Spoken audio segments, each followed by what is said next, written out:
Nkosi Sikalele I Africa. You are with us on the edge of the African continent, and it is dawn here in the region.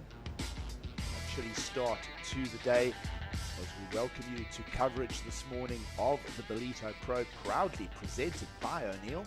Of course, Sawubona is the way we say our greetings in the Zulu dialect as we get ready for perhaps another big day of competition here. Beautiful Ballito, everybody in preparation, and many of the challengers, 80 men, 48 women, making the trip here to Ballito in South Africa.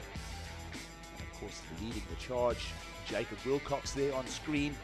We'll be looking to see what he can find from the lineup here in Ballito this morning. It is a sunrise and a hearty welcome as we greet you from beautiful South Africa. Gig Saliers alongside Mike Frew for the call. It's already day 5 of the Ballito Pro, and well, we're very excited to get things underway as we welcome you to another big day of surfing from the continent. Gigs, I'm so fired up. I heard the roar of the ocean in the night last night and woke up to a beautiful groundswell this morning.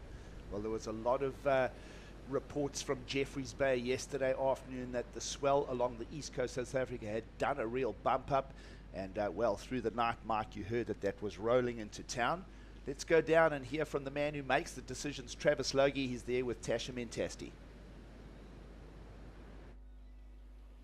We're standing down here on the shoreline, and slightly different wind conditions today. We don't have those land breezes blowing, but it's going to be interesting to hear from WSL Commissioner Travis Logie to see what the call is and why he's made it. Morning, Trav. Morning, Tash. Yeah, we got the howling southwest and the swells jumped up, but there's still really good waves out there. This bank is amazing, and it's just sick running rides, and chunky sections, which is what we love. So we're off and running. Men's round 3, heats 1 to 8. Everything else is on standby. There is a lot of water moving out there with the wind, and the swell is picking up today. The tide's dropping, the wind's also picking up, so it's a little bit of anybody's guess how it's going to look in a couple hours. So we're going to keep monitoring it. And we've gone 35-minute heats because of it's a lot of hard work, a lot of paddling. But already this morning we've seen some incredible waves, so it's going to be a great day.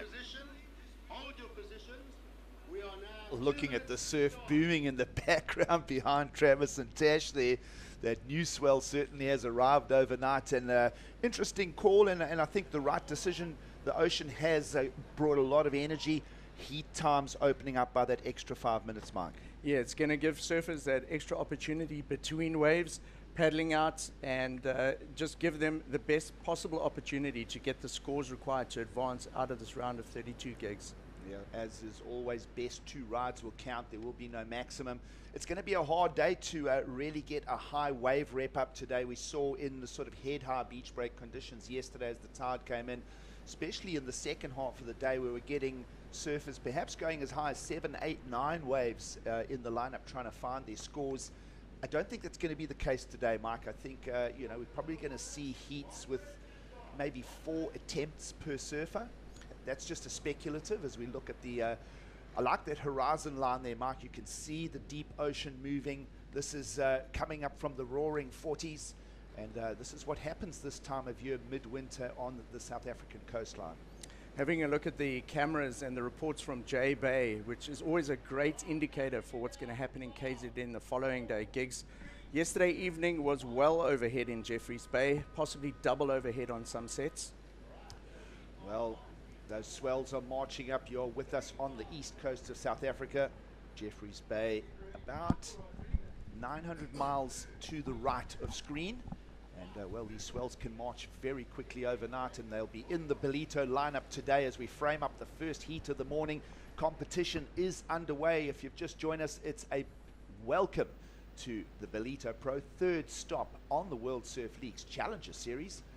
Of course, stops already successfully completed at Snapper Rocks on the Gold Coast in the first part of May. And of course, that Australian leg with the event in Narrabeen being the 2nd stop. You are now here with us for the 3rd stop. We'll get stuck into the morning's action, and wasting no time, Lucas Macinas will go to work. And you can see the conditions on offer, and I can tell you this is not one of the bigger sets. He's chosen a medium insider and coming with a good rep to get it going. Lucas Macinas will be in the white singlet. Michael Rodriguez, former championship tour surfer who didn't make the mid-season cut, is in red. We saw some sparky performances from both Rodriguez and Eli Hanneman yesterday. Looking forward to seeing what the Hawaiian can bring to the overhead conditions here. And of course, this is a important heat for Jacob Wilcox to keep his momentum. As we mentioned, coming to South Africa from that Australian leg, sitting at #1 on the Challenger Series. That was a really quick and early start there for Lucas Macinas. Gigs, as we see Jacob Wilcox up and riding, the #1 seed for this event. So quick starts for Macinas and Wilcox. And a lot of south in the swell angle. You can see it boiling off those rocks in the right-hand corner there, Mike. Wind very strong right to left across screen. And the tide's still quite high this morning. A low tide set out at around 11 a.m. And that would have played a strong part in Travis Logie making that call this morning. Outgoing tides for the next couple of hours.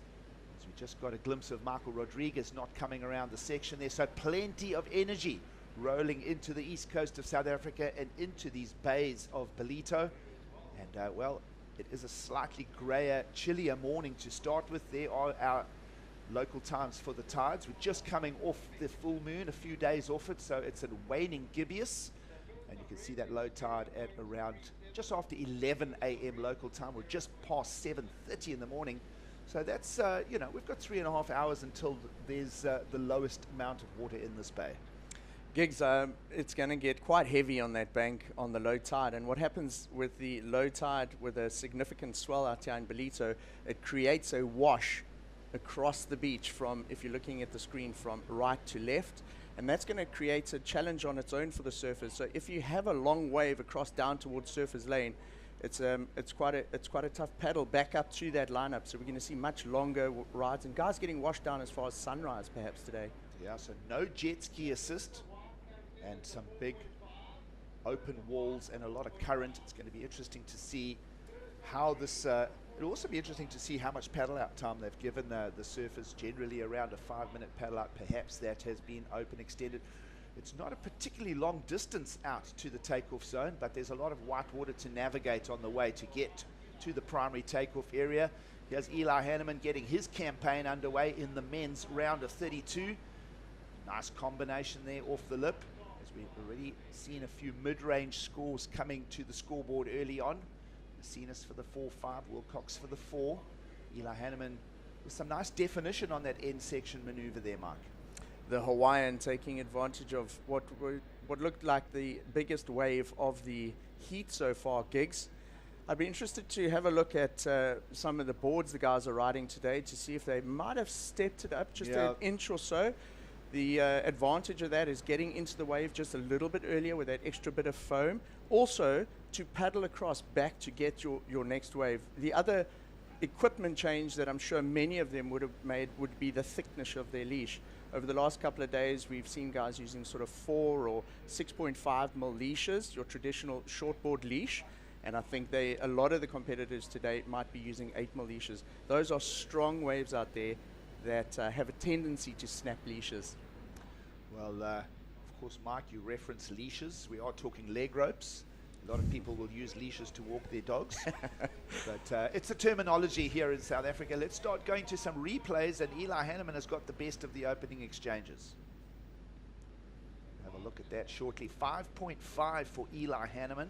So just a point above Lucas Macinas' opener. So Eli, here you go. Look at this, a nice chunky wave. Not much chop on the face of that one, and it goes into this next section. Really solid turn there. You can see the power of the wave, and it just knocks him off as he rides out of that. But just from that one wave, you can see that just illustrates the jump in the size of the wave. Compared to yesterday afternoon, there's a lot more water moving out there, Gigs. Yeah, around 14-second period swell moving up the east coast of South Africa here. Of course, a number of coves and bays in the region. But, I would say that the premium pick is the contest site today. You know, we know this coastal landscape here. A little quick look at Eleo Muniz and David Silva as they just breaking down and analyzing. Of course, they will be coming up in the round of 32. We are taking the men's field and cutting it in half today. We already have done that on the women's side of the draw. We're down to 16 women remaining at this third Challenger Series stop. And now we'll go through the process of cutting the men's field in half today. There goes Macinas. He'll use priority. Second wave already for him. Opened with the 4-5.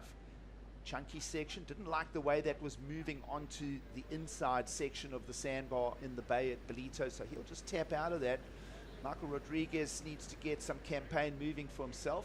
As we mentioned, 35-minute heats now, this one with 28 to go. And he'll like the feeling of that, and that's going to pretty much set the tone. Everybody finding very similar waves in the lineup. So it's going to be about how impactful those end sections are. I think that's going to start separating scores. Yeah, Gigs, as we've seen in the earlier rounds, the waves were smaller, but that end section turn is the money turn. So Michael Rodriguez here just lining up that first turn, and a beautiful closeout turn there. He's nicely centered over his board, and that results in great control as he rides out of that maneuver. It's important, Gigs, to be centered over your board. It gives you the control in order to ride out of those turns. So Mike, a day like today, you're not generating speed, you're managing speed on a day like today with this energy. Of course, it'll be some well overhead sets, and I think we'll see a little bit more definition on the wave face itself, perhaps as the tide starts dropping out over the next hour as well. Yes, Gigs, the waves that we've seen in this heat so far are, as you said, it's not the biggest sets. Watching the ocean from sort of first light this morning, there are some waves of potentially double the size of what we've seen the surfers ride so far. And I think once we see one of those come through, it's going to start separating the guys in the lineup. So as much as you're surfing against the other surfers in your heat in these conditions, you are also surfing against the ocean in terms of paddling and managing what the ocean's throwing at you here. So approximately half a point separating Eli Hanneman and Michael Rodriguez's opening inputs. Perhaps Eli Hanneman's just a little more vertical, and perhaps his first turn slightly more defined. Yes, and I felt his wave was a little bit cleaner and a bigger set compared to what the others have caught in the heat so far. There's a lot of wash coming around that rock, and that wash is created. There's a wave next door that's called bathers. There's a finger of rock that separates these two breaks, and the rip running from right to left across the beaches creates this little sort of wash that's coming around the back of the rock there. Well, an inshore rip moving right to left across screen, being driven by the southerly wind. And that will have to take a little corner and gets ushered out by that set of rocks on your picture. And of course, that also signifies the takeoff zone for what could be incredible barreling waves as we move through the Ballito Pro into the remaining days. Nice little bank there off the white water for Jacob Wilcox, who will just keep his scorecard turning over, just trying to quickly add another score. And want something a little bigger than that, because it's already the pace being set by Eli Hanneman's opener of the 5.5. You're thinking, how are you going to fetch a 7 or an 8 out of the lineup today? It's going to have to be a Hail Mary end section. And we saw something similar to that through the low tide yesterday from Kalohi Andino. He did something quite spectacular as the tide fell out yesterday. I think of scores were built, you know, in a number of different ways yesterday. We saw the prelude to this southerly buster with the light southerly winds yesterday. And we saw a number of surfers going to the air as well. Yeah, it was great to see. The standout for me yesterday was Joel Vaughan's air. It was a 9.83, almost a perfect score, the highest single scoring wave of the event so far, Gigs. All the Groms, we've been talking about it for quite a while afterwards on the beach, and it was great to see that highlights package last night. There we see Kalohi Andino and the San Clemente crew. Very tight crew. They were celebrating their 4th of July yesterday evening. They had a little braai at their house, which is the South African word for barbecue, to celebrate their 4th of July. Well, they don't have to be at home to celebrate. Of course, that strong San Clemente contingent will be getting ready to support Cade Matson in the next heat coming up. It's Jacob Wilcox on your screen, folks. Just looking for any opportunity. Found himself a 4.53. So slight improvement on his opener, just again for a single maneuver. So there's the theme of what we're expecting through this first hour of competition today. Still early morning here. We got a 7:35 start. And let's have a look at that 4-5 through. We'll have a look at the numbers shortly, but as we say, Eli Hanneman setting the pace. This is a beautiful ramp, just a lovely angle off the top there, Mark. Giggs, you were saying it's possibly going to come to single turns on waves of a better sort of size, and I really liked how smoothly he transitioned that turn.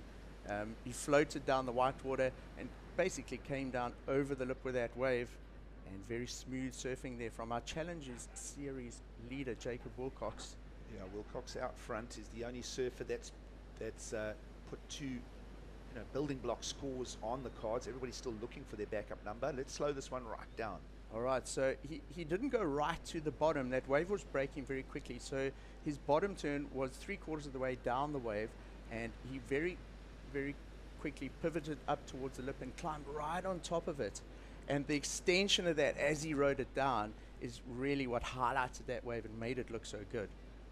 Well, actually getting a nice angle change through that top part as well. So fins and rail engaging there for Jacob Wilcox. Everybody else still trying to build a backup score. So until everyone has got two meaningful numbers, it's kind of hard to make a comparison of the shape of the heat. You can see Eli Hanneman only one single ride at this stage, and he has held priority now for a couple of minutes. And he has a big whomping set just to keep the lineup honest. Boards flying everywhere as the first of the real meaty overhead sets arrive in Ballito. And have a look at everybody having to scramble here. That's an 8-foot wave plus maybe a little bit on top, and the swell will get bigger as the day goes on. So folks, we're in for a day here in Ballito. We love it, and this is exactly what was arriving in Jeffreys Bay last night. I know a lot of the championship tour surfers are on their way in, and plenty of swell for them to warm up over the coming days as well. Let's have a look at Lucas Macinas, who's interestingly tried to jump on part of that set, but those two bigger waves that ushered that set in, Mike, left a lot of broken white water, and Macinas will be out, and he'll look for more with 21.5 on the clock. Yeah, so the timing of that is probably 10 minutes between sets, and this is the third wave of the set. He drops in. What that has done, it's a very foamy wave because of the wave that's broken previous to that, but Giggs, it's taken away the chop from the first wave of the set, and he opts to kick out, not go for that end section, because you also run the risk of getting caught on the inside if you choose to ride a wave all the way through. And we see he would have had possibly seen the horizon and knew that there were a couple more coming here, and you don't want to get caught paddling for 10 or 12 minutes in his heat. Oh, perhaps a little look from over the ledge. We saw somebody just having a little peep there. Big waves rolling into the lineup here in Ballito. We love it. We trust that surf fans around the world are too. It's been a couple of good days of value already. We've seen all sorts of conditions for our surfers. We've seen scores coming from some nice deep tube rides. We've seen surfers go to the air yesterday morning, combinations of powerful maneuvers in the pocket of the waves, and well, today it's there'll be almost elements of survival from from what we see on screen right now. So there you go, Giggs. We were talking about it earlier in the heat. All we needed was the first set to come through, and what it has done is it's now separated the surfers in the lineup. We've got two surfers scratching to get under the whitewater, another two out at the back, and it's really started to create some drama here. So we don't just have the drama of the competitive nature of the surfers surfing against each other. We've got surfers surfing against nature here today, and you're going to want to really keep an eye on those sets, because it could ruin your heat if you get caught on the inside like that. Well, 6 opportunities on this Challenger Series. This is the third event on the calendar for 2023. All surfers with that focus of finishing in the top 10 on the men's side. Here's the man who's leading the Challenger Series in 2023, Jacob Wilcox. Made finals days at both stops in Australia, and currently leading this heat, and just picking out something to see if he can improve on his 4-pointer there. Smaller, medium-sized wave. He'll quickly just flirt with the waves exploding on the sandbar. He'll make his way back out. Priority now with Eli Hanneman still, so that's about 10 minutes of Eli Hanneman in prio, and just that single ride again. still can boast the single best ride of a 5.5. And as I say, until everybody is on 2 rides apiece, there's Jacob Wilcox just trying to smartly keep his momentum. Yeah, smartly surfed by him. He's picking the insiders, and what's happening there on those inside waves is providing a wave face for him to do maneuvers, Gigs. Surfing a smart heat, not being patient or waiting for those giant sets, rather building and trying to improve on the 2 scores that he has at the moment. Those inside ones are not closing out like the big ones across the whole bay, and what the surfers are looking for is a section next to the lip, the sort of critical section of the wave, is to find and do the maneuvers there, and almost gets 3 maneuvers in there, 2 turns, as we see Michael Rodriguez now up and riding on his 4th wave of the heat. Here's Emrod, inside section to capitalize on. Again, not a big wave, but allowing him the 2-turn combo. So that's going to be a second banking score for Emrod. That'll have his 2 in the hat. And of course, just Eli Hanneman to find a backup score. Lucas Messinas has been keeping himself busy as well. But a soft backup for Messinas in a 2. Let's break this one. So this is, again, a smaller inside one, but the surfers have identified these ones as the scoring potential waves in the heat. He utilizes that bowl section to line up that big closeout maneuver.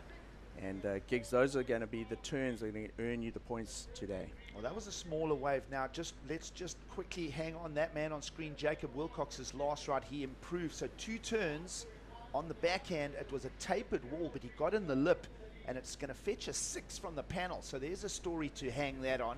Now I want to just see on a smaller wave where Rodriguez's score goes. Hanneman in and out, still looking for that backup score.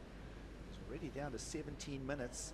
And Michael Rodriguez will fetch a 4.23. So Wilcox's last one, the 6, bigger wave. So the judges are not going to buy into the very small waves. Let's have a look at the 6-pointer. This sets the pace for the heat now. So this is a medium-sized one, not one of the smaller sets. I really like how he banked it under the lip there in the steep part of the wave. This straight after that second turn, the wave kind of goes flat. He maybe had an eye on the end section, but knowing that those big sets are potentially looming, he didn't want to get caught on the inside there. But he got a 6 there, Gigs, and improves his situation. And some smart surfing there from the number 1. Yeah, Jacob Wilcox 2 turns for a 6. Michael Rodriguez's 2 turns for a 4.23. So that bigger wave offering more speed, power, and allowing Jacob Wilcox. And I think where Wilcox fetched those points as well, Mike, is that he went very vertical and right in that critical section, whereas Michael Rodriguez's wave probably quite sleepy and slopey by design. Let's have a look at Messinas, who's picked up a bit of a warbled, twisted wall, a little bit of a pretzel look to it, gets a snap in the pocket, and even that doesn't get to ride out. So a lot of warbles, a lot of current going through, and a lot of the art of managing this heat is just going to be in clean wave selection. And you mentioned sets coming through, and perhaps 2nd, 3rd, and 4th waves of the sets cleaning up and offering a little more of a smoother wave face instead of all these undulations. The bigger sets are breaking, I would imagine, looking at it there, about 30, perhaps 40 meters further out than where we're seeing these medium-sized ones break. And yeah, we go up and riding. It's Michael Rodriguez. That's a nice turn, Gigs. He really commits to it, rides down with the lip, gets a bit of air on the way down, has a little glance at the judges as he kicks under the white water. Well, single turn there for Michael Rodriguez, trying to improve on that 4.23. That last wave a little more chunky, a little more wally than his previous effort. He battled so hard to get into this, and without any kind of double pump or anything, goes straight into bottom turn, straight up at the lip. Now, I'd like to see what the judges give him versus Jacob Wilcox's 1-turn wave on that foamy backhand one, because both of them took off, bottom turned, straight up at the lip. 3.8 is going to come in for that, so that's not even going to feature in Michael Rodriguez's top 2.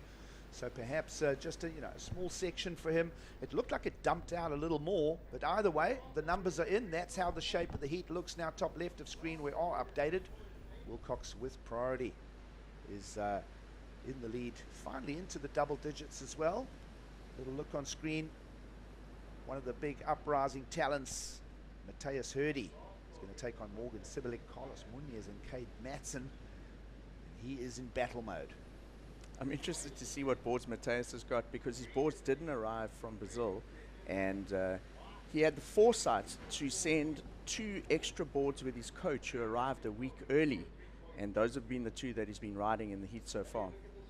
Let's have a look on the inside here. This is Macinas trying to get rid of a soft score. Gets that turn off the tail. Regroups on the inside. We'll see where the score can go. Is there potential? And again, just a couple of errors, not only on the wave face, but perhaps even in wave selection this morning for the Peruvian talent Lucas Macinas. Of course, Macinas, a strong talent from the region. We saw a big push out of the South Americas on the west coasts. Of course, Chile and Peru, wave-rich areas of their own.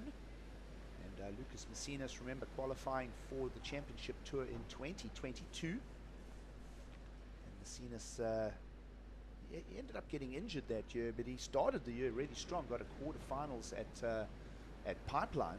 And then we didn't get to see him, and here he is trying to find his work in 2023. Another man that was suffered from the cut this year, Michael Rodriguez. We know him, we love him. He's a lively character. And of course, we wanted to see where he goes. And we'll take a quick break as the surf rumbles into the coastline of beautiful Ballito. Stay tuned.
Beautiful Ballito, World Surf League's Challenger Series here for the 3rd stop.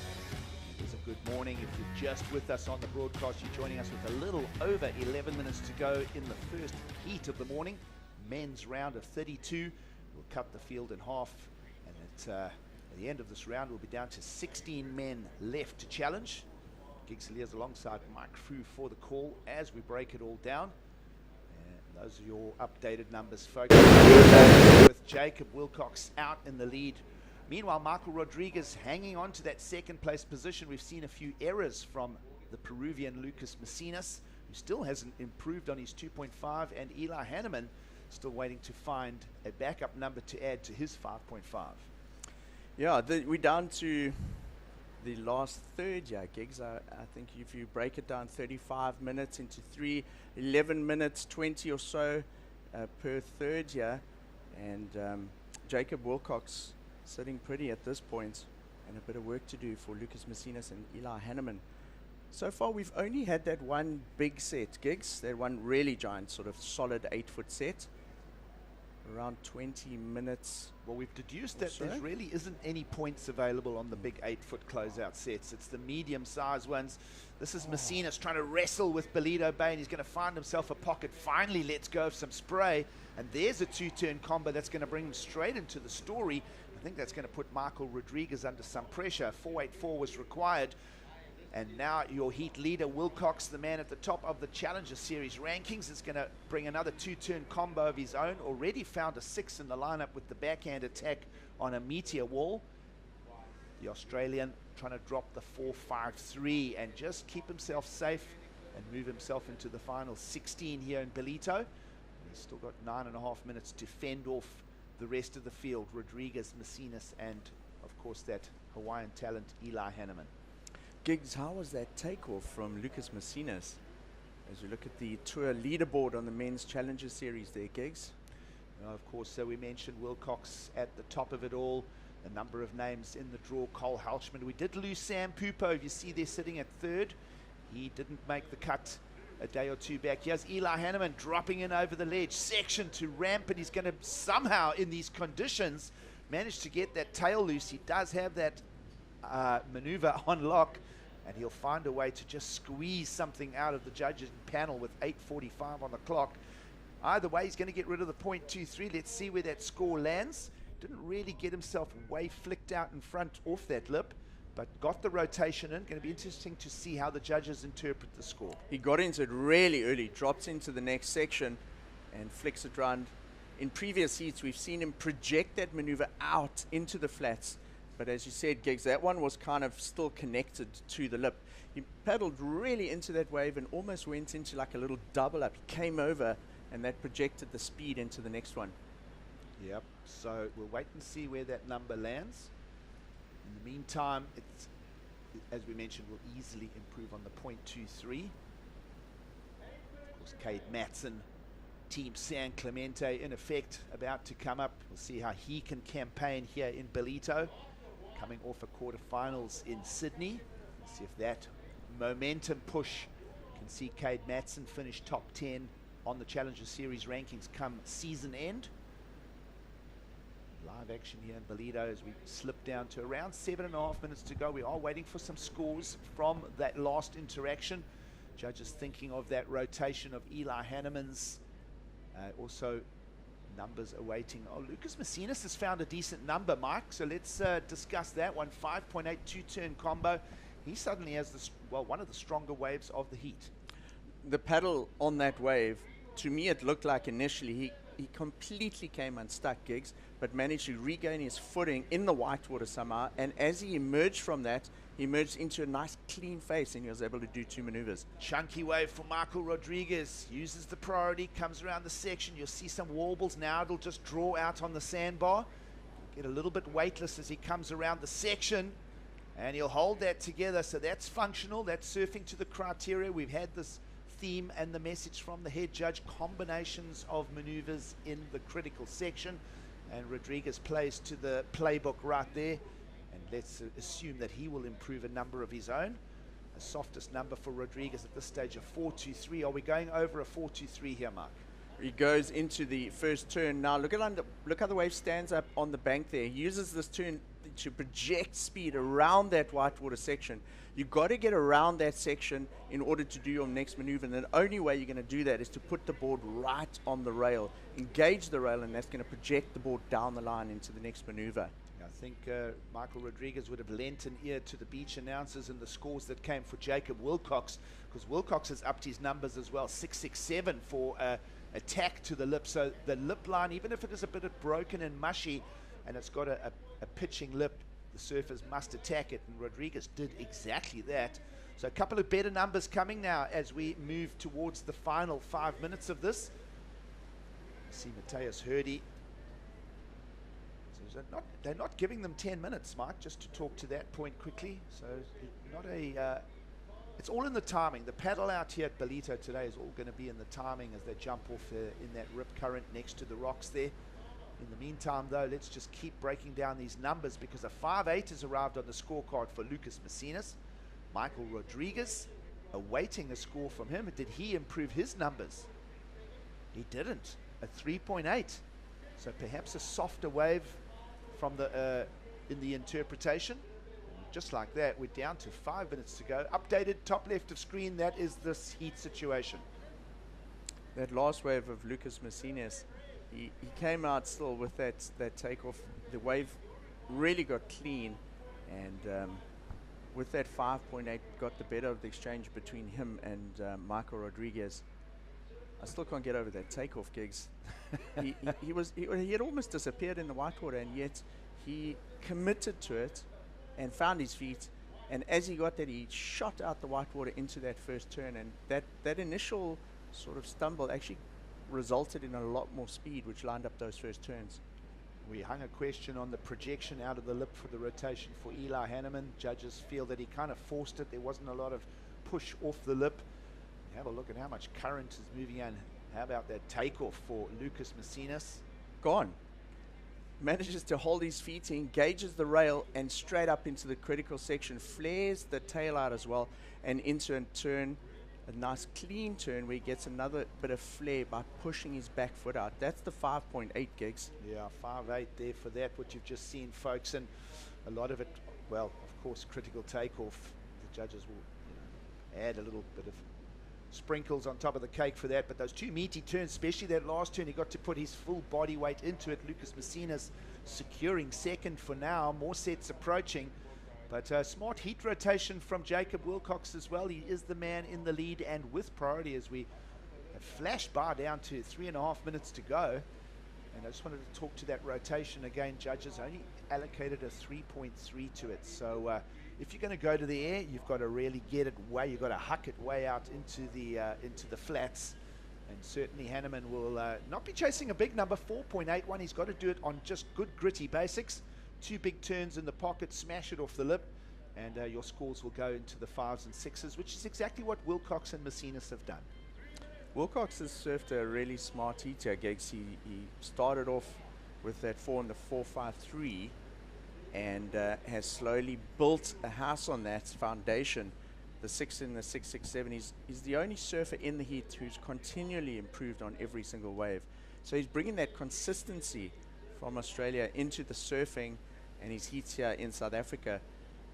The size here today, would you say it's similar to what we had in Narrabeen in the sort of towards the finals there? It looks a little bit bigger perhaps in those finals. I'd say Narrabeen looked bigger and chunkier and hollower. Of course, we've still got days ahead where the swell will settle in, mature, and we'll bake it in the oven, and by tomorrow I think we're going to have some beautiful stuff to offer the surfing world. But today it's raw, the swell is new, and certainly surfers are trying to find those combinations of turns on. A lot of these wave faces still buckled from that strong southerly out the back. There is your heat summary. Most waves selected in the lineup, 9 by Michael Rodriguez. And I was going to hang the topic on him. Rodriguez, former championship tour surfer, not making the mid-season cut. And now, with under 2 minutes to go, is perhaps facing elimination in the Ballito Pro as well. 5.21 requirement for Michael Rodriguez and a lower third priority as well. You've almost got a feeling that when in this situation, Mike, he could kind of just go a little bit down the beach. There are a couple multiple peaks, although the more you move down the beach, perhaps the heavier the sections are. Interesting to that point, Gigs. Emma Smith and Tash Mentasti yesterday said the same thing about going wide in these heats as we see Michael Rodriguez. Well, hold the phones. Let's see if this insider can produce something for Rodriguez. He's going to go to his repertoire. Inside section will converge on him. It's a smaller wave. He thinks he might have the requirement of a 5.21. We've been trying to interpret where the scores go here. Bigger waves definitely have offered the bigger points. The inside waves you feel have been a touch softer, and well, let's break this one down, Mike. Does he find the 5.21? Perhaps anything, the wave size a little too small. Yeah, the first turn very bowly, goes into the second one, tags the lip, just sort of a check turn cut back, and I would say a weaker kind of finish to that wave if you compare it to some of the finishes we've seen at waves that have been ridden in this heat so far. The real counting turns on that one were the first two. He went up into the critical section, flared it out, there was a lot of spray, and then he had that little cutback, and then he finished off on a little bit of a whitewater climb, essentially. 10th wave of the heat for Michael Rodriguez. Judges' scorecard remains open. They're having a good ponder on that as the clock is down to 10 seconds to go. Jacob Wilcox with a pair of 6s is going to end up taking this heat win. We're not seeing a threat to that.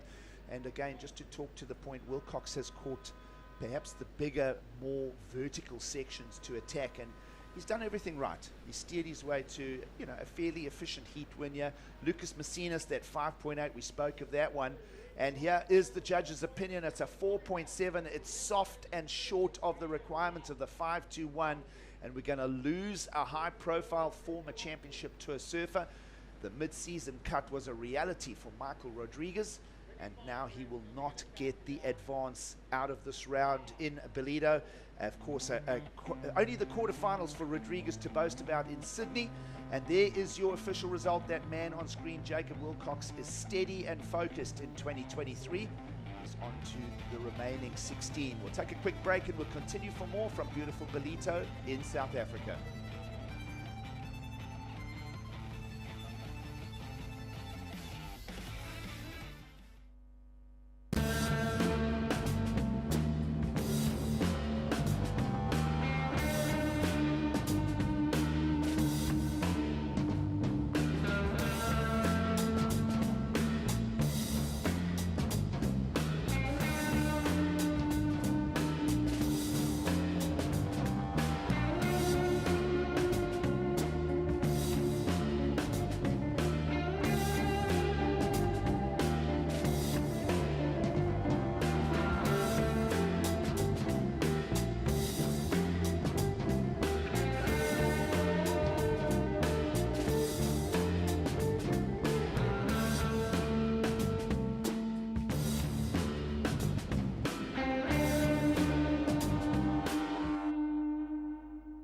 I'm taking a step back. And moving the whole sports world forward.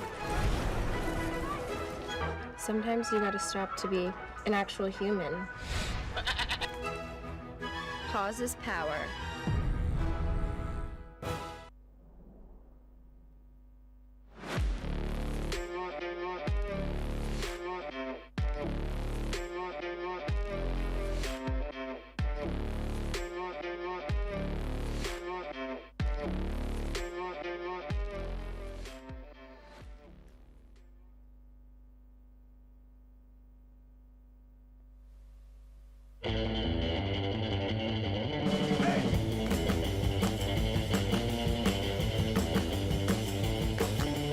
Tight off the bottom, really nice turn from him.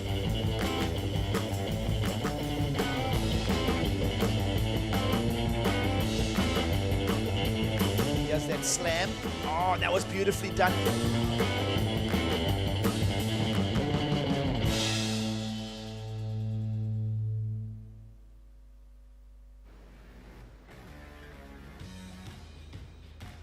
Good morning again as we greet you with Sawubona, the Zulu dialect for welcoming you to another beautiful day in Africa, second heat of the morning, as we tee up Cade Matson taking on Carlos Munoz, Morgan Sibilik and Mateus Hurdy.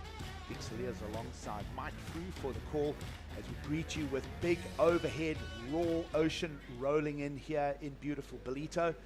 And well, surfers trying to figure it out and wrestle some scores out of some very strong swell lines.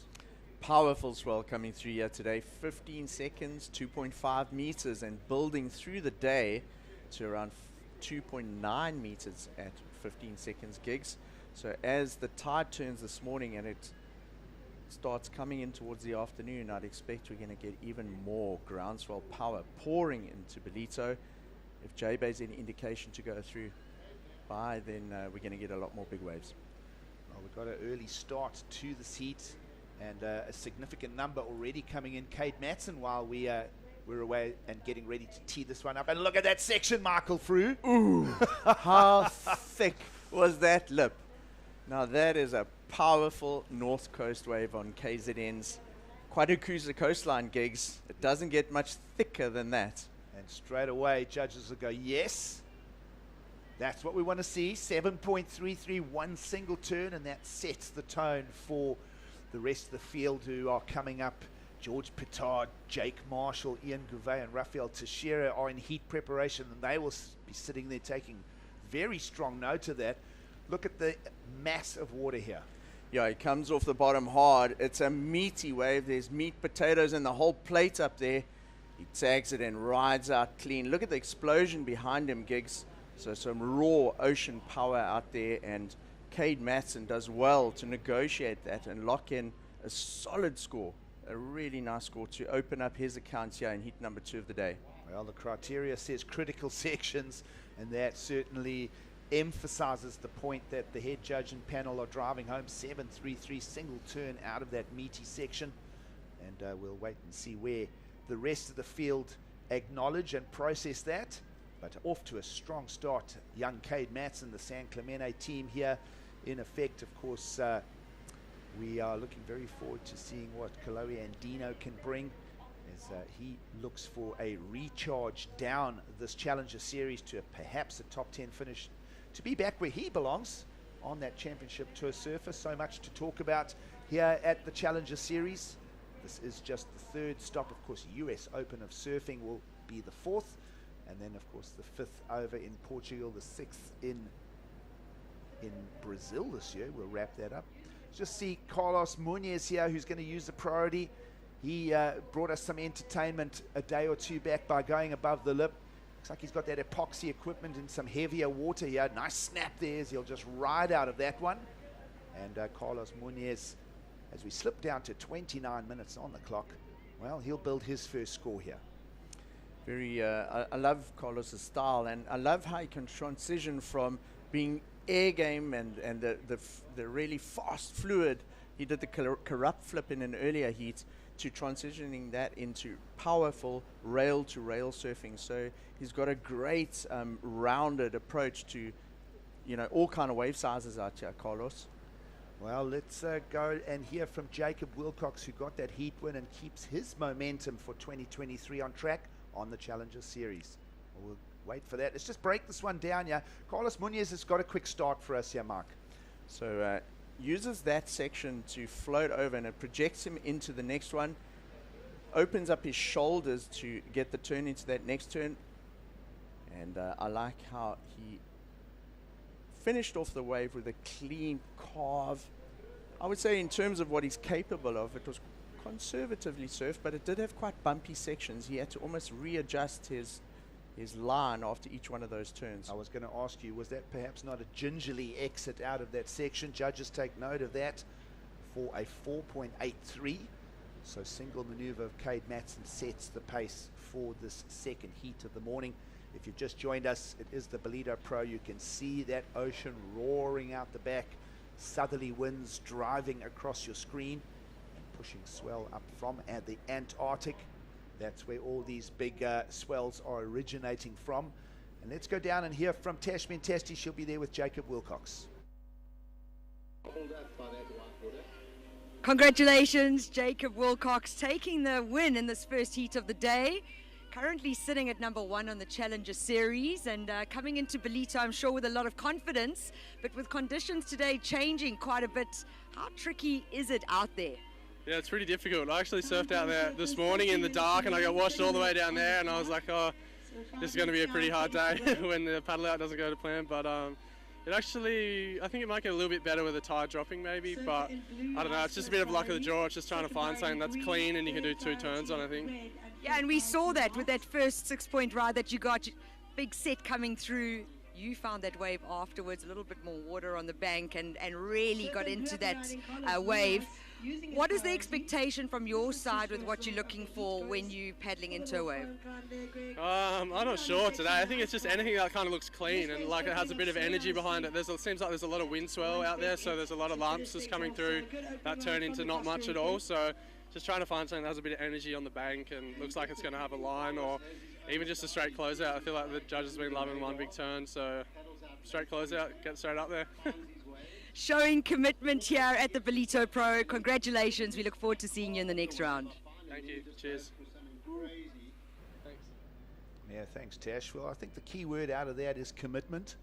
And the other two things there, Mike, something with energy and something that's giving you a cleaner place to set the rails on. Is there some of the sets are having a lot of surface bump on them.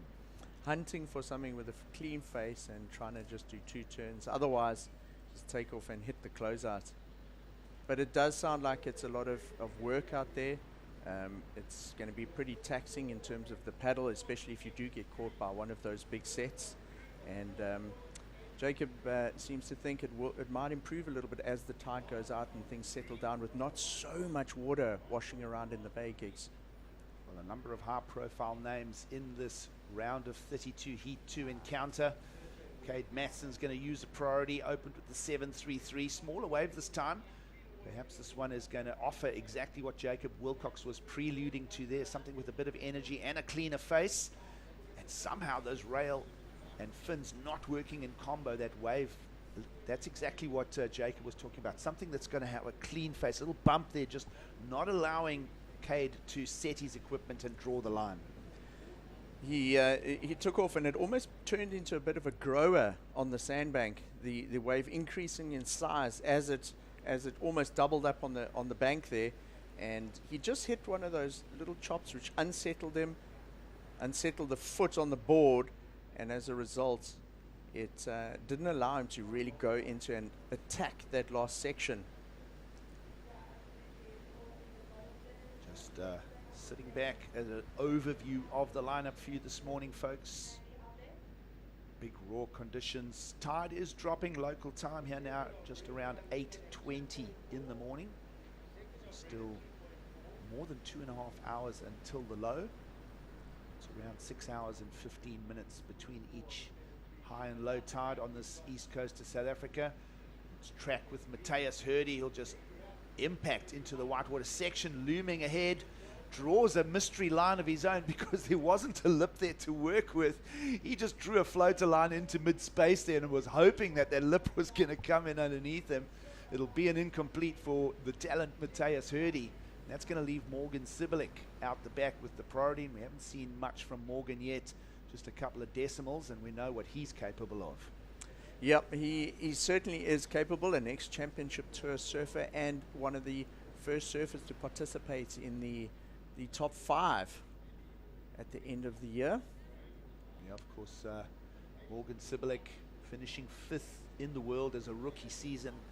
That is just incredible. I think the only thing that you can do better than that is what Kelly Slater did for his first world title, is win it in your first year.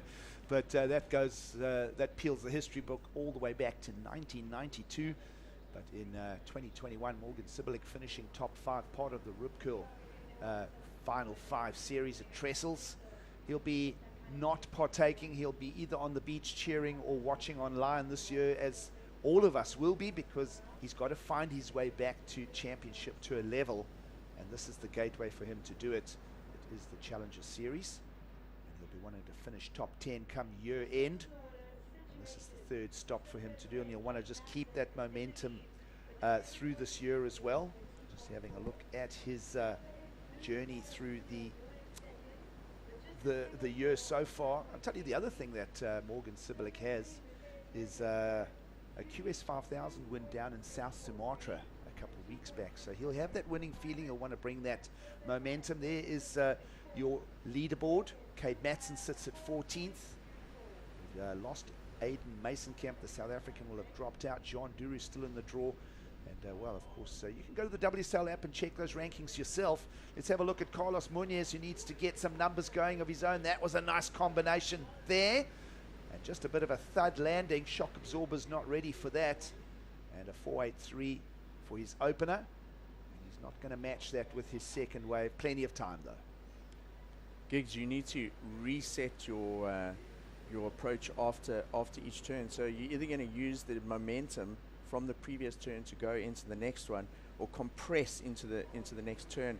And it's almost like the wave didn't allow him the opportunity to get his footing into that second turn, and he was caught completely off balance, not centered over his board, and as a result it doesn't stick it. Well, I'll tell you what, that would have been into the 6s and 7s, because that was a beautiful transition from turn 1 to turn 2. But either way, it's going to end up on the trash pile with a whole bunch of scores that Cade Matson will want to improve on. Here's Morgan Sibilik. Let's have a look at this one. Nice blunt turn from him, trying to find an end section just to bring the punctuation to it. There he does find it, and he'll roll that out efficiently. Been listening to the scores. Well, not the particularly biggest wave, but he did what Carlos Munoz tried to do earlier, bring completion to an inside tracking wave across the sandbar. Morgan did well to get around that second section there. So he takes off, also drops into it, it bowls at that first section, and watch out after this first turn, the whole wave sort of closes out in front of him, but he gets on that rail and uses that projection into the third turn.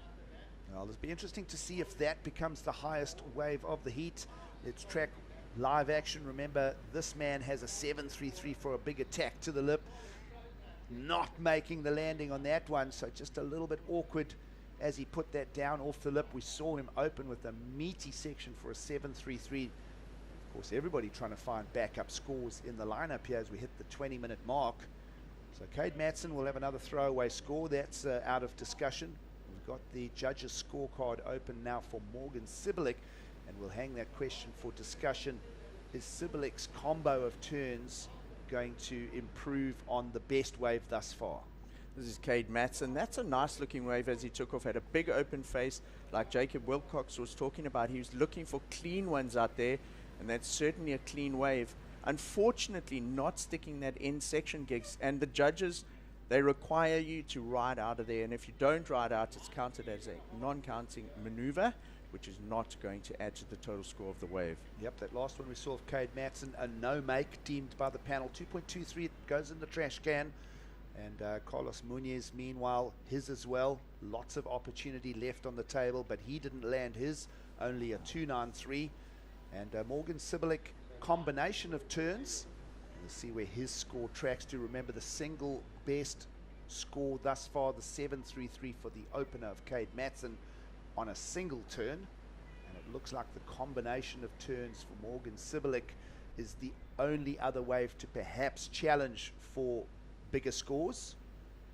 One more judge to come on that. And there's the average going to come in at a 5.5 mark. So I love the second turn of Morgan Sibilik. He opened with that big cutback, but then really stung the second turn. Did bring the third as well. But judges not overbuying into it. 5.5 for now. And it still leaves him down in third, chasing just a smaller 2.26. Lots of size out there. Let's have a look at this 5.5 again, the second turn being the value. So I think this was more of an inside wave too. That first setup maneuver was really to stay with the wave to get it onto the inside sandbank. Wave goes a little bit wobbly. I'm not sure if this last turn really factors into the overall score. I think the main meat of that score came in that second turn, as you said, Gigs.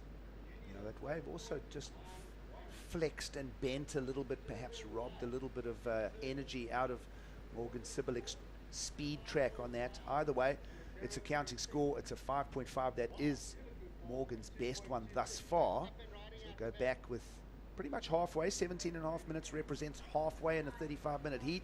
As we track Matthias Hurdy, he's been very quiet up until now. He'll jam in the pocket. He'll look for an exit out of all of that turbulence there. He'll find it. So you can argue now Matthias Hurdy's bringing us his best wave with a little over 17 to go. Here goes Sibilik quickly back at it, and that's a big smash in the top end section. That'll straight away at least equal his previous combination of maneuvers. Two good waves in that set. In the pulled back shot that we saw of Matthias taking off there, you can see as the tide's draining, there's a little bit more structure to the waves around the end of that point. There were two very distinct rights lining up there, as opposed to the sort of nature of waves that we've seen up until now, Gigs. And those two rides, maybe an early indicator of what we're going to get on the full low tide. More raw energy on the way here in Ballito. Judges having a little think about Morgan Sibilik's big single turn, and also Matthias Hurdy with a good combination. He really sliced and used his rail in the pocket, and some numbers coming to us now. Let's have a look at these replays. This is going to fetch a 6.43 from the panel mark. This is a nice big wave. I really like that first turn. It reminds me of a good point break carve, and he goes into a layback in the second turn. So rather than just turn, this next one, second wave of the set, it closed out, so it didn't offer the same length of ride, but a really critical maneuver. And also that end section, not the lip not as meaty as Cade Matson's big thick lip attack, but a single turn is going to fetch a 5.03. And now Morgan Sibilik has turned the whole heat upside down for himself. He'll go all the way from fourth to first with a pair of fives, built in two different ways. Combination of turns for the 5.5, single maneuver for the 5.03, and we have a new heat leader with 15.30 to go. So the heat settling down here. I feel like Carlos Munoz has been very quiet. He's only had the two waves. By comparison, the other surfers each had 4 waves, Gigs. They've really been scratching and been a little bit busier out there. Carlos has priority, so he's being patient, perhaps waiting for a bigger set that he may have identified or saw in that first heat. Well, the one thing that we have on our side today, Mark, besides swell size, is consistency. No problem with the amount of waves coming through the lineup. He has a section to attack for Matthias Hurdy, who's down in third, and Cade Matson will be lending an ear to it because Hurdy's only chasing a 3.71. Briefly on your scheme, Carlos Munoz wrestling with the Ballito lip line. He'll go down. He's chasing a mid-range 5, so this heat's still got some value for us. Carlos Munoz will go back to the drawings board. He's going to take a few waves on the head as well, perhaps, as he's on the inside section. But I was mentioning the consistency, lots of waves rumbling through the lineup as this tide starts dropping out. On a building swell like this, we've got wind blowing all day today and into tonight like this. The swell will continue to pour up, so it's a building swell. It will be consistent. We don't expect it to wane in any sense today. Well, with 14 on the clock and surfers repositioning in a very strong ocean, let's take a quick break from beautiful Ballito. We'll be back for more action after this.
Welcome back to beautiful Ballito. Sights and sounds and scenes from the third of 6 Challenger Series stops. It's a good morning from myself, Kixeliers, and Mike Frew in for the call.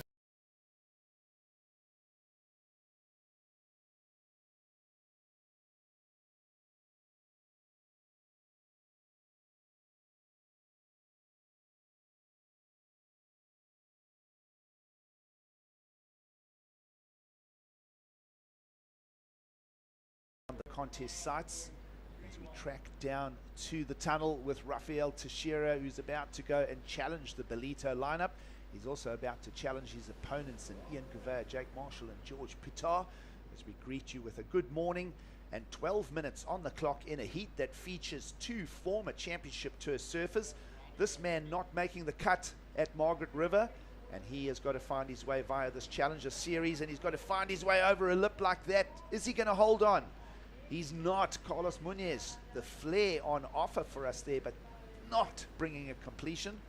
Of course, the other former championship tour surfer in Morgan Sibilik, who didn't make the cut in 2022, and that is the theme of the Challenger Series, as we get to see the bigger profile names fighting to get back to CT level, and of course all the young talent like Cade Matson and Matthias Hurdy. This looks like an equipment change coming our way, Mike. What are we reading from this? Well, he is very close to the rip where you paddle out at the main break here. So I'm not sure if he's coming into reposition to paddle out again with... Yep, it is. But you're right, yeah, it's an equipment change. So not feeling that board under his feet, perhaps realizing he took the wrong board out to start with. Tell you what I do see there, that was EPS composites that he was riding, and now he's going to, it looks like a regular poly with a stringer. So polyurethane, maybe a slightly heavier board. It's going to sit in the water, perhaps track a little more through those bumps. You spoke about surfers perhaps also having some, slightly modified step-up equipment along for the trip to South Africa. So Carlos has had 4 waves so far in the heat gigs, and that board he's taken out now may provide a little bit more flex to deal with the bumpy conditions out there, and it might track over those bumps and into the transitions between sections. Was it? It was Carlos who had that that wave, which was quite bumpy, and he was off balance between a couple of the turns, and perhaps that next board he takes out will hope smooth over the flow between his turns that he's looking for out there. Well, we'll follow his paddle out there as well. We'll try and keep some progress reporting on that. He's going to use the bay in the next cove to paddle out, so you'll see a lot of water moving in. Again, on a day like this, on this particular coastline, if you get your timing correct, you pretty much can get a good vent of rip water taking you out. But if you are arriving in the impact zone with a set, I'll tell you now, you can sometimes actually almost end up getting cheese grated on these rocks here. So we'll try and follow in between everything Carlos Muniz's journey out to the primary takeoff area. Meanwhile, he's got 9 minutes and 20 seconds to find his way back there in a heat that Sibilik is leading with Mats in second. And when Carlos Muniz gets back out there, he's got to go to the mid-range scores, Mike. He's got to find a 5.31. And Matthias Hurdy, meanwhile, has found a very good 6.43. We saw it with those two turns. He's not chasing a big number, is the young Brazilian surfer. No, he certainly isn't. And with the level of surfing that we know he's capable of, he was in last year's highlights package with that massive aerial maneuver. He needs a 3.71 well within his range or capability. He just needs the wave to do it, and I feel like he could probably get that even on a small to medium range wave, so he wouldn't have to need a set to get that gigs. Well, a former world junior champion, Matthias Hurdy, we already know his pedigree. We've seen him showcased as a wild card back in 2021. You remember the Corona Open Mexico event, went all the way to the semi-finals, taking out many of the world's best. So you feel that it's a matter of time. There's a number of surfers that you can almost, you know that they're on their way. It's just a matter of their journey to get to the thing. As we visit Carlos Munez now in the absolute impact zone there, he'll be taking a number of these on the head. You'll see he's quite close to that set of rocks as well. There's a lot of water moving there. Meanwhile, Hurdy in the competitive area will just sneak this one out. Let's see if he finds the 3.71. Beautiful attack. And is he going to climb out? Is he going to get back up out of the saddle? He's not. So that one back to the drawing board for Matthias Hurdy. As we mentioned, just chasing the 3.71, Mike. And quietly, Sibilik and Matson are just sitting on the outside, just going, if we get to our feet again, Cade Matson particularly has got to be focusing in on the task of ditching a 2.8 and building himself a little bit of a buffer between Hurdy and Munez. Looks like Carlos has come around the front of the rock and, wow, straight into another wave. So that won't be one of his counting waves. As you said earlier, it'll go onto the trash pile of low scores for this heat. But Giggs did well to get out there, used the wash to come around the rock and straight into almost a scoring wave. Well, that was 2.5 minutes to do the paddle, so he did find that correct flush. He's out there, so even though there are big sets rolling through, there are some strong rip currents being ushered out by the rock structures here. And Carlos Munez is back in it, and we'll look again and remind you his requirements 5.31 because Matthias Hurdy is not going to improve any numbers of his own. Here goes Carlos again, just in that fourth priority. He sneaked in from the south side of the break, just trying to quickly engage another wave of his own and just bring himself some momentum back with 6.5 to go. Two very small scores there. I sense a little bit of desperation there, paddling for everything he can in order to try and get back into the talking points of this heat and back into those top two advancing positions. This being the last of the four-man heats, he really wants a shot at those man-on-man's, Gigs. There's a big meaty section, and that is what the judges want to see right there. Morgan Sibilik is going to hit the gong right there with that one. We saw the story on the very first wave of this contest with Cade Matson getting a 7.33, and now we'll see, does Morgan Sibilik at least equal that, perhaps even better it? That was a moment of drama, and we've been waiting for that for a while. I love that, the way they hit the lip there, Gigs. Cade Matson has also got to get rid of it too, and that was a little bit awkward. You could see again to what Jacob Wilcox in his beach interview was preluding to, is there's so much energy, you just got to find one that draws clean. Morgan, clean bottom turn, straight up at the lip. That lip was already coming at him when he hit it. He transitioned just onto the top of lip and rode it out clean. Drops about 8 foot in the air onto the flats and rides it out clean. And you can see the commitment to that lip the flat of the board just sending spray into the air. Does Morgan Sibilic's single big smash off the lip get a higher number than Cade Matson's? That's the question that we can ask. I still think Cade Matson's lip was a bit thicker, perhaps that whole section a bit chunkier, but Morgan Sibilic's line up the face more vertical, so it's going to be an interesting comparison to talk about. When I think of that initial wave of Cade Matson, I was like, wow, that is a heavy, heavy North Coast wave. That lip was maybe 2 foot thick, and if I compare it directly like that, in my opinion there, Gigs, I think Morgan's maybe not as heavy a wave, and as a result a very similar maneuver, but not as difficult and risky. Interesting topics. 6.4 will come from Morgan Sibilic though, and he will improve his numbers. Let's have a look at Carlos Munoz, who's again just continually pulling the trigger with a fourth priority kind of stuck in his lap, and he's not finding the opportunities. Let's have a look at the comparison. So here's that meaty section. Wow, solid wave, well overhead. And here's a comparison, same one, very similar turn that Morgan had, and then you can see that right there why the judges gave him a 6.4 versus a 7.33. A significant difference in wave size, risk, and they both had the same commitment to it, but the one wave was just a heck of a lot bigger and heavier. Less than a point separating those two single maneuver score-bearing waves. But for now, Sibilic remains our heat leader. Cade Matson trying to drop that 2.8. And, well, Mateus Hurdy, his six-pointer made up of the two-turn combo. So a couple of stories to take out of this heat. 3 minutes to go. Is Carlos Munoz going to find a 5.31? And is Mateus Hurdy going to find a fairly soft score of a 3.71? And I still bring that all to, why is Cade Matson sitting with a 2.8 in his scoreline? He's got to get rid of it. Here's an attack with the 3 minute mark upon us. Carlos Munoz inside section on new equipment. We'll just try and slice. This board is flowing nicely.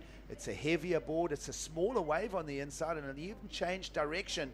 So a real grindy approach to trying to eke a score out from the judging panel here. And 2:40 on the clock. We've seen perhaps dampening of scores on the smaller inside waves. It'll be interesting to see where that score line goes for Carlos Munoz. Such a contrast to that one we just saw of Cade Matson, the replay. Here's Last of Blue, so as you say, it's an insider now. He's tried 3 or 4 times to find a wave like this. He finally does manage to get it. The board looking a lot more solid and controlled under his feet, so complete equipment change. And I think he's surfing looking a little bit smoother there. Almost looks like he may have an inch or two on that board versus the size of the previous one. QS grindy type of approach to trying to find a number. It's not even going to feature in his top 2. It's just a 4.17. So back to the drawing board. It's clear story what the judges want to see. They want to see big maneuvers, big committed turns, even a combination if possible, but they want to see it on the bigger, meatier sections, and that is the clear message with that score not even getting into a top 2 for Carlos Munoz. We talk about the judges setting the scale for the heat based on the first couple of waves ridden, and that's that massive turn of Cade Matson, the 7.33. Clutch moment now with the priority being used by Hurdy, chasing just a 3.71. Cade Matson has kept a 2.8 in his scoreline and is now going to come under attack. And wow, again, lots of energy in the lineup, and that one just setting off Mateus Hurdy's rails. Here is Cade Matson, who's trying to improve, and now that was a clutch moment showdown between Hurdy and Matson right there. And Cade Matson has read the script from the judges, and he's going to offer up another big single maneuver for a counting ride. That is really now making it difficult for Carlos Munoz sitting in 4th place there, because Cade Matson, as you say, carrying a 2.8 gigs, waited a long time. He had, what, like 30 minutes, 35 minutes almost, 40 seconds to go. Well, Cade Matson got the first wave of this whole encounter, 7.33, literally in the first 30 seconds. This was an important moment for Mateus Hurdy as he was trying to find that number. He comes off the bottom nice, and look at this, he just gets a bit of chop there, throws him off balance, and he's not able to go into that next section. Here's Cade Matson's wave, boom, hits it, comes out, and from his body language, he knows now he's improved on that 2.8, distanced himself, and really locked in possibly an advancement position in this heat. Well, more than an advancement position. That last single maneuver is going to fetch a 5.03 from the panel, and the San Clementean is on his way to the next round, because he's not only is he going to find the score, he's going to take the heat win, and he's going to take Morgan Sibilik with him. So big, powerful turns in the critical sections. That's the message, and those are the official scores. Cade Matson and Morgan Sibilik will lose Matthias Hurdy and Carlos Munoz. Gain Paul Evans and Kai Linder as we continue here from the Ballito Pro.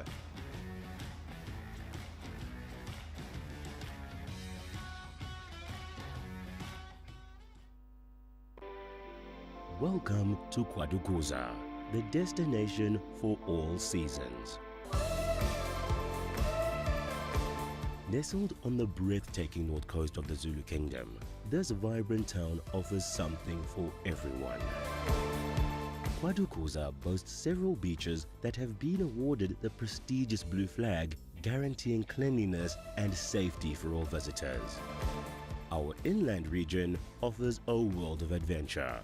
Get your adrenaline pumping with thrilling activities like ziplining, hiking and off-road biking, surrounded by the natural beauty of Kwadukuza's landscapes.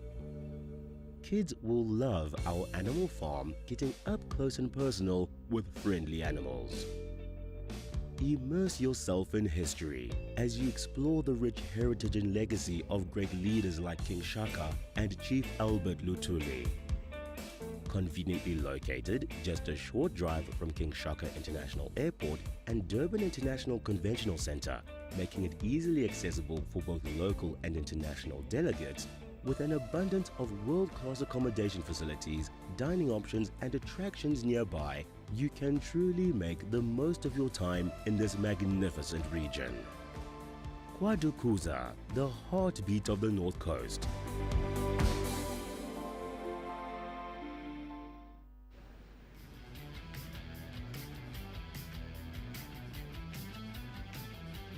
The Challenger Series run of pump and surf continues in Ballito, where an overnight fill-in as well has increased the energy here at this wave, and some big sections out there, some big maneuvers going down already in the opening couple of heats. We're up to heat number 3 of this round, and here to talk you through it, joining myself, Paul Evans, Kai Linder. Good morning, mate. What's your vibe? Well, my vibe is I'm pretty happy to be sitting with you here in the studio, because I don't think the cameras actually do justice to how heavy it is out there right now. We were just standing on the deck before we came into the booth, and we watched Carlos Munoz almost get swept through those rocks on the right of screen, and Travis actually making the call that the competitors have to paddle out through bathers so that they don't get swept through the lineup. 10-minute paddle out, that tells you everything you need to know when the best surfers in the world need 10 minutes to get into the lineup. It's juiced up out there. All right, let's check out the quartet. George Pittard, he was solid in the opening rounds. From Australia, Jake Marshall, recently of the championship tour, not making the cut after Margie's. He's back on Changa's duty. A couple of Brazilians, Ian Gouveia, also former CT surfer Rafael Teixeira, whose aggression and grunt did him well in the early rounds. Let's see how he goes out here. It doesn't feel like a day where you're going to master the ocean today. Almost kind of slip between the cracks, find those little pockets. How do you deal with this lineup, Kai? Well, you deal with this lineup by making sure you don't get caught on the bank. That's number one. And as the tide drops out, that inside bank is going to become brutal. It's so much juice in the new swell. It's coming out that deep, deep ocean straight onto the shelf here. And we saw a few guys in the first few heats having absolute nightmare paddles. I also think looking at sort of what's been happening in the first 2 heats, big set waves with major critical maneuvers are what getting the guys through. We saw Michael Rodriguez, for example, in Heat 1, trying to play the game of the runners on the inside, and it really backfired on him. The judges weren't impressed. And we've made the decision to extend our heat time out to 35 minutes, and that's just a reflection on basically managing this lineup. You're going to need a bit more time with your paddle outs to find 2 scores. Yeah, it's pretty much on that margin of do we need jet ski assist. There's a lot of water moving. It's a fresh swell. It's got a lot of grunt. We saw footage out of J Bay this morning. It's huge down there, and it's firing. So it's also not going to tap off. The swell's going to keep coming. I think Travis is looking at it like there are contestable rides out there. You can get big scores. He wants to get round 3 out of the way, and then we've got a really manageable run heading towards finals day. And of course the forecast is looking really good for tomorrow. Nice conditions Friday morning and great conditions on Saturday. So we're going to have a good finish. I think it's going to be another epic year at Ballito. Might see a few less of the air-type manoeuvres today. This is going to be solid kind of surfing, trying to get your calves in, trying to hit the lip. Yeah, lip line maneuvers, critical maneuvers. Having said that, if someone does man up and go for that big aerial on a big wave out there, they're going to get a massive score, because the level of commitment to actually go for that is going to be crazy. So we've lost the first 5 minutes of this heat, numbering 4 Ian Gouveia. A quick 3.5 for him. It's all about managing the lineup out there. Someone that did that's the young American Cade Madsen. He's with Tasha. Standing alongside Cade Madsen, taking the heat win. Really stressful conditions. You started off strong with that 7-point ride, one big hit, and judges showing that commitment on the bigger waves is definitely the keeper. But then we saw 30 minutes almost of you not being able to find a nice scoring ride. What was it like out there from a stress level point of view? Yeah, it was really gnarly. On that last wave, I don't think I've ever been more like just nervous in my life. But yeah, I was kind of watching all morning. It seemed like the bigger sections were getting bigger scores, so I kind of just went out there to try to get a couple big sections, and I ended up falling on I think my second wave, which I think would have been another big score, so that kind of could have rattled me a little bit, but yeah, I'm stoked to get it done. Yeah, really, really committed surfing, and I think a lot of movement in the ocean there, so to even try to find your position and stay there is not really easy, and those bigger sets coming through can throw you off. Yeah, for sure. It's definitely really tricky, but you know, I mean, I feel like these kind of waves suit my surfing, so I'm stoked they called it on this morning and we got a round out of the way, and yeah, I'm looking forward to tomorrow. We're looking forward to seeing you in the next round. Congratulations. Thank you. Yeah, thanks, Tash. Insights there from Cade Madsen. It does certainly feel, with the amount of energy and size out there, it's one of those days you could end up with like an 8 and a 1, quite conceivably. No, it's one of those days if you just to get in that bad rhythm and you're in the wrong place the whole time, you're going to have a nightmare heat. But Cade did really well, really kept his sort of head together, and you could see the body language as he finished that last ride in the dying seconds of the heat. Like, he was super stoked. But it does suit his surfing, and the guy like that you see in frame there, Kikas, he's going to revel in these conditions, because very similar to sort of those big hairy days back home in Portugal. And I think the big boys are going to have a time of it today. The guys who are not scared to go to the lip. Loves the Coldplay. That's what he's getting amped up with. Big Coldplay guy. I thought he was listening to Wrecking Ball. Fred Moraes will be sizing up conditions here. We talk about the power surfers that like to use the rail. Let's see what he'll do out here coming up in about 27.5 minutes time. He's got a tough heat in his hands right now. Attention's focused still on this one. Nothing huge to bring you in terms of scores, but a pretty solid takeoff there for Teixeira. Unable to get out onto the face. Here's Pizza here. He's S-ing down the line. He's got some open water in front of him. He's got a lip as well. That was nice. Releasing the tail. So finding himself more of a manageable section there. He had a little bit of time, didn't he? And able to express himself there in the lip. Yeah, he took that one to Funky Town. That was a really nice turn. Very creative as well. Liked the little hand flare off of that one. Just stylish, aggressive. And I think that's the kind of thing the judges are looking for. Gouveia here. Powerhouse. He's got that low center of gravity. Let's see how he goes tight in the pocket and pushing really hard and just losing it at the top of that turn. Transition off the rail and then release the fins and release them a bit too much. So Gouveia will think on, and we'll see, I think, quite a lot of that. Surfers, there's no real option. They're going to have to attack. They want to get out of this heat. At the same time, the harder you push, sometimes the ocean pushes back. Yeah, well, I think of two Brazilians that these conditions will actually suit. Gouveia is one of them, De Silva the other. The two big, burly, goofy footers. They're not scared to go for the lip line. They're not scared to go for those big sections, and they've got the power to back it up. So if I look at the sort of Brazilian lineup today, Gouveia and De Silva definitely would be my picks. Pitar makes a move, 5.33, decent for him, a good number to get in. And that's certainly the best of the early encounters in this. Put himself in top position in this one. 5.33 will look to build a bit of a platform from there. There's a lot going on out there, so it's a bit of wind blowing. As the rips are running, we've got this band of rocks that makes its way out just to the right of shot there. That's what the wave's breaking off. And then a lot of swirl as that energy comes around the corner and suddenly hits this really shallow sandbar, Kai.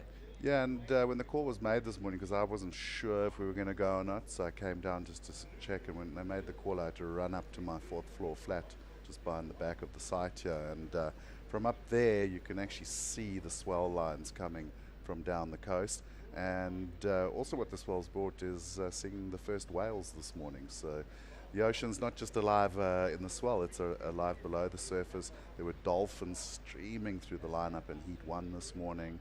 So just really living up to its name of the Dolphin Coastline. Yeah, an absolutely beautiful seascape here on this coast. And loads of kind of interesting things to check out on land as well, but our attention as surfers very much in and around the coast. And what's really cool as well is you just walk around on the promenade and get loads of different vistas on all of the surf spots on offer. This is the break called Surfers, and this is Jake Marshall looking to just release himself into a bowl here. He got a little caught up out the back. That's nice. Snap off the top from him, and again, nicely timed. Didn't need to do too much with his body. He knew that the wave's delivering the power, and the timing was pretty sweet. Good combo there for Jake. Yeah, he'll be happy with that one, and just trying to get a score in, because he's only got the 2.5 and 1.4 so far. So to find a nice little runner, couple of combos, that's going to just settle the nerves and make him feel a whole lot better about the start of the heat. Yeah, pretty solid rookie campaign on the championship tour. Good result at Sunset. I think it was a 5th. He got there, finished off maybe a 9th in Tahiti as well, the final event of last season. Maybe a few people were thinking he might be one of the surfers who'd suffer for the cut, and he kind of took that on board and kind of reacted in that positive way and just said, well, I'll have something to say about that. Did really well to make the cut. This year, kept losing early, struggled a bit. That's why we see him on the Challengers. Yeah, well, it's never going to be easy, because you're coming in fresh, you haven't got the seed, and to be honest, you're going up in those early rounds against the big boys. So it's a tough job. You've got to like really take it on, and you know, you look at someone like Molly Picklum, for example, came in and just really had a good start off the bat, made a couple of wins, took down some big names, and suddenly that seeding swings around, and now you're coming up against sort of the lower seeds, and it becomes just a little bit easier. Not that any heat at that level is easy, but here you see the rankings. I mean, Jake's sitting in 42, so he needs a result here. I mean, that is not where you want to be on the Challenger Series. Yeah, bit of work ahead of him thus far. We have talked about the success that surfers that do step down from the championship tour have been able to have. Particularly last year, that was one of the stories from this tour, was surfers basically going back to school and regraduating essentially for the next season. Let's see how Jake goes. He's got this event, and that'll be the midway point in the season. 3 more to follow after this. Of course, after South Africa, we head to the US Open. Over to Portugal, Ericeira in October, and then Brazil to wrap things up. A lot of surfing yet to come, but a result here in Ballito will just allow that qualification story just to settle down a bit at the midway point in the season. And the ocean's not showing many signs of settling down. It's raging a bit of a torrent out there, and a lot of the paddling we're seeing from our surfers, I don't think that's necessarily positional or tactical. They're just trying to stay in the takeoff spot. Yeah, so when the new swell rolls in here, it really does push up the coast. So you're going to see a lot of surfers having to put a lot of effort into staying there. And I said that man was not scared of going for a big lip line, showing us exactly why there. Here's Marshall right behind Gouveia, and another nice combo for him. And meanwhile, here's Teixeira. So 3 surfers getting involved in this. Ooh. And a short radius turn from him, and he kind of just parked it up the top of the wave and then got pinged back down. So just didn't have the legs to hold that. I tell you what, he was going a rate of knots as he came out of that turn. And there'll be an incompletion for Teixeira. Numbers to go down for Gouveia will be a throwaway, attacking really late on the backhand. A big, big section. Probably the biggest section we've seen attempted in this heat so far in about 13 minutes or so of action. Previous to Jake comes in as a 4 for that combo of turns. How'd you like that number? Well, I think the judges are sticking to what the game plan was, and they said they're going to award major combinations and critical surfing in bigger waves. So sticking to their guns, if you take off on a smaller wave, you can put a couple of turns together. They can look really good, but it's still a smaller wave. They want to see commitment. They want to see major. All right, another score to drop it shortly for Jake Marshall. Let's see where that puts him at the moment. Pittard with the best of it, the 5.33. Here's Jake doing the run around. So just madness really to try and paddle out from from the end of the wave in here. So what we're doing is we're running up to the next beach, Bathers, on the other side of the rocks, heading out in the rip there. Well, you call it a rip, but there's a lot of sand at Bathers at the moment too, and if you mistime your paddle out, you're not going to be in a happy place at all. It's a really bad paddle if you get it wrong. Well, you see this wave from Jake. This was the second one, and a little bit bigger than that first wave, but he definitely put through a couple of good turns. So I think looking at the scores coming in, a 5.83, so you know, he's doing the classic, just building up his scores, getting a little bit stronger with each ride. He's up on top of the heat now, so he's taken control. And, you know, these guys are so fit these days. You see, he's not even taking a walk. He's taking a nice, steady jog. And I notice as well, he's going a bit deeper down the beach at Bathers. Like we said, we saw Carlos almost get sucked through the bricks on his paddle out during the heat. You want to make sure that with that wash pushing up the coast, that you give yourself enough time to get out before you get stuck on the bricks. Yeah, he's heading a real long way down there. Give himself a bit of room. He's got that number. It's put him into first, 5.83. Let's check out a response here, as we'll see Marshall heading out. So quite a long way down at Bathers. What he doesn't want to do is get caught right in that corner as he tries to head across around the back of the rocks here. By the time he gets in the line, it's going to take him a couple of minutes. It'll be interesting to see. So about 19 minutes and 20 seconds when he jumped back in the water. Big set heading through here. Looks like Teixeira on the inside will just take that one on the head. And there's some power out here in the Indian Ocean. A building swell. Well, it's a built swell essentially overnight. And a little bit of wind ruffle coming across the swell as well. But you see when there's that much power, it does still clean up on the face. And there are still some beautiful looking sections. Yeah, and we've seen some good surfing this morning, and there's been some really critical maneuvers down in the pockets as well. There's Emrod. Doesn't look too upset anymore that he didn't go further in the event. But of course the Brazilians are well known for that. They don't get knocked and get on a plane and get out of here. They always stick around and support the rest of the guys until the end of the event. 18 minutes and 15 seconds remaining in this one. Marshall, there he is. Well, that's a minute so far, and he's sort of got nowhere. So he's going to have his work cut out here, and you can see, yeah, I called it a rip. It actually kind of more blows back into the beach, doesn't it?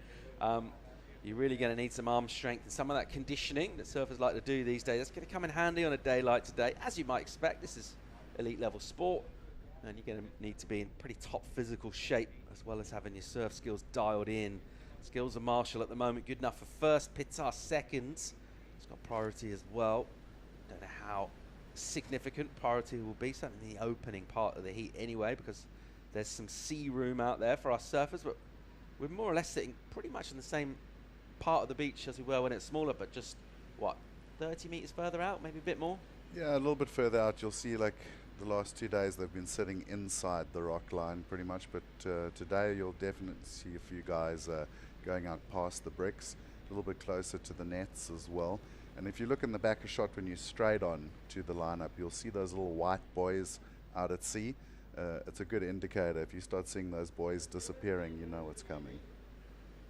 To speak in cetaceans, what sort of whales are we looking out for here?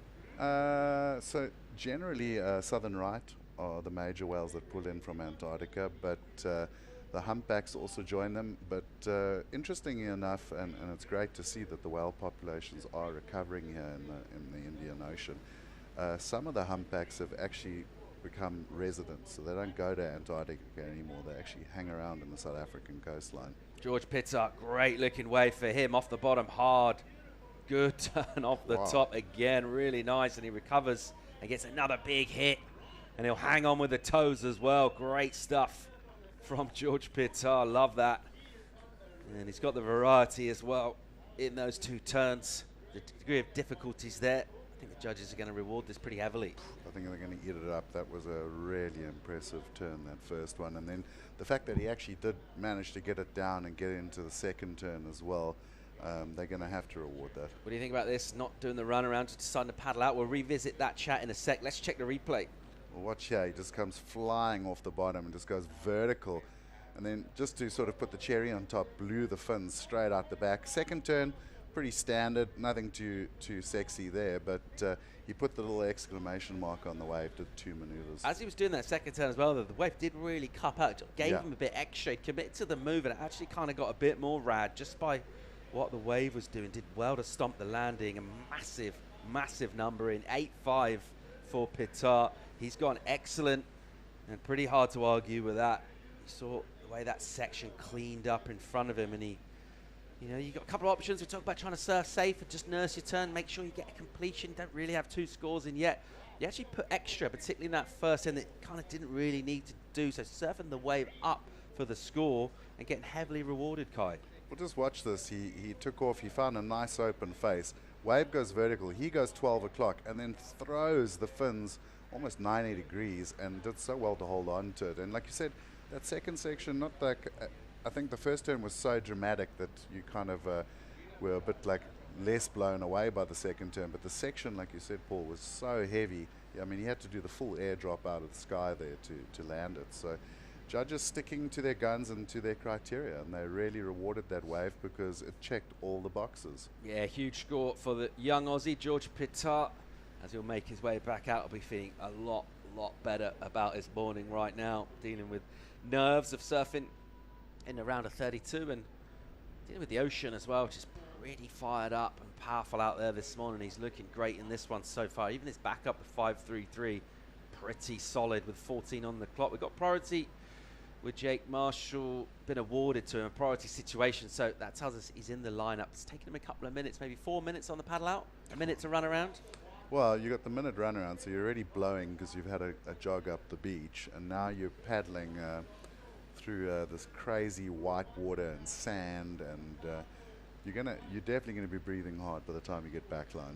13 minutes and 40 to go in this. We're checking out Jorgen and Cousinet getting ready for the next heat. That's coming up soon in a powered up ocean here at the Ballito Pro. Time to go to a quick break. Pits are in control of this one at the moment. More live action from Ballito real soon.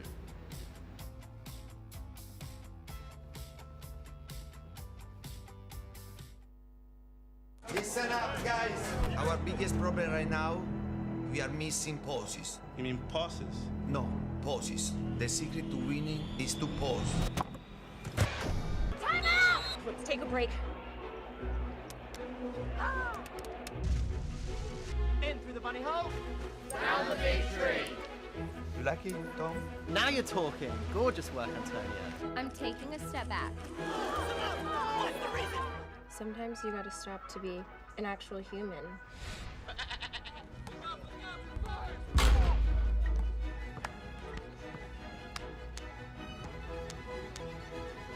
Come on, boys! Ah!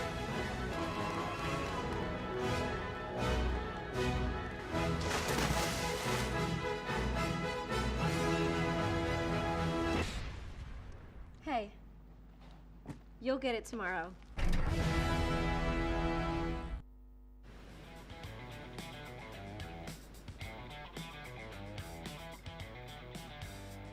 Challenger Series is back in South Africa. It's the Ballito Pro presented by O'Neill. 4 surfers in the water right now looking to continue their participation. It's the round of 32. We're down to 16 when this is all wrapped up at the moment. It's the Australian Pitart going good in this, going excellent in fact on his last wave. 8.5 for him, a huge number.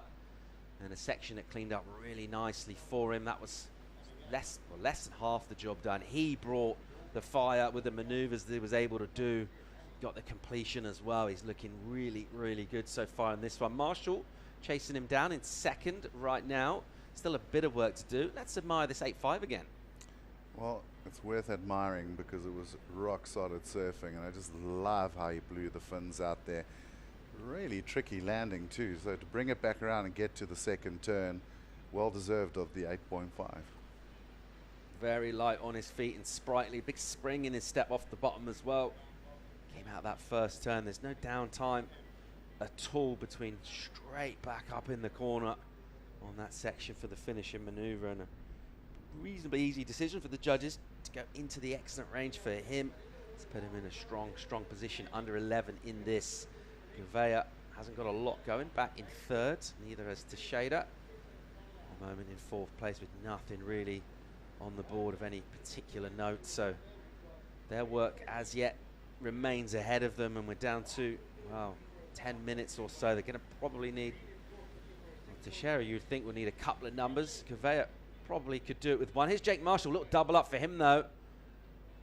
Nice momentum as he just kind of eases through the gears, really smooth, goes into a little double up bowl, and a finish on the inside. It's a tough one, and he'll get blown up. Some really good surfing there. I love the board control. Like, he showed so much skill in some of those sections just to slow the board down or get it into the right pocket. Unfortunately, just on that last turn, I don't think many people would have ran out of that one, because that lip was just tripling up and just hit him so hard on that shallow sandbank. But the first two turns were great. You see him take off here, and you'll see what I'm talking about. He comes off the bottom, lovely little turn. Just look at that little board check. Redirects, comes straight off the bottom, and the second turn was money. That was a really nice turn. Did well to get into this section. Unfortunately, that thing just was hungry for Marshall. Yeah, it gets exploded for the finish. Gets a reasonable number, the 487, improves his backup and just consolidates a bit in second place right now. He's advancing out of this heat. Cavea will want to have something to say about that. Chasing a 6 down. This is your heat leader. He's already gone excellent. What's Pitar got for us here? He's winding up for something. And a soft section. And a little bit of a throwaway maneuver for him as he realizes not much scoring potential down the line. Just having a speculation on a little inside. See what he can get going. There are some absolute bombs out the back. If you're a surfer like Rafael Teixeira now, are you waiting for an absolute bomb? Are you trying to go up to the 8s as well? I mean, what's your strategy? Well, his strategy's got to be start catching some waves, because only 4 rides ridden, high score 3.1, backup is 0.5. He needs a 7.6 just to get into second. It's not like we're seeing a lot of 7.6s, so he's really got his back to the wall now, and I feel like he's had a bit of a bad run. We saw him sort of bodyboard into that one set wave and nothing happening there, and he's got to do something to change his rhythm and get some positivity going. So even if it's just a wave with 8 minutes that he takes off on and just gets that one good turn, could just change things up for him. Plenty of energy out in the water this morning for our surfers to try and deal with. And it's about managing that energy, particularly trying to find some corners out here on this powerful kind of sand-covered reef at Ballito. Here's an entry from Pitar. What's he got in front of him? That one's going into a bit of a hole and then just slamming on the inside. That was a beautiful porpoise right there. Yeah. I mean, that thing almost kind of shook our camera position, didn't it, when it exploded? He did well to get out of there, but just decided to have a little look. But there's a lot of power in the water right now. That kind of cross onshore just feels like it's adding a bit more juice as well. And some turbulent water down inside. It's a great morning for breaking a board. I'm surprised we haven't had a broken board already, but I can guarantee you it's coming with that low tide dropping out. And it's interesting, I'm just looking like wave counts. George on 6 waves, Jake Marshall 5, Ian also on 6, and you look at the difference. Well, here's Rafi. He needs to get a score on this one. Slopey out the back for Teixeira. What's he got for us here as he brings it onto the inside, and another little setup check turn. He's going to need a strong finish. It doubles up, and it doubles up really, really hard. And he'll have done well, really, just not to get sucked over there. It's never easy, that pull through on your backhands when you're kind of high lining through the doubling up section. All sorts going on as the Brazilian squad checking things out. They don't seem to be too miffed about things in terms of surfers that have been eliminated in the form of Mateus Herdy, Michael Rodrigues. Good energy from them, watching on as ever, tuning in and offering support and counsel. Do you ever think sometimes you might get about death by committee and loads of different voices and people pull you in different ways? Would you be, if you were surfing out, would you want all that advice from the committee, or would you just go headphones on, just ignore your mates? You definitely get different surfers, as with all people, and the Brazilians have always been that big sort of unit. I mean, if I look at like Mateus, he's been coming out here to South Africa since he was about 15, and he's always been surrounded by this big group of older guys and getting advice. So I think it's become part of their sort of psychology of competing. Certainly, I mean, you also just look at like how tough this Challenger Series is. When you're looking at that picture there, Mateus Herdy and Emrod and Christian Carmison, and I mean, they're already out the event. It's only round 3. Big names going down early in this, and new names putting their hat in the ring. One of them's this guy, Pitar, as he whips one in the pocket, just jamming off the rail, nice and tight, long bottom turn. And how's that stuff? He's so good in the lip, it seems. He's got that lightness in his legs, just be able to react and deal with the energy, keeping his board kind of on top of the water, even as he's in the lip, and gets another completion. He's really impressive, this guy. Yeah, well, we talk about some people just get in that rhythm, and he's certainly in rhythm right now. He's got the magnet on him too. He's got a high wave count, and he's had some sort of no scores, but he also just seems to be finding those waves that open up and give some scoring potential. Nice little first whip, but it was all about the second turn here. Just look at that heaving section. Even got the little tail drop in for the rock and roll over that section, so he's looking comfortable and calm. I'm sure all the boys and girls at the North Stain board riders will be going mad on the webcast watching George put his hand up. Yeah, he's got a great shot of getting in the round of 16 right now. He's got a massive 8-5 locked in. Another number to come, 5-3-3, the backup from him. Let's see where the panel puts that last wave. But his confidence will be sky high, you would feel, as we check out absolute bombs coming through out the back here at Ballito. Look at this thing. This swell has jumped up overnight. It's pretty much, well, doubled in size, maybe and a bit. And we expect it to get bigger throughout the day. Yeah, it's still going to climb well into the afternoon, and there's definitely going to be a few horizon dark moments for the competitors today. And Ballito really is like that, you know, because you'll be sitting there thinking you're on the peak, and because the waves come from such deep ocean, you don't always notice them until it's too late. Absolutely pumping here at Ballito. And another good number in for Pitar, 617 for him. So consolidates his position, gets an improvement as well. He is loving his morning's work thus far. There's the spread from the panel. All of that score really coming for that final maneuver, and opting again for just the conventional try and punch through and pop out in the lineup. Pretty smart call, I would say. Jake Marshall went for the run around early this morning. We saw Carlos Munoz with a board change. I think he buckled one in front of the fins, changed the board and tried to punch out pretty close to the rocks. And yeah, we were watching that and kind of, yeah, a little concerned. Yeah. He did okay. He's a very experienced waterman. And he got in the lineup all right, but it wasn't enough to get him a score. And generally speaking, you'd rather be in the water than on dry land during a heat, especially a not particularly long wave like this one. 3 on the clock here, and the Brazilian pair, Gouveia and Teixeira, they're on struggle street right now. Ian Gouveia with priority, looking for a 6, so his requirement is gettable. Teixeira, a bit more to do. 7-6 is his number. The other goofy foot in green, and Ian Gouveia's got to go something here. He's been a bit quiet through the mid part. He got the 4-7 for his last wave, but he's going to need a little bit more. That came from another 1.5 on top of that. There's the requirement for him, a 6-point ride. Looking at the waves that we've seen, and a 6, you do it in one turn, you do it with a nice combo of 2. He's very capable of getting that. Well, that's got Gouveia written all over it. I mean, he's known for loving those big backhand hacks and lip line hits. I think back to Sakurama, like I think about 3 years ago, it was so big on that big right-hander, and he was just going ham out there. So certainly capable. You see the caddy waiting with the freshie. Here he goes. Here's Gouveia. Good looking wave for him. What's he got here? Patient off the bottom, looking for a 6. And he engages hard with a big hit. Nice and vert. And the grimace there. Hey, caramba. Looks like he didn't make that, so an incompletion, you would think, judging by the facials. And you see that power tugging on the board. He emerges. He'll take this one on the head, and he'll get a little bit blown up paddling back out. If he gets back into the lineup in time, he's going to have seconds rather than minutes, probably, to still chase down that 6. A small number comes in for him. 90 on the clock right now. He's a long way from the takeoff spot, though. And this is a really important paddle in the context of the season for Ian Gouveia. If he wants to stay alive in this event, still looking for a 6-point ride. Marshall, of course, in the lineup with priority and a chance to improve as well. Yeah, it's a pity because that was the score. I mean, he absolutely hammered that turn. It was a big wave, heaving section, and it looked like 90% there, and then he just kind of caught that little rail and went to the layback, and he even recovered from that, but then by then he was in that sort of hit zone for that whitewater, and just no chance really. It's the magnitude of the height of the waves today. Maybe just changing the sort of mechanics of how you're going to hit this inside section. You're thinking you're coming backhand, you're going to be pretty steep.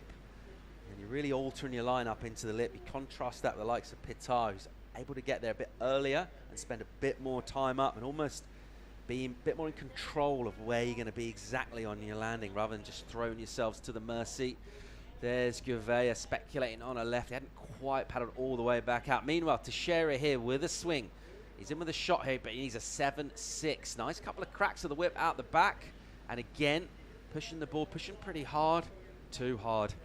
And he'll be bowing out competition now.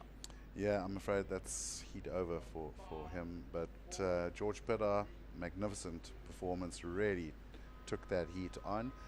And Jake Marshall doing enough. I know he didn't really get a wave after that run around though. He's been sitting out there just sort of watching the scene and playing the game, but luckily for him, neither of the Brazilians able to put on any pressure. Yeah, really impressed by Pitar.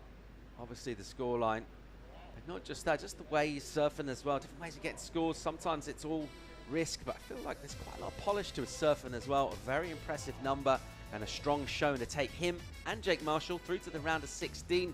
Loads more action coming from the Ballito Pro. It is absolutely pumping here on the Challenger Series, challenging our athletes. Join us for more live right after the break.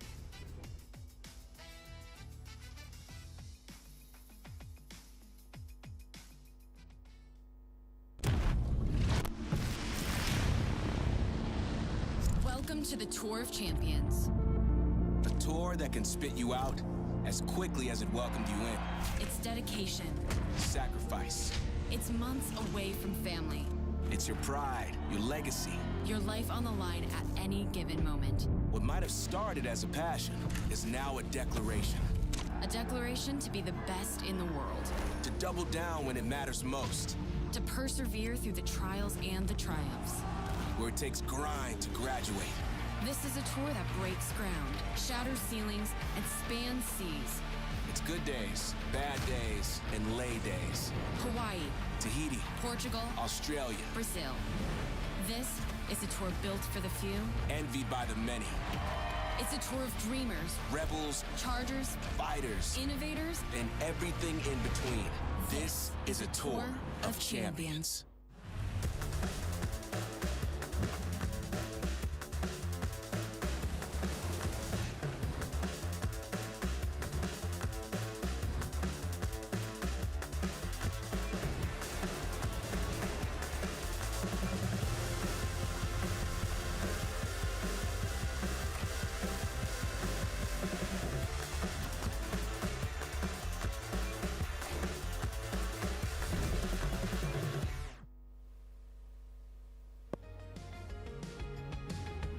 The Ballito Pro, presented by O'Neill, is brought to you by O'Neill, Quadacuza Municipality, Monster, SMG Yamaha, and Coca-Cola.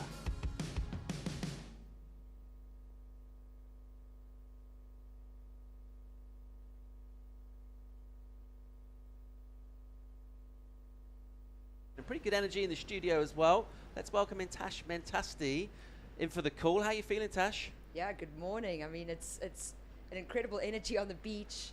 The energy from the ocean is amazing, and the surfing has been on fire. So I'm really happy to be here. And so far, some of the performances we've seen already feels like surfers taking the risks, they're getting the rewards. Yeah, that is it. Risking it, but getting the rewards. I spoke to Cade Madsen, and he was just saying he knew he had to go big and getting rewarded with one turn, getting big scores. So judges really rewarding these surfers, and it's fantastic to see. And Kai, it's been a bit of a sort of contrast in fortunes for surfers in the water as well. We've seen some surfers able to go into the excellent range and look like they're in full flow and kind of almost dominating the conditions, and others on the back foot looking for opportunity. And let's see if that story continues throughout this as the waves continue to pump in. Let's check out heat number 4 featuring Alejo Muniz of Brazil, Mikey Madonna of Australia, Frederico Moraes from Portugal, Jorgen Cousinet of France. So a bit of Southern Hemisphere participation, a couple of Euros as well, some power surfers out in the water. We're going to see some spray, I reckon. Yeah, and first name you really need to look at here is Alejo Muniz. He has a very special relationship with this wave. He's done incredibly well here in the past. He's won the event. He's semied a good couple of times.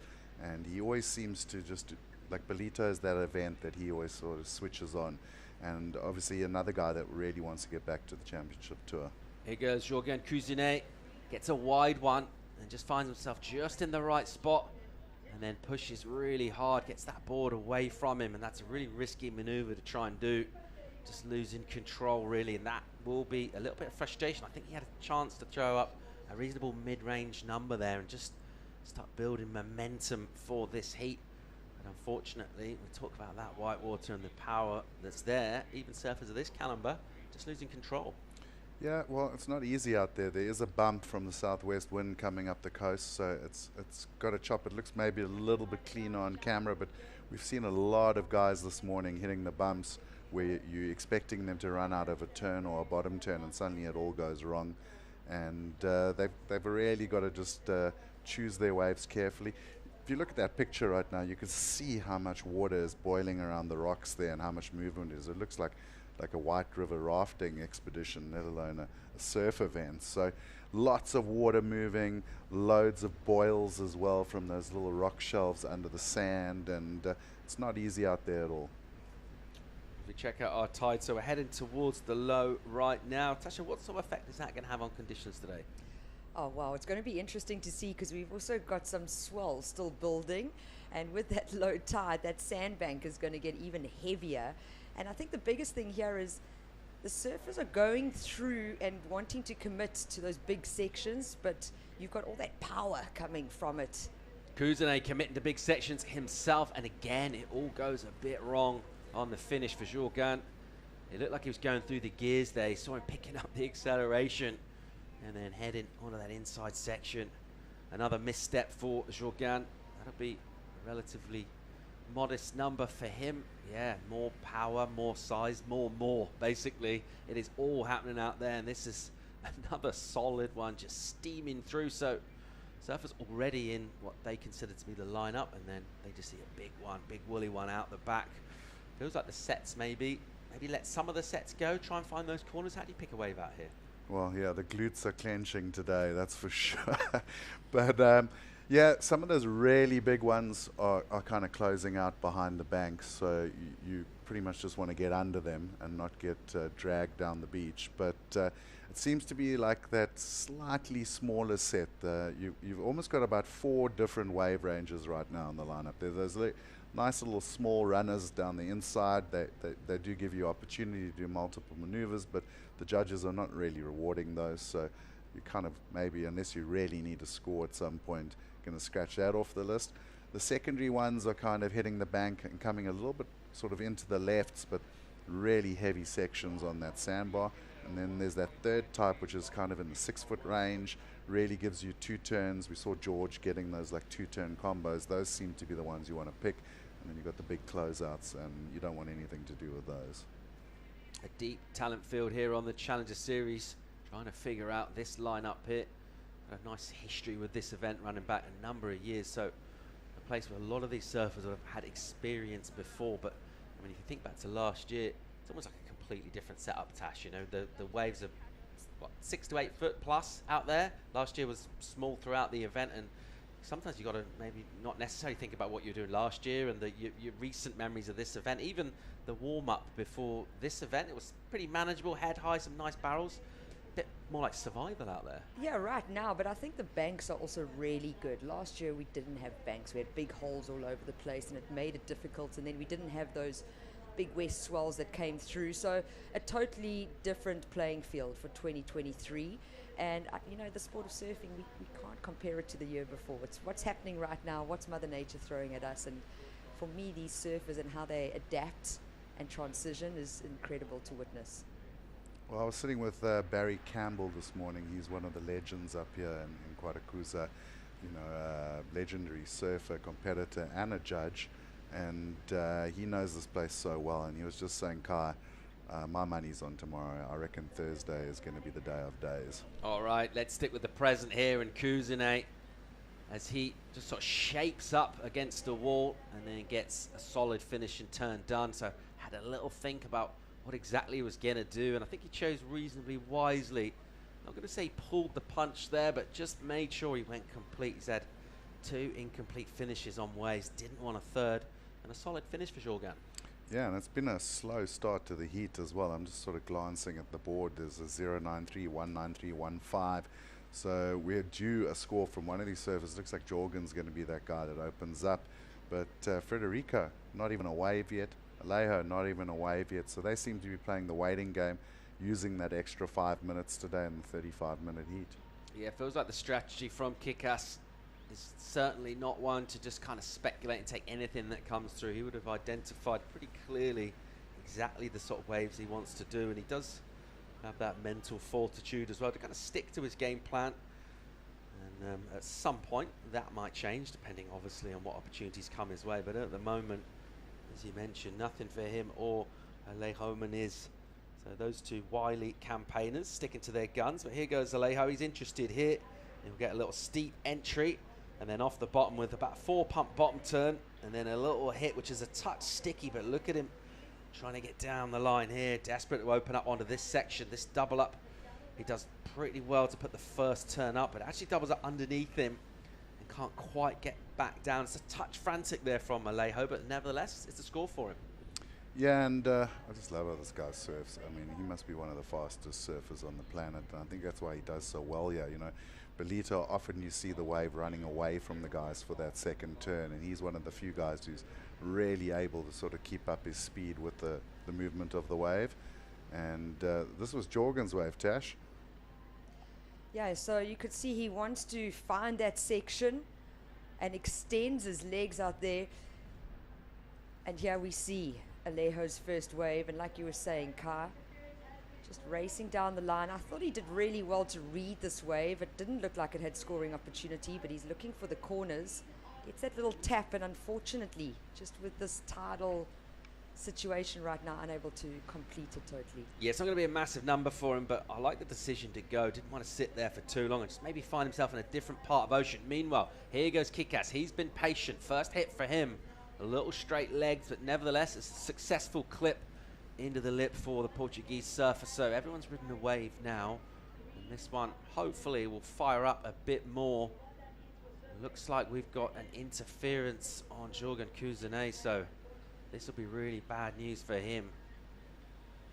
Jorgen Cousinet, we're just watching Federico Moraes paddle back out. You see the graphic on your screen there.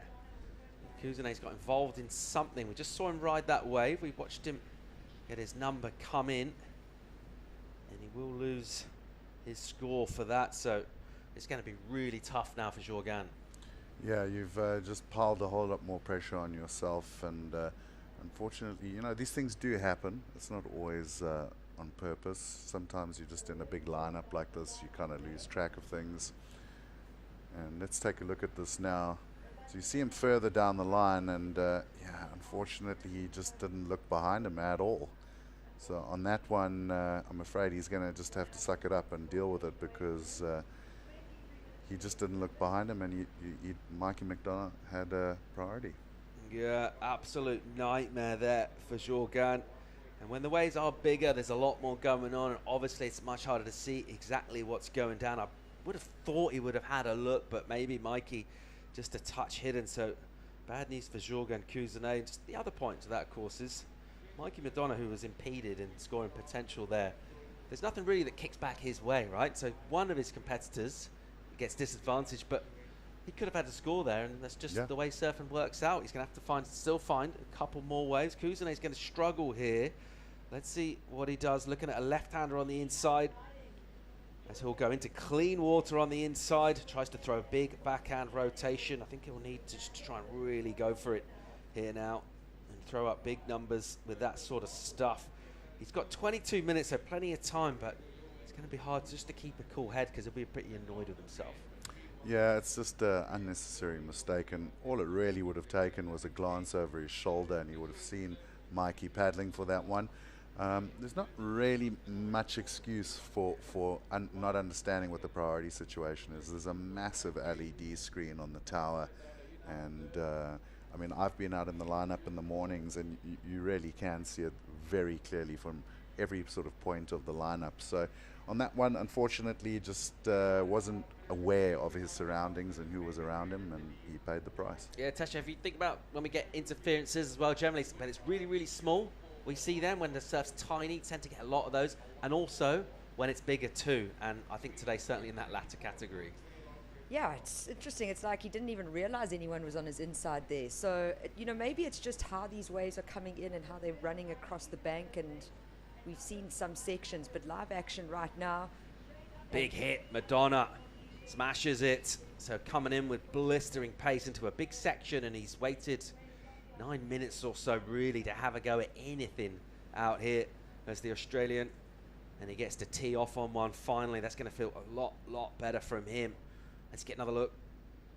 Yeah, flying down the line into this one. You could just see that massive bowl coming in. I mean, where most surfers would have just turned tail and run, Mikey went for the attack. So I think the judges are going to give him a decent score on that one. And it's going to be the first decent score of the heat.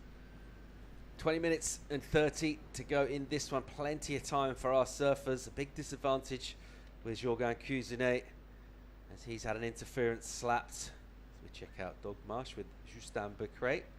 Old school with the notebook.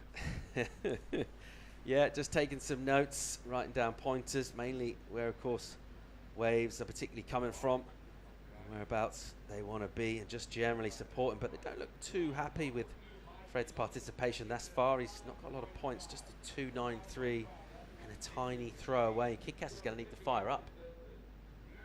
And as we go under that 20-minute mark out here in the water, and this one just settles down a touch. Let's go in here for the winner of the last heat. He did some excellent surfing, got heavily rewarded. George Pittard is standing by for a chat. I'm here with winner of the last heat, George Pittard.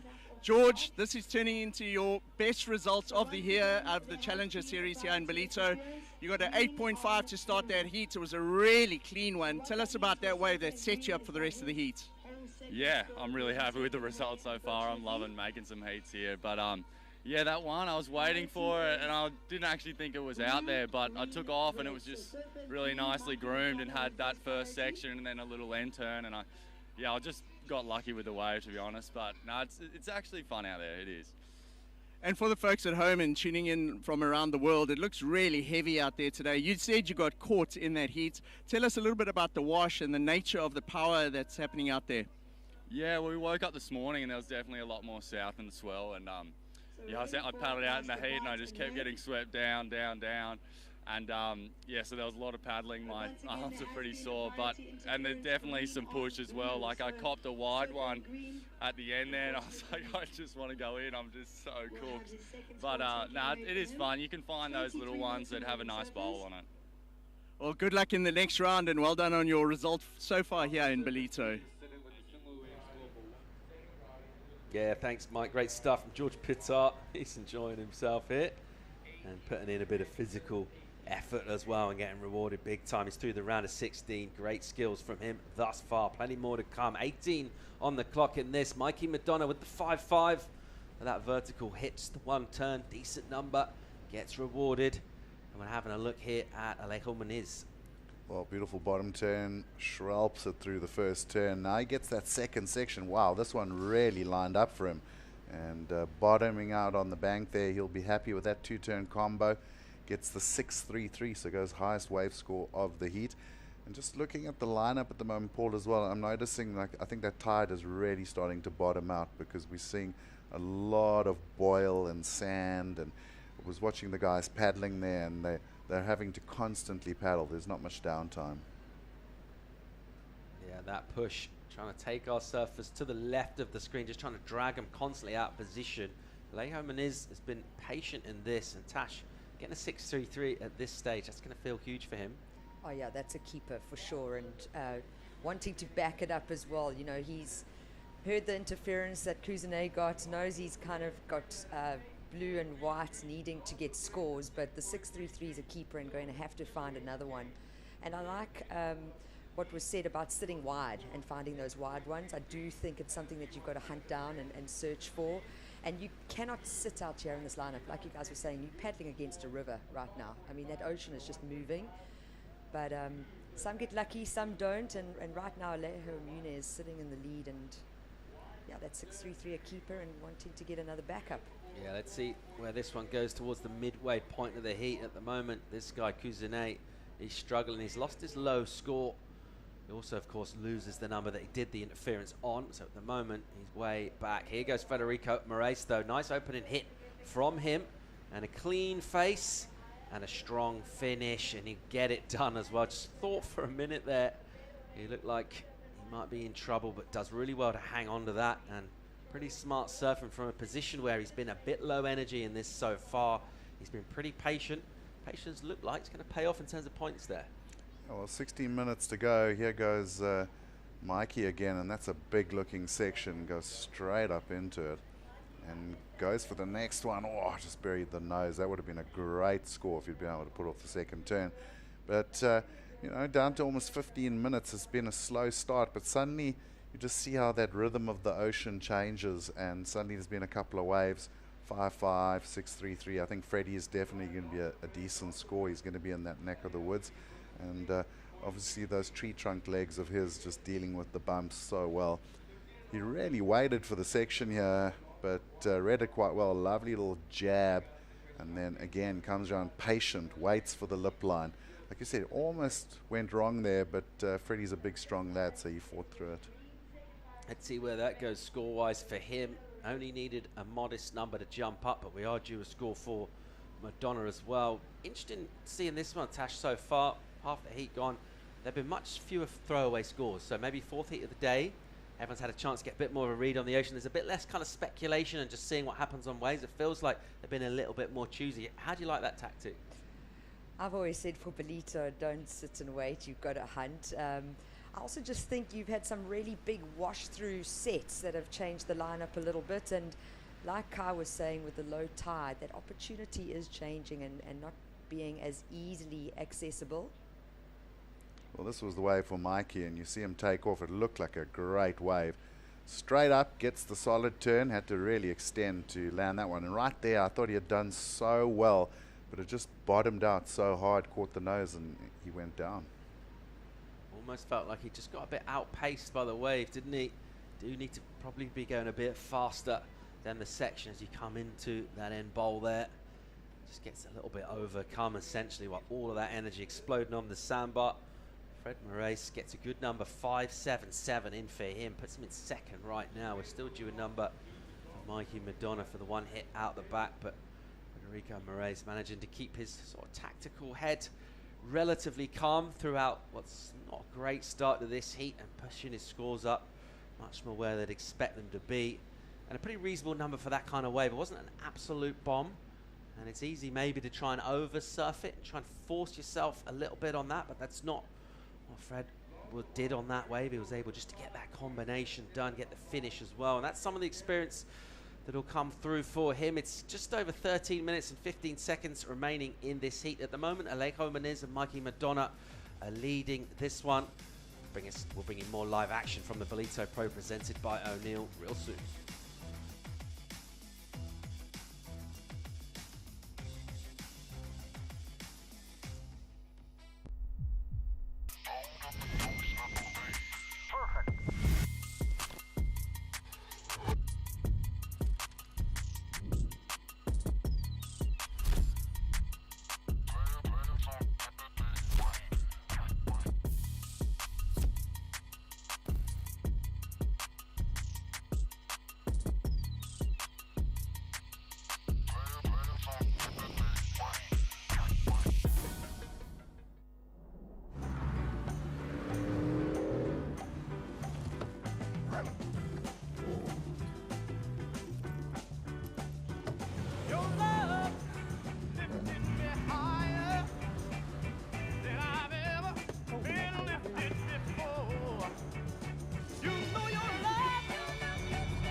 Welcome back to a pumping Ballito. Menez in control at the moment of this seat. I say in control, he's in the lead. He's not a long way ahead of the chasing surfers. He's still in single figures as well for his travails thus far. 9.5 out of 20 for the veteran Brazilian Mikey Madonna. The young Australian at the moment, hot on his heels. Not a long way behind, 9.43 out of 20 for him. Moraes is chasing him down. And the Portuguese surfer will look to work on a 2.93 back up. The requirement for second at the Mo, 3.66.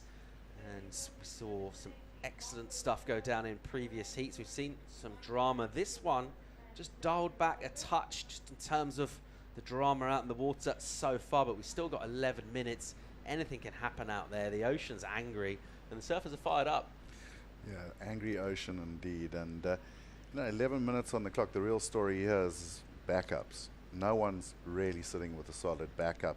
And I feel like the first surfer who finds that sort of good to excellent score is going to sew this one up. Yeah, I think you're just paddling so much, so you're losing so much time to get back out to the lineup. You're fighting Mother Nature, and yeah, not easy out there. Although chatting to the surfers on the deck, they're all stoked that they're running today. I mean, Ballito really showing that stop number 3 on the Challenger Series is challenging, and that's what they're doing today with the conditions. But all the surfers seemed really happy with the call that was made this morning, so they fired up. Plenty of energy out there. You think about the position of Jorgen Cousinet at the moment. Well, he loses his low score, so the best he could possibly get is 10 points. And at the moment, surfer in second, Mikey Madonna, still in single figures, so it's doable for Jorgen. He's going to need a pretty solid number at the moment. Let's see where that goes. Federico Moraes with a much more achievable score, and we talk about surfers in different situations and how they surf according to the requirement. Let's see if we see any shifts in tactics from him. It's not a big number for him. I'm sure he won't be surfing for the 3 with 9 minutes and change on the clock, but at some stage that could come into play. At the moment, Federico's going to have to draw on that experience. Really comes from a place with powerful waves, so he won't be too perturbed by the fact the surf's jumped up, but he does need a number here. Yeah, they all need numbers, but Freddie has been out to Ballito for many years. Munoz, loads of experience out here. They've surfed similar days to this in the past, so those two I feel like have probably got the advantage out there in that they've got that experience. They know the break. They've experienced similar sessions out here. Mikey's got to hope for him that he's been here early and maybe had a couple of good free surfs in and amongst the junior event and everything else to get that feeling, because it is one of those spots on tour I feel like the experience really pays dividends. Under 9 minutes to go in this one. Menez still with that lead. He's been pretty quiet in terms of his overall wave count. Just the 2 rides for the Brazilian. One of them was 6.33. That's been the sort of real quality thus far in this heat. And Tashi just put a lot of that down to strength really from him on that wave. You saw the way he kind of attacked the sections and recovered from them as well. He looks like he's in amazing condition. The equipment looks sharp. He's surfing with the speed as well. Let's see how he goes towards improving his overall lead, but he's looking pretty solid so far. Yeah, he's looking good. He's looking really strong. I'm actually just thinking of Cousinet right now with priority, knowing that he's only got 1 score that's going to count. How do you make a decision on which way to go for, knowing that you're going to need an excellent score to even try consider coming into that second place position? Lots of pressure. Yep, absolutely not where he would have wanted to be as he set his plan for the heat and his strategy, but these things happen in the thrust and parry of competition, and we mentioned it before, but I think you just would have had no idea. I think we would have known his priority situation, just no idea Mikey Madonna was deeper and actually riding that wave when Jorgen paddled in. So 7.5 on the clock here. Madonna at the moment in that second place position. He won't be happy sitting on a 3.93 though as his backup score. There he is. We'll pick him out. He'll look to try and go to work on that 3rd priority. So he's a little bit away from the others, just trying to find himself an opportunity. But it feels a little bit tense, this one, and the fact that the scores still are quite low, and 3 of the surfers anyway. It could be any of those 3. We're going to take 2 of them to the round of 16. More sets stacking up here, and we'll see. Everyone will just have to let that one go. There's a big one out the back too. It's pretty solid. Yeah, solid waves, lots of water moving, a really shallow sandbank. Couple of rocks thrown in for a good time as well, lurking around that sandbank as well. So 1 or 2 guys are definitely going to get rattled today. And I think in the first few heats we've seen that, you know. I think about just the last heat, you know, Texera just kind of got rattled, and that was that. He really never found his rhythm again, and that's what's going to happen on these bigger, wilder days, especially with the power band and this surf, is you find yourself in the wrong place early in the heat. It's going to be very, very difficult to fight back. These four at the moment just basically paddling, as you mentioned, Sasha, just headed to the right of our screen, just trying to stay in position. So they've got a couple of knots of sweep there, basically, and that's a result of the fact that the swell direction's coming up the coast at that quite sharp angle, and it's basically just pushing everything, all the energy, trying to drag these boys up the coast. Yeah, and you could see it with that last set. I mean, there were 3 guys out the back, but it ran across so quickly that despite all being situated down the line, none of them were able to be in the right position to get into it. So there's so many different variables that are coming into play, and a lot of pressure in 35 minutes, and especially into this part of the event, round of 32, you really want to get into that round of 16 because then it becomes a keeper result. Nervous moments as the final 5.5 minutes on the scoreboard here. Cousinet, he needs something huge in this. Nice looking wave. Great turn for Jorgan. Off the bottom again. Really nice with the layback, and just gets consumed as that thing just kind of grows on him and then presses him on the inside. So he'll go incomplete down there. He's going to need a big, big number in 8 as it is. Yeah, and I was just thinking, you know, that first turn looked really good. Nice variation compared to what we've been seeing. But then to do a second layback in that section, you almost don't want to put the brakes on. You want to be flowing with the wave and with the water to be able to complete that ride. So, yeah, shame. He's not in a good situation. But looking at it, only needing a 7.5 with an interference to his name. So is it impossible? No, not at all. But time winding down, and that's going to be the massive factor for him, and now sitting with 4th priority. Getting a bit blown up as well as he makes his way and paddles back out. Just going to have to try and find something, opportunity, and see what happens with the scoreboard. At the moment, it's achievable with the way things are. 4.5 to go in this. Are you surprised here, Kai, to see Alekai Moniz has been so quiet? He's only paddled into waves twice.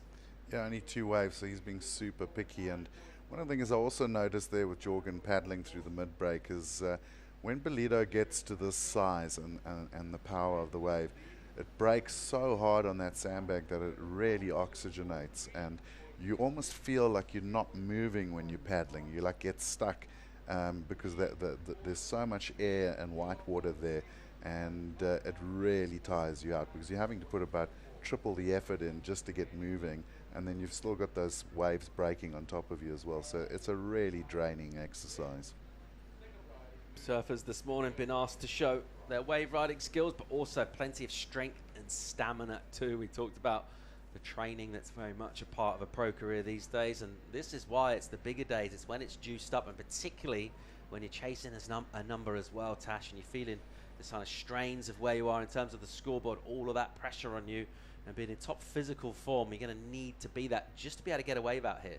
Yeah, you don't want to feel fatigued out there in any way. It'll make you feel heavy, it'll slow you down, and I think preparation from a physical point of view, yes, but stamina is needed as well. And I'm quite surprised we haven't seen so many broken boards this morning. I really made the call, and I was like, we're going to see broken boards, but we have yet to see any. All right, Moraes here looks interested from 4th priority, has a swing and hits a section, comes into that from a decent angle in terms of getting a make. Didn't want to go too vertical, and he likes it. Let's see what Doug Marsh writes down in his notepad. A round of applause there from Becre. See Thiago Carrique next to them as well. A Frenchman who surfed as a wild card in Portugal and actually charged in that event back in March on the CT this year. His Federico Moraes making his way back out. Thinking about his numbers, the 293, Kai, was the backup score for him. Is he going to lose that? Yeah, I mean, that's definitely gone. That was a big wave, really heavy section as well. I think he boxed clever there, because if he had gone for a really aggressive vertical turn, I don't think he would have had much success in landing it. 577 was his high score. How's it going to compare to that? It's a tough one, because the 577 were 2 good turns. I'm not going to go great turns, which is why it was a mid-range score.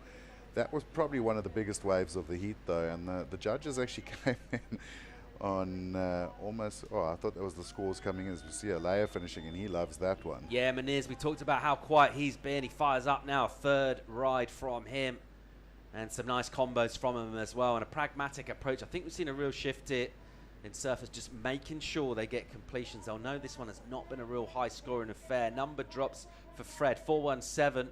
Comes about a point and a half shy of his high score. Good enough for first right now. But Alejo Moniz currently in second on your screen right now, just making his way through the inside. Meanwhile, live action is Fred, and he's flying down the line, and he gets pinged out of a lip, and he'll go incomplete with loads of speed. And for a little underwater adventure, as he'll pop up on the inside. Yeah, but number to drop for Alejo, and he only needs a 3.61 to go back to first. So it's an interesting exchange in the top of this heat. Mikey Madonna with priority, a minute to go. He's going to need to ride a wave.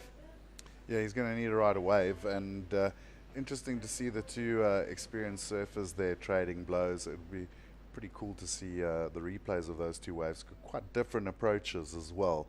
But I think the 417 for Federico, pretty much coming in. Yes, it was a big wave and a heaving section, but the turn was, I mean, it doesn't feel right to say it was soft, because there's nothing soft about the surf right now. We'll say strategic rather than soft. Yeah, strategic, and that's why he got the 417. This is the one I wanted to see, though, again. Alejo straight off the bottom, lovely little hack over the section. Gets around the section, nice jab, and this is just classic Muniz. Gets the third turn in, and wasn't the biggest wave, but a couple of nice solid turns, and that's why the 517 came out. Yeah, smart surfing there for Alejo. Tash not swinging for the fence, just getting the job done. Yeah, looked effortless, actually. Didn't look like he was fighting against the ocean, but just flowing with it. So, and to fit 3 turns in these conditions right now, he's in tune with the ocean, he's in form, and he's looking really great. All right, that'll wrap things up. It's your experienced campaigners with the experience. Alejo Moniz and Fred Moraes getting the job done in a tricky ocean, a really interesting heat to see how it all went down, but ultimately experience pays off. It's pumping out there right now at Ballito. Thanks, Tash, for joining us in the booth. For the next heat, we're going to bring in Geek Cilias, Mike Frew.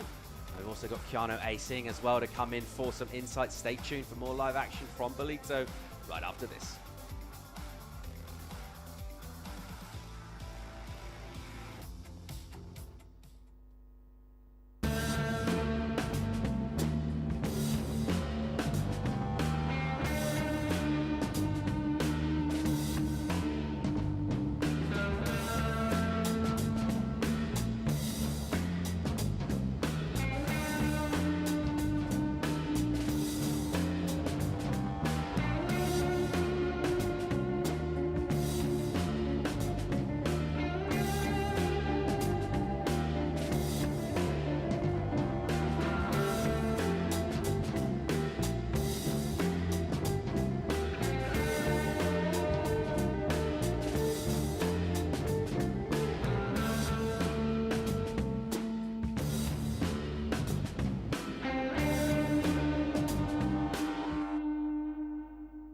I'm taking a step back. And moving the whole sports world forward.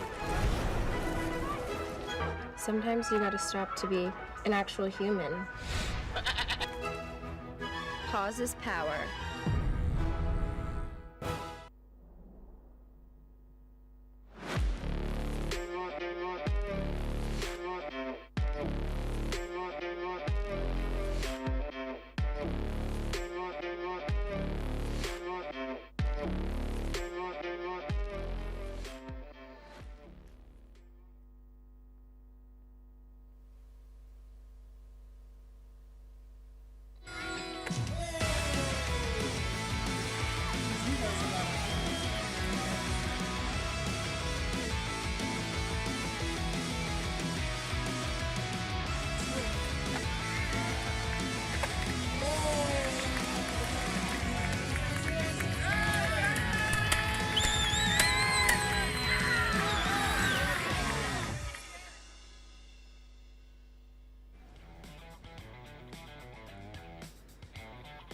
It's a celebration of all things board riding as the World Surf League's Challenger Series comes to us at the third stop here in beautiful Ballito in South Africa.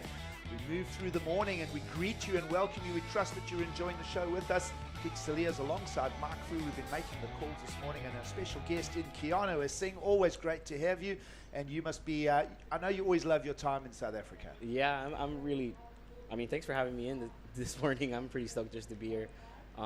Yeah, South Africa, probably one of my favorite places to travel to, and spend my time. And you know, it's always a pleasure coming here. It's a far ways away, but it's definitely really grateful to just be here. Well, great to have you, Keanu, as we'll get stuck into all of the action that's about to hit us today. 31 minutes on the clock as we join the action with Marco Mignot, João Duru, Imai Kalani DeVault, and Nolan Raposa about to take to the lineup, and we'll get some action going straight away with Marco Mignot, and he'll attack those sections, Mark Frew. Yeah, I really like that start. He's taking advantage of an early set that came through there as we see Nolan Raposa up and riding. Just a quick in and out there for him. But a quick start there, Gigs, and a score on the board for two of our surfers. Well, big burly conditions on hand, of course. In with us, Keanu is saying, Keanu, you know, sometimes when the surf conditions get like this, we start making some comparatives with the swell energy on the sandbars here to, you know, perhaps a little bit of North Shore Oahu discussion. Yeah, it's pretty insane, you know, coming to, this is the North Coast, right? Yeah, the North Coast. It's, you know, there's a lot of energy and it can hold a lot of swell. So sometimes when you see kind of more weather and more swell in the ocean, it has a lot of power over here. And it's relatively similar to, you know, the power in Hawaii or the power, you know, at reef breaks and stuff. Yep. So it's just such a raw piece of land up here and all the points, and it's just crazy to see just how much energy it pulls in and it actually can hold. And, you know, just like today, you're going to see a little bit more size and a little bit more power in the ocean. Mark Frew and I were having a chat about when you pack for a trip to South Africa, the boards for yourself as a competitor and even playing perhaps a coaching role. Are you packing a full quiver? Let's just break this one down quickly, Mark Frew. So Marco Mignot gets two quick turns in a very short space of wave there. In order to get the maneuvers today, we know the judges are looking for a solid wave, a big maneuver in a critical section, and he manages to tag it twice. It didn't have that chunky section like we've seen in some of the scores so far, but nonetheless, it is a score on the board for him. Well, big maneuvers are what is required, and we've got that strong message from the judges. But it goes back to equipment, and again to that question. And Mark, as I say, Mark Frew and I were calling the first heats of this morning, and we're going, if surfers have got step-ups, do they pack step-ups for a trip like this? Yeah, for me, like just doing this for many years, I always kind of learned, you know, you always need, oh, here goes Imai. Let's see what, I'll just up in and out real quick. But yeah, for doing this many years, I always had a plan, and in the board bag always goes a step-up and a groveler. This is one place that I do not bring a groveler ever here. No small wave equipment, because there always tends to be swell, and it's always got some type of surf, and even when it's small, there's still enough power for you to generate speed, and it's not like you're hunting for a lot of speed. It's always that has been provided, you know, in the ocean. So I always bring like a step up and maybe 4 or 5 shortboards.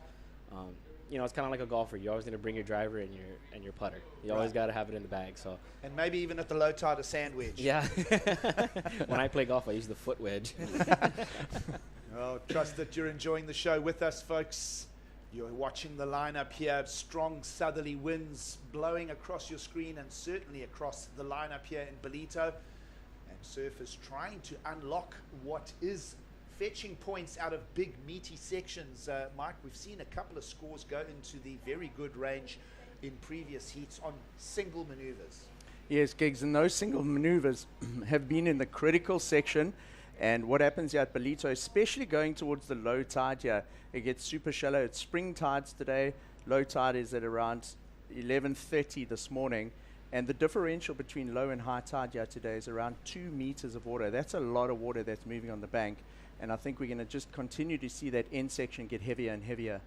Well, low tide is still an hour away as we see the familiar outline and silhouette of João Duru going down the step into a meaty section, that one exploding around him.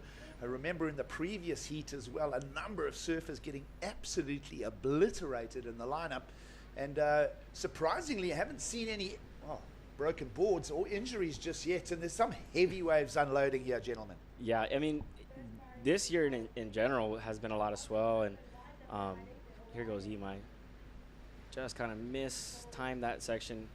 I think in his mind he's really going for just one maneuver, and you know it's tricky. And just like for everybody else, like the end sections have been so challenging to ride out and even stick a maneuver in there, you know. So, and especially like going back to what you said with the tide dropping, it's only going to get more challenging just you know, on that very shallow sandbank, and there's a little bit of backwash, a little bit of bump, so it's tricky, you know. So I mean, that's kind of, you're seeing the best guys of the best, and they're still having a little bit of hard time.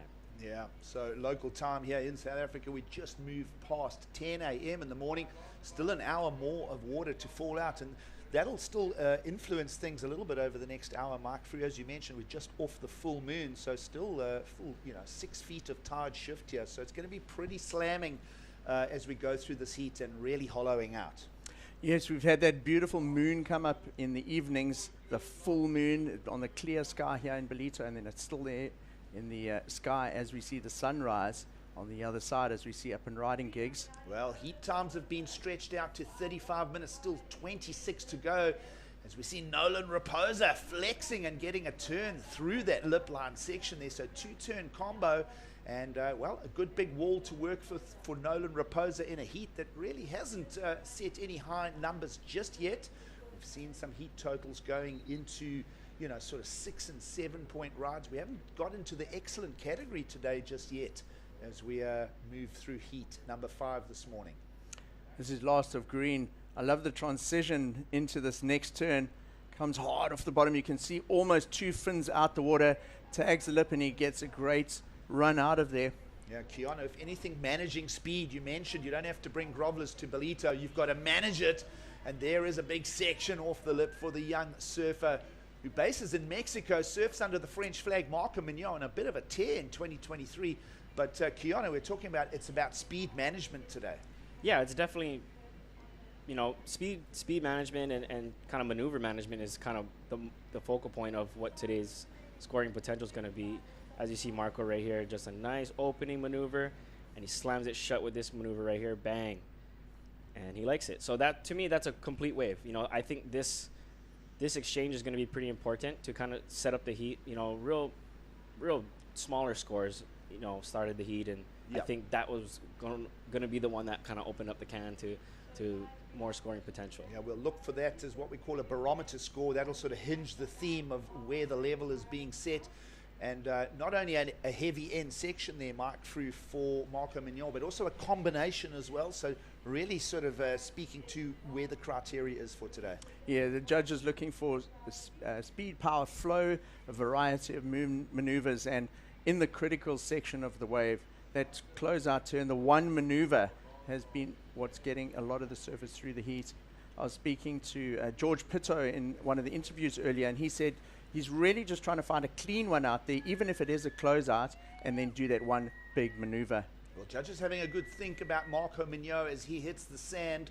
He'll do about a 200-yard run, and we've seen a number of surfers, I saw Jake Marshall and Carlos Munoz use the paddle in the next bay as a bit of a rip current to go out. We'll just monitor his progress as he goes.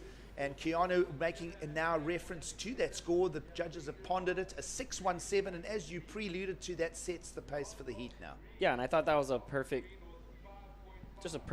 setup for what's going on. They don't go too high, don't go too low. I think it was pretty rewarded for what happened on that wave.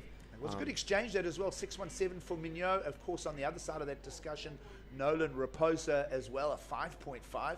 So that sets the pace for the heat now. Yeah, it was good. I like Nolan's wave really well as well.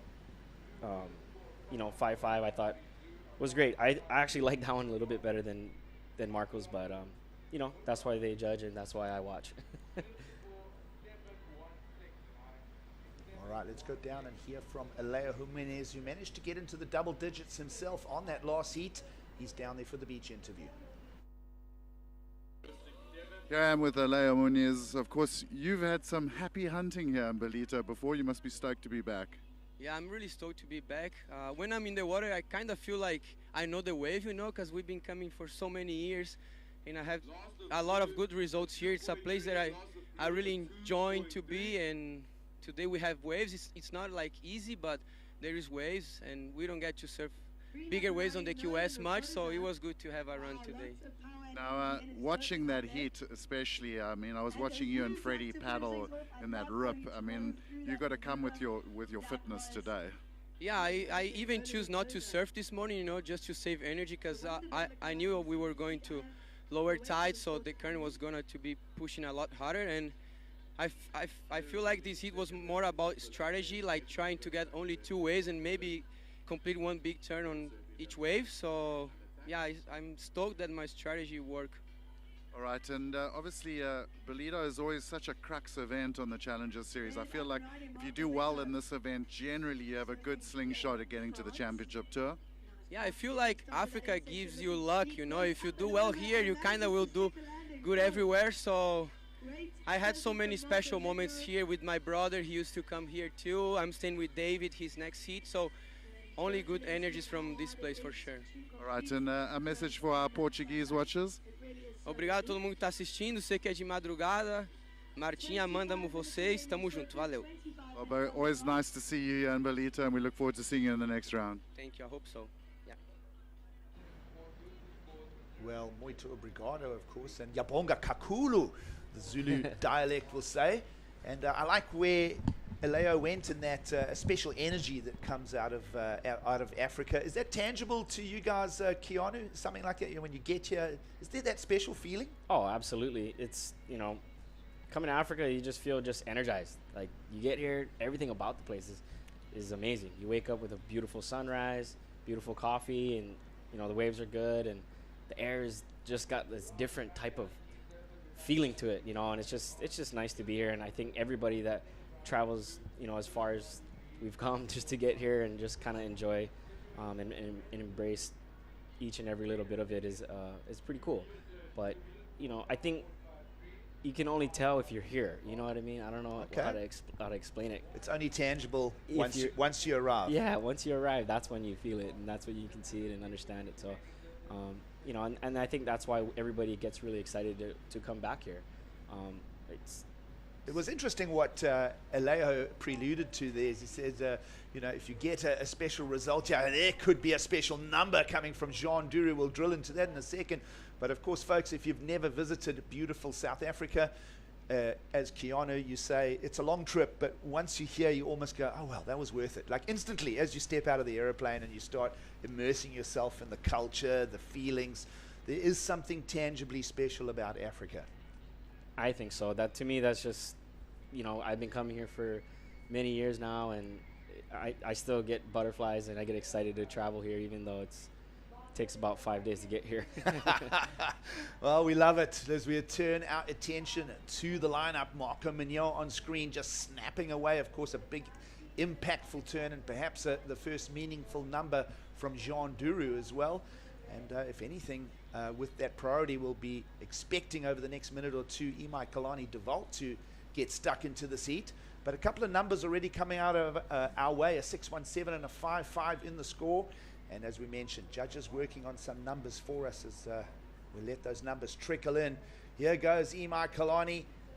We know him from Championship Tour exposure, but that one just driving into a Mack truck of white water, and he'll go down. So timing just a little bit out there for Imai. And well, that one will go in the trash can, so to speak. And we're not even halfway through the heat, gentlemen. I'm interested to hear how, you know, being such a veteran at this level and being on tour for many, many years, Keanu, how you would approach this heat if you were Imai or Nolan at this stage in third and fourth positions with these type of conditions.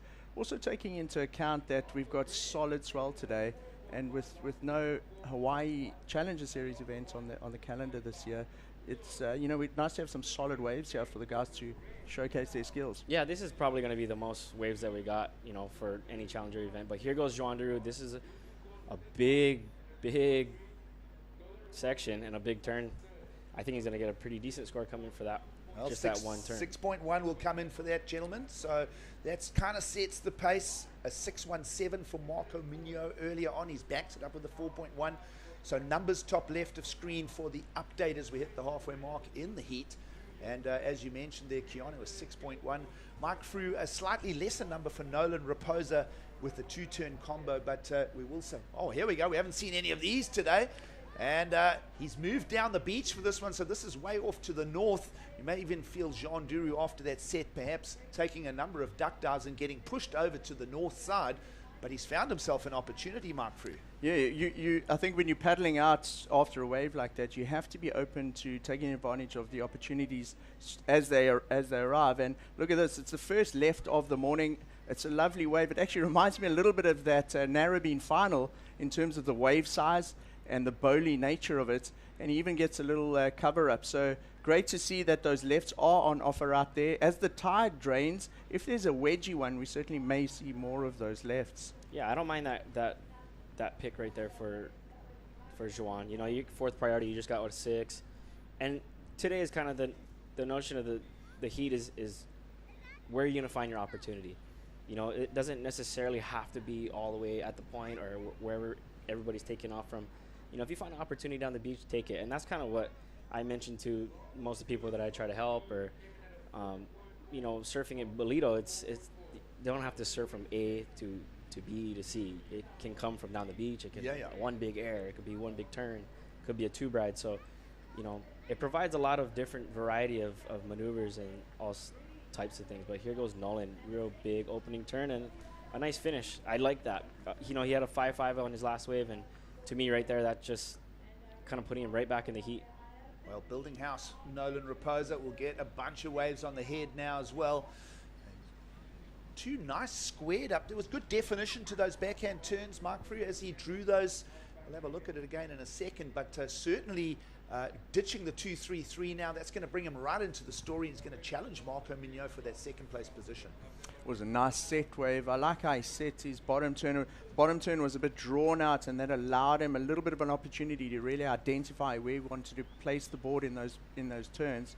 It's quite a thick one. It doubles up on the bank. Have a look here. There, he squares his shoulders around to look at the lip, comes out of it with speed. Now he looks back up at the lip, identifies where he wants to hook that thing, and he rides it out nice and stable. Great center of gravity over his board, and he rides it out clean.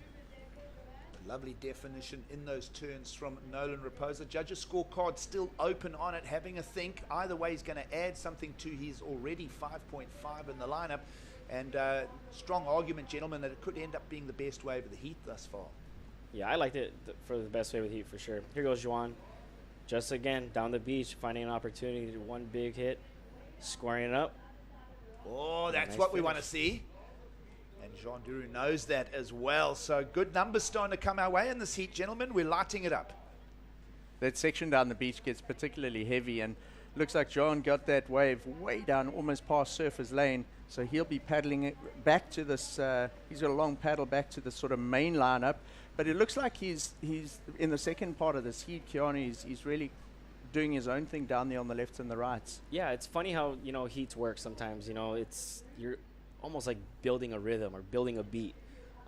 Some things can work in your favor, and you could be moving with the rhythm. And it seems like Nolan's really found that, especially with the 7.5 on that last wave.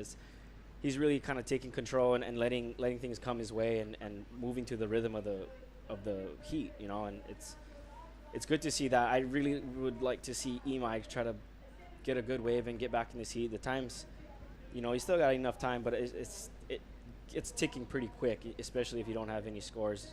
Here's somebody that needs something. Imai Kalani devolved from Paia in Maui. Will let go the tail there. A little bit of a softer section. That one actually even backed off on him. So that's not the way to unlock the score. He's finding himself down in fourth.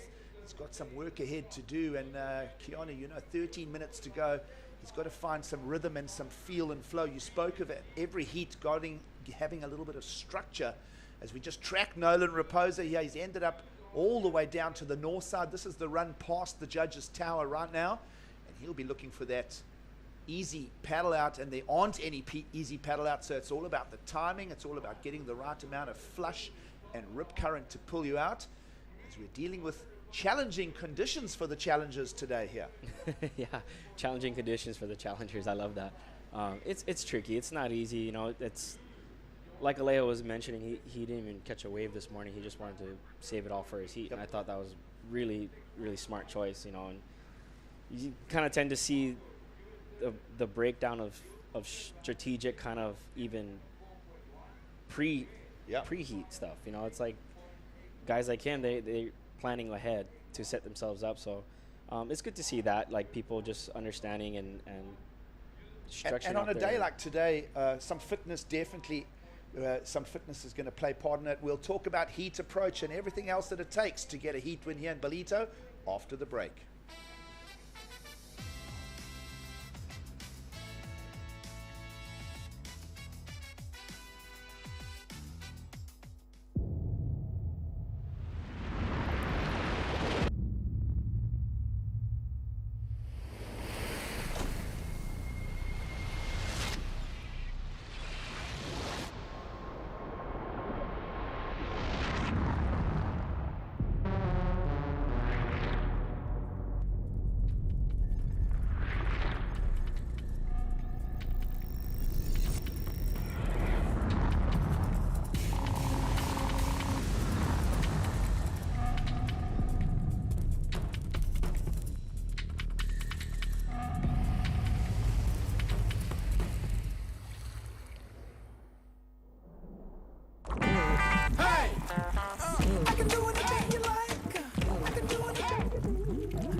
Welcome back to the World Surf League's Challenger Series. It's the third stop of 6, and the challengers are being challenged as we pick up on another beautiful morning in Ballito. When we left you, we were seeing Nolan Raposa having a run around, and now it's Imai Kalani's default to do the hard yards. The surf is on the pump as you join us here in beautiful Ballito. Gig Salia's Mike Frew, and great to have Keanu Singh in for some insights. Solid surf on offer, gentlemen. And certainly Nolan Raposa setting the pace with his 7.5 now. That was definitely a well-rewarded wave. Those two turns fully committed. The bottom turns that were so drawn out, he had time to look and see exactly where to position the board. Now let's have a look at what Imai got up to while we were away at break. For him to do the run around, trying to build some scores here, Keanu. Yeah, beautiful opening turn. Kind of an awkward setup for a second turn, but you know the waves are challenging, and it kind of gives you like a weird setup to the wave. You know, the maneuver choice is real tricky, but he did really well managing to fit 2 critical maneuvers to get a 5.93, and I think that's a perfect score for him to get back into the heat. You know, 9 minutes to go, 7.04 required for him. Imai is so talented. I could see him just picking up a wave here and resetting his rhythm and getting right back into first or second. Great to have your insights. And of course, we'll be holding thumbs here, and so will every Hawaiian for Imai Kalani Devault, who started this Challenger Series on a positive foot, making that finals in at Snapper. He wants to keep that winning feeling going in 2023. Of course, he has had that championship tour experience. And Keanu, you were talking about just before the break, conserving energy on a day like today. He is paddling through a series of graveyard rocks here. Let's just trust that he gets the right rhythm and the right flush through here, Mark.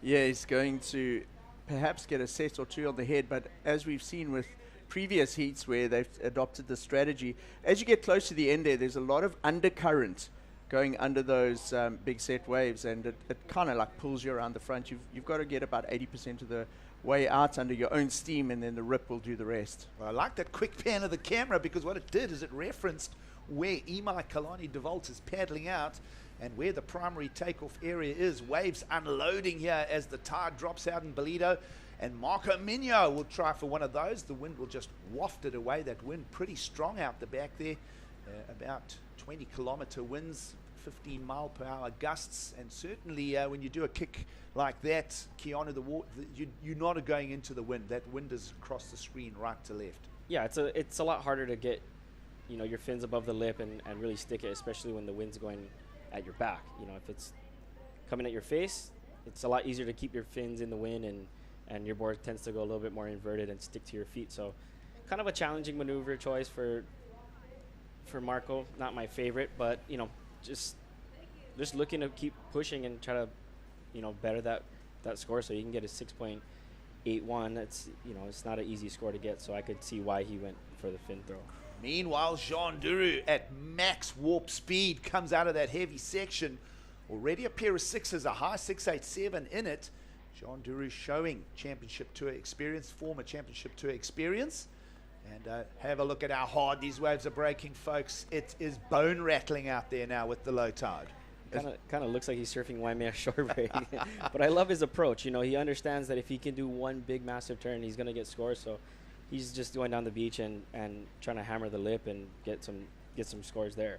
Well, big heavy conditions, no jet ski assist. You do see the jet ski on frame. That is just part of our water patrol. Of course, huge thanks again to SMG Yamaha for their official sponsorship of the Ballito Pro again in 2023. Of course, to so many of our strategic partnerships. It's wonderful, this input that comes to the area this time of year. There's that carnival atmosphere.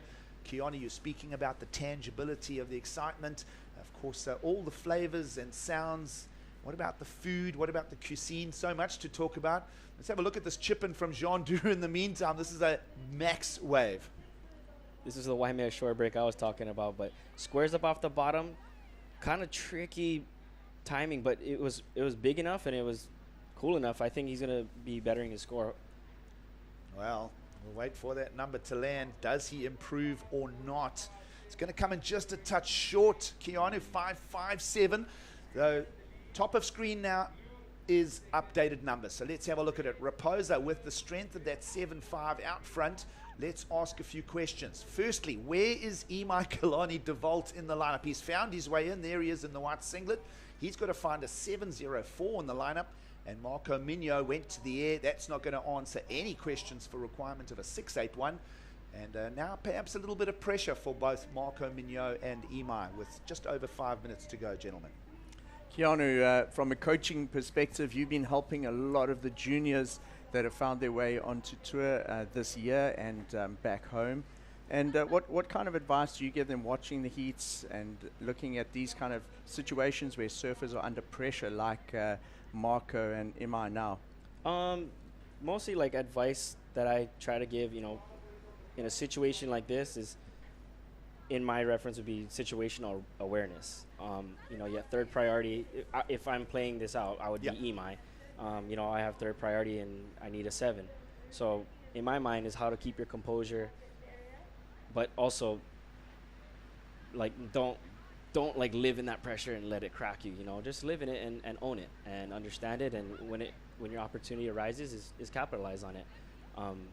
You know, we're all talented enough to produce numbers and scores. So third priority, maybe break away a little bit, find an opportunity away from the two guys with priority over you, because you know, a wave comes now, you're not going to be able to take it off of them. You know, and the other thing is there is some consistency to the lineup, so it's not like you're sitting wave starved. There is quite high repetition of swells approaching the lineup. So, you know, I guess just sit there and breathe, as you mentioned. I like what you said there, Keanu. Absorb the moment, almost own it, right? And the minute you identify and own it, perhaps, you know, opportunities arise. Let's have a look at Marco Migno here, who needs to answer some questions. Extended rooftop float, warbly section, and it'll slap him down. So no end section success for Marco Migno. He's not going to tick the box for a 6.81, but just, again, alluding to how much power and drive he managed to get through that float.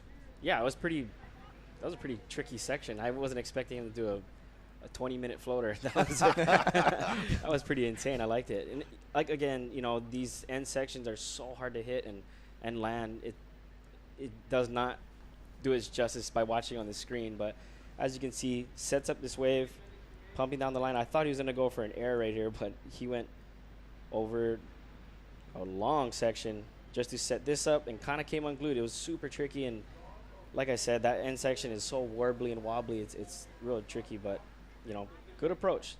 Yeah, well, Marco Migno and Imai Kalani DeVault down in the hot seats right now. They come off some momentum and success in the Australian leg of the Challenger Series, but here we are issuing up big, solid conditions for round of 32, where we chop the field in half. At the end of this, we'll only have 16 men remaining in the draw. Of course, we narrowed the women's field down to 16 yesterday.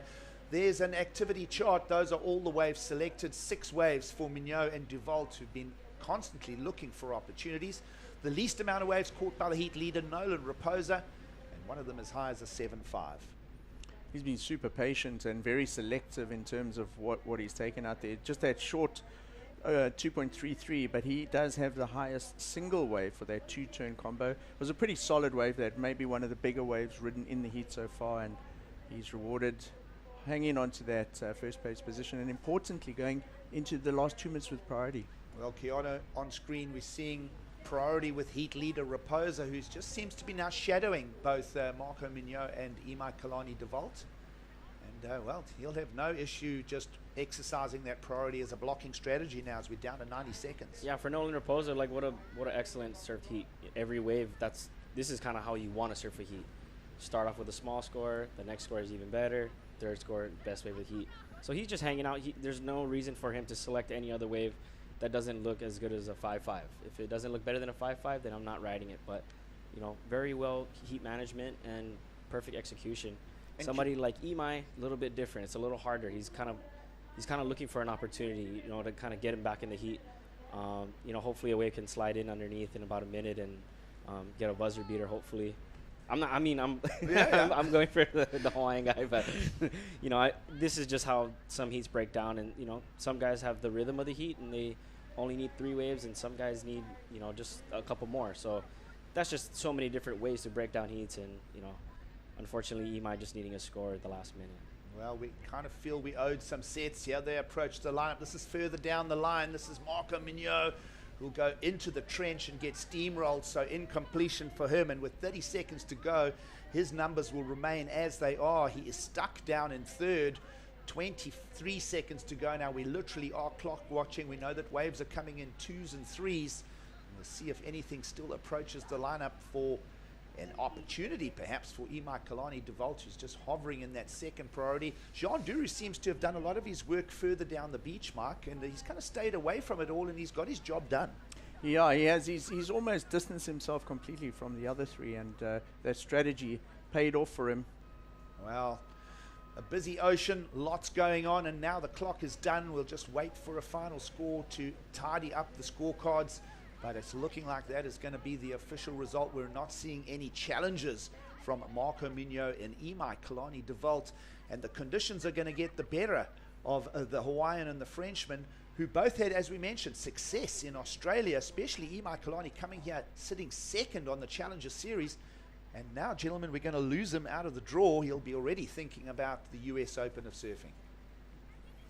Keanu, you're heading across to the US Open. How do you reset now after something like that? Yeah, for somebody like Imai with a big result already, is kind of just shake it off, wash it off, and get ready for the next event. There's no, you know, stooping onto a... don't dwell on it too much, right? It's fine. You know, you just pick it up and move to the next one. And I think a lot of young surfers can see that and then learn from that and just, wrap it up and get ready for the next one. Well, some championship tour experience playing out there. We saw Jean Duru on screen, and he found this at the end, gentlemen, to sneak the heat win out from Nolan Raposa. Wow, so buzzer beater to take the win there for our surfer in the blue singlet. And there he is with some fans on the beach. Well, there's an official result. We will lose someone at the top of the Challenger Series. He'll be out of this one. Imai Kalani de Volt, along with Marco Mignot, will not be advancing into the remaining 16 men. We're cutting the field down. Jean Duru and Nolan Raposa will still be alive the next time that round comes. And stay with us. It's beautiful, Ballito. We've got more action for you after the break.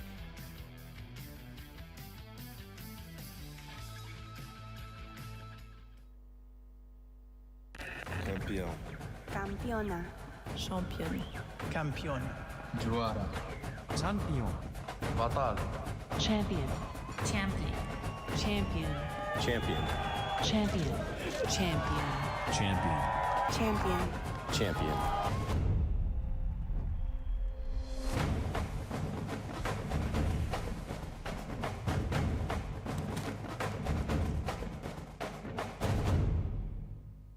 Looks for the wrap.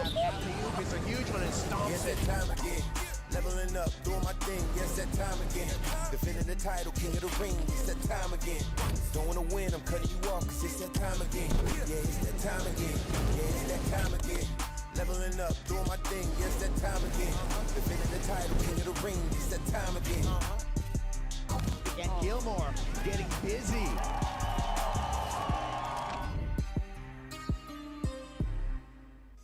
Have you ever stopped to think about the amazing impact your actions can have? As surfers and ocean lovers, we have the power to ignite a wave of change for our one precious ocean. Because great achievements start with small actions. When we unite, just imagine the impact the collective actions our community can create. Your actions can inspire others. Speak up for the ocean.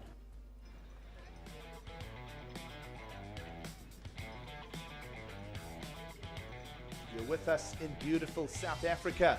Strong waves on offer here and a challenge for the challengers. It is the third stop of the Challengers series. Lears alongside Mike Frew, and great to have you here for your insights. Keanu is saying, and well, much to break down and talk about, and we spoke about challenging waves. You've just lost one of your fellow countrymen, sir. Yeah, unfortunate. You know, it's tough conditions, but you know, I know Imai. He's strong-minded, and he'll pick it back up at the U.S. Open and bring it all back together. Well, the Hawaiian theme continues in this one as we see Jackson Bunch on screen, a young Hawaiian flying the flag and off to a quick start. And well, if we're going to have a bit of patriotism, Michael Frew will get emotional about this. South African along for the ride, Daniel Emsley in the men's draw is making heats at the Ballito Pro in 2023, and he will bring a good delivery through with two strong surfers, but it is a big heat with some big players involved, including names like Jackson Baker, former championship tour surfer, who will bring his challenge to Ballito. Of course, a former event winner here, multiple championship tour surfer in David Silva as well, as we tee up the heat. We'll get straight into it, gentlemen, as the waves start coming at us, and quick pulls of the trigger for three of them. So waves already in the hatch for David Silva, Dan Emsley and Jackson Bunch, and that'll hand the priority at an early stage to Jackson Baker. Gigs, seeing that last wave of David Silva, it actually reminded me quite a lot of the final of 2019.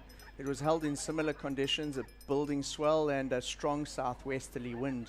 As we see a replay of blue here, this is Daniel Emsley. A lot of South Africa tuned in for this particular heat to support this youngster.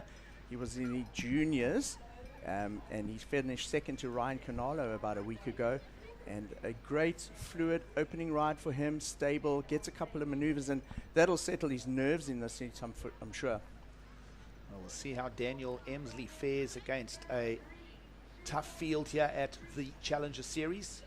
Of course, Keanu, you mentioned Imai Kalani will be just sort of, taking this one, just, absorbing it, throwing it out. Challenger Series this year, 6 stops, only 4 counts. So there's a throwaway for Imai Kalani. So perhaps no damage to the campaign. No, I don't think so at all. After getting a second place, you want to, your focus is to back it up, back it up, back it up. That's all you can think of is back it up. But it's okay. Like, you just got to remember, okay, like, there's going to be heats and events that are not going to be yours, and try not to let it damage you too much and carry it through the whole year, and just wash it away and go to the next one. Yeah, as I say, that throw 2 away, keep 4 on the Challenger Series, the 6 stops. Let's have a look at that beautiful little climb up the white water for Jackson Bunch. His surfing is precise, and he's tracking his way through here. Lovely little, he does kick a lot of, he doesn't have a lot of weight on those limbs, Mike, but he does when he hits the junction of the turns. He's throwing a lot of spray out there. We'll see where those numbers go. We've seen scores being built into the good, excellent category level with big, chunky sections being attacked. These are a little bit more methodical waves as we hit the low tide. I get a sense that as we get into the low tide now, there's almost a lull in the energy of the ocean as it hits full low now at Gigs. Looking at that right there, there's not a lot of chunk on the horizon, and this often happens around the low tide. You get sort of a heat where it may be a lot lully than previous heats just before the tide comes in and it pushes that extra swell back in. And if anything, the sandbar's allowing for waves to run. I really like how the board contrasts to the color of the wave here, and he really stands out. And when he does a turn like that, it just emphasizes the type of maneuvers he's doing. The judges are looking for surfers to go up and down from that 6 o'clock position to 12 and not surf laterally, and he did it nicely on that opening wave. Well, Jackson Bunch coming into the focus as just another one of those young talents out of Hawaii. Of course, he featured quite well at the Sambazon World Junior Championships held at Seaside Reef in January, Keanu. I mean, he's mixing it up with young surfers. He only lost in the quarterfinals to a very informed Alan Cleland, if we go back to the beginning of the year. And Jackson Bunch fetching a 9th out of the Gold Coast. So there's a talent for us to watch. Yeah, Jackson Bunch is, it's been a long time coming for us to see this kid finally, jump on the Challenger tour. I mean, he's young, but I think it's somebody that we were very excited to bring on and get to watch and cheer for as well on our Challenger tour. So, we're very proud of him, and we're super excited to see his journey and hopefully get this guy on the championship tour. Well, expectations from the Hawaiian community. We'll see how Jackson Bunch fares here in beautiful Ballito. He's going to focus on, well, trying to get behind the curtain there. That tube just a little bit wind affected, a little bit raw. And nonetheless, again, looking for opportunity. Not a bad way to approach the heat. That's what Coach Keanu Singh has said to us, is look for opportunities. Here's someone that sat it out for a little while. The Novocastrian Jackson Baker used up around 8 minutes on the priority and not going to fetch much from his opening roll of the dice. Keanu, I'm interested to hear how you are transitioning now as one of the older sort of campaigners on the Challenger Series. And a lot of these heats you're putting on your competitor's hat, and then in others you're putting on your sort of mentor hat. Yeah, it's it's interesting. I think for myself, I just really want to give back and try to do as much as I can. So I'm very passionate about helping and also trying to give information and guidance to our younger generation and the youth. Well, the Challenger Series is where the young talent gets to go in the same mixing pot as a lot of championship tour experience, someone who has that former championship tour experience. And fresh off a heat win, Jean Duru. Let's go down and hear from him. Well, John, you were saying to me yesterday that you love South Africa because all of the meat and food. You really earned your dinner today. Oh yeah, I'm gonna go soon. But yeah, I love this place when it's big like this. I did a result when it was like this, and I start bad. I was like, no, you cannot lose in this condition. You love this, so I work hard. I paddled a lot and made it at the end. Now, the game plan from the judges for the morning on the brief was that they are going to reward commitment. Certainly, you were getting those big backhand turns and some pretty heaving lips. Yeah, that's why I sit wide with some bigger section, but I couldn't find the good rhythm and stuff. But at the end, I got one I could eat 2 times, so that was good. All right, and any message for our French fans? Merci Maud, mon amour, ma famille, mes grands-parents, et au Chilon. Well, dude, we know you do well here in the big stuff. Let's hope it stays for the week, and looking forward to seeing you in the next round. Yeah, it looks like tomorrow it's pumping. Maybe some barrels can be fun. Look forward to seeing you out there, bud. Well, no one can do a better Inspector Clouseau than Jean Duru. We love it. Early dinner tonight. Preluding to his well-earned lunch. And you know what? Talking to heat approach, Jean Duru did everything right there, looked for his opportunities, stayed focused, and attacked the big sections. Yeah, I loved how he approached that heat, kind of kept it real simple and identified what he wanted to do, and he took care of business. Yeah. Well, business out in the water to take care of. We'll catch up on some scores. Jackson Bunch opened with the 5. Daniel Emsley just a touch over that for the 5.5, so best individual wave thus far for the young South African in blue.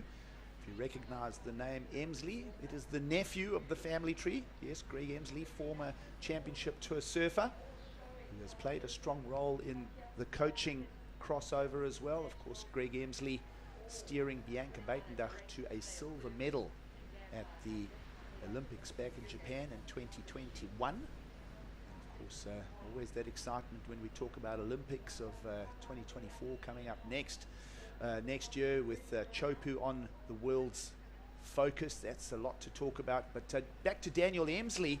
He's been groomed on the right-handers of Nahoon Reef.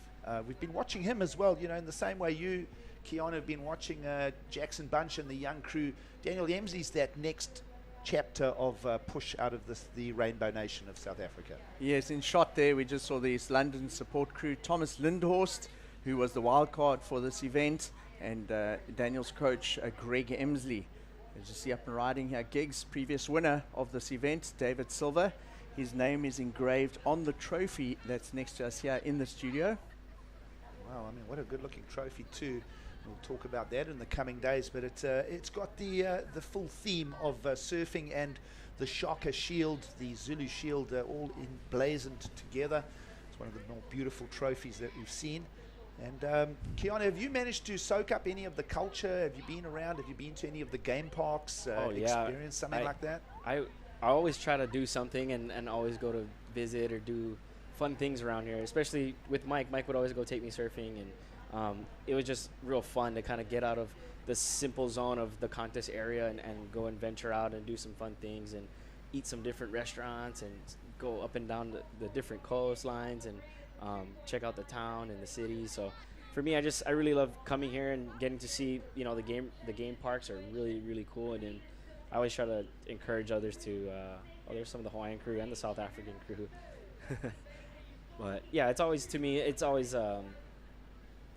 to go and do fun things around the events, and South Africa provides the best things to do outside of the event, and gonna go see rhinos and how much elephants and all kinds of stuff. How much worldly experience and a fast track to a maturing process is this journey of being a young professional surfer? You get to see all these different parts of the world. I mean, some people, 1 year on tour, you'll do more traveling than a lot of people would probably do in their whole lifetime. Yeah, it's crazy to just have this kind of experience and, travel around the world and get to do this. It's such a blessing that I think a lot of us tend to overlook and don't get to really look deep into. We kind of just come here for an event and, okay, we lost, okay, we're out of here, we're leaving. Like the first couple of years I came here, it was a far travel, and it was just an in and out for me, coming here, pack up my stuff and left, didn't even get a rental car, didn't do anything else. So there was zero experience, and as I got older, I kind of realized that, hey, these places that I'm traveling to, I better go and enjoy it and embrace it a little bit more. And I think it tends to help me be more grateful and compete a little bit better and have more clarity about what I'm doing, and I kind of found a lot more joy in that. And every time you broaden your personal experience, you broaden your own references, and you grow as a human through the process as well. Yeah, and it's a beautiful thing, just to kind of learn a lot about even yourself and learn a lot about different cultures. Or I think it brings you out of your own shell, and it brings you just to become a better human. It's a beautiful story. We love it. We trust that everybody is enjoying the show from beautiful South Africa. And here goes Jackson Bunch attacking the lip. That was a lovely line that he drew through that. Just got a bit of spark off that through some spray. And he'll be trying to just back up that 5-pointer. He's holding on to a 2.33, so perhaps nudging that number up a little bit. Nothing wrong with that approach to the heat.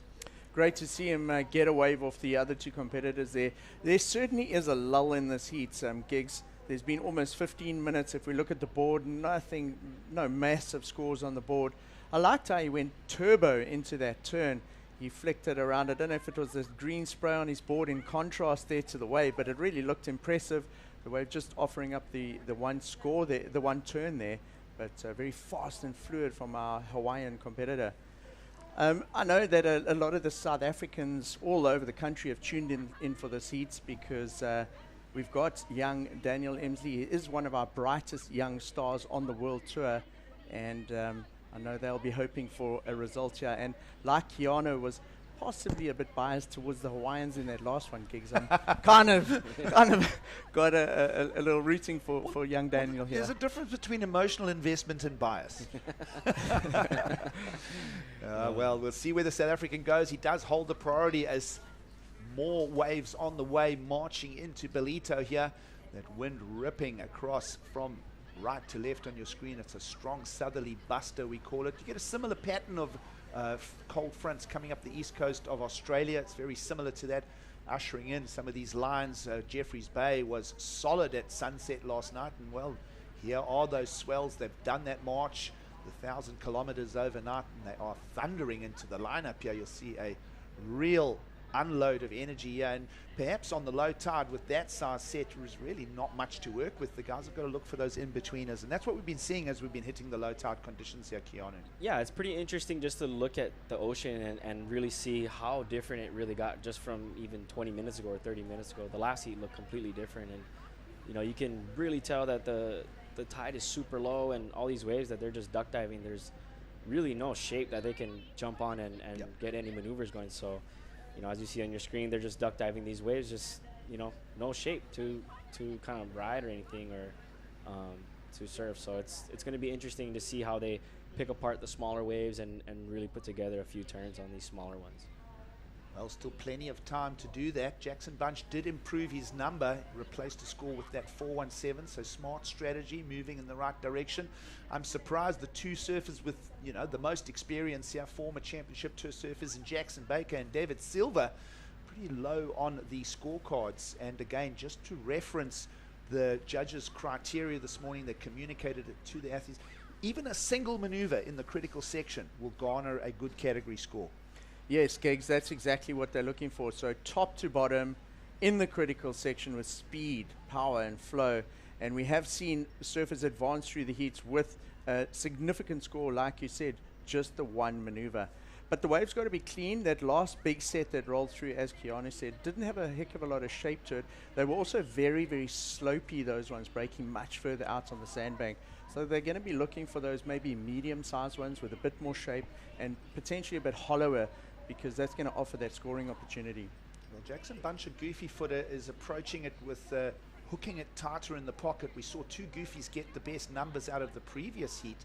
We'll talk a little bit about that. Let's just quickly reflect here to the tour leaderboard on the Challenger Series. This is going to take a little bit of a shuffle. We have lost Imai Kalani de Walt, who came to South Africa in second. Of course, Cole Hauschman still coming up, and a number of other surfers. Jackson Baker continually taking off from the big sets and pulling through the back. So his pattern right now, you're talking about heats with rhythm and pattern. He's got to start readjusting his approach to this heat right about now, Keanu. Yeah, it's a little interesting, and obviously I'm sitting here in the booth and he's in the water, but, you know, just kind of oddly just up and down a few times and selecting waves with kind of no opportunity on it. So kind of surprising for me to see Jackson on some of those waves, but you know, 16 minutes, you got time to jump back in the heat. You don't need much. You know, it's like we said earlier, it's kind of keeping your composure and how to own it and produce off of that. Well, Jackson Baker not surviving the mid-year cut at the end of Margaret River at the championship tour level. Here he is challenging through the Challenger Series. We'll see where he can salvage the seat as we just slip underneath 16 minutes to go. You think of Jackson Baker and he's surfing, he's strong, he's powerful. I mean, he was plagued with a whole bunch of 17ths on the first stops on the CT, but got his best result of quarters at Bell, so, you know, he knows how to take on the big overhand right-handers. Oh, he absolutely does. He torches right-hand points, and to me, he's one of my favorite kind of zip off the top snap is like his patent turn, and I just love watching him surf. He's very exciting to watch, and he's got so much power. You know, so the heat's not over. The rhythm's not in his favor right now, but somebody like him it's just kind of understanding what the conditions are doing and trying to adapt. That's kind of something that me and Eve went over yesterday. Was the tide was coming in, and it tends to be real fat, and the onshore was coming, and the waves were firing before, and I just kind of mentioned to her, like, just be ready to adapt. Don't just soak into, okay, the waves are firing, I need to be on this wave, because, you know, when the tide fills in and changes, like how you guys were mentioning how big the tides are right now, and you know, just be ready to adapt. And it was pretty cool because the wave turned to terrible conditions, and, you know, the scoring rides were very low, and she adapted, and she got a heat win. Let's have a look at how the second wave unfolds. This is a beautiful looking opportunity for Daniel Emsley, who will hold that rail. We were speaking of Jackson Baker, but Daniel Emsley's got some nuts and bolts rail surfing for us on the forehand as well. And that's going to go a long way towards a campaign here in the Challenger Series for the South African, who spent quite a bit of time waiting for that mic, but wave selection on point. He had a fantastic start. He had a great start to the heats. And as he took off on that wave, I was just thinking, this kid's foundation, all the building blocks of his surfing are suited to waves like that. He grew up at Nahoon Reef, which is a heavy right-hand point break down on the eastern cape of South Africa, so he's very used to those type of waves. And when we see a replay of that wave, you'll see how he went into the bottom turn. He had his eye on the lip. He knew exactly what he was going to hit. I love how he goes up into the critical section here. Big wave. He sees the lip, tags it, comes out of this one. Now, Nice got his eye on the second turn. Just sort of checks back, hits the white water, and rides out. But that first turn was the money turn for me. Came off the bottom. The amplitude of the wave, it was really high. He looked straight up at it, identified the section he wanted to hit, and just went straight at it. Beautiful pick for me. That wave selection was amazing. You know, tends to be kind of funky timing of waves, especially towards the ending of the section. It's like, do you piece together two or one, or so it's really challenging, and he did really well to kind of commit to just doing that big carve instead of, you know, trying to fit and muster up two turns into maybe just one section. So I really liked how he picked that wave, and he delivered. 4.77. Yeah, we were oohing and eyeing about it, but in the end, that first section that he hit had a little bit of broken wind on it, so it wasn't a thick pushing lip. So perhaps that is why that score stays at a 4.77. Lots to talk about here at the Ballito Pro. We'll be back to break down some more surfing after the break.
Well, a wonderful theme with Woman of the Waves, just one of many threads and themes from O'Neill globally this year. We trust that you're enjoying the show with us as we bring you the Ballito Pro, proudly presented by O'Neill. Alongside me, Mike Frew from the brand. Mike, we'll talk a little bit about O'Neill as well during the coming days. And of course, great to have Kiana Singh with us in the booth.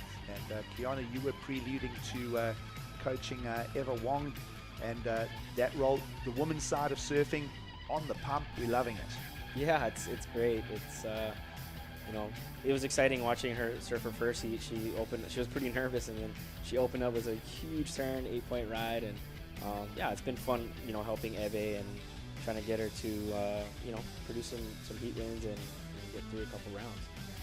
Lots to talk about. We trust that you're enjoying it. Top left of screen for the heat situation. Emsley, the South African, before we went to break, got that 4.77.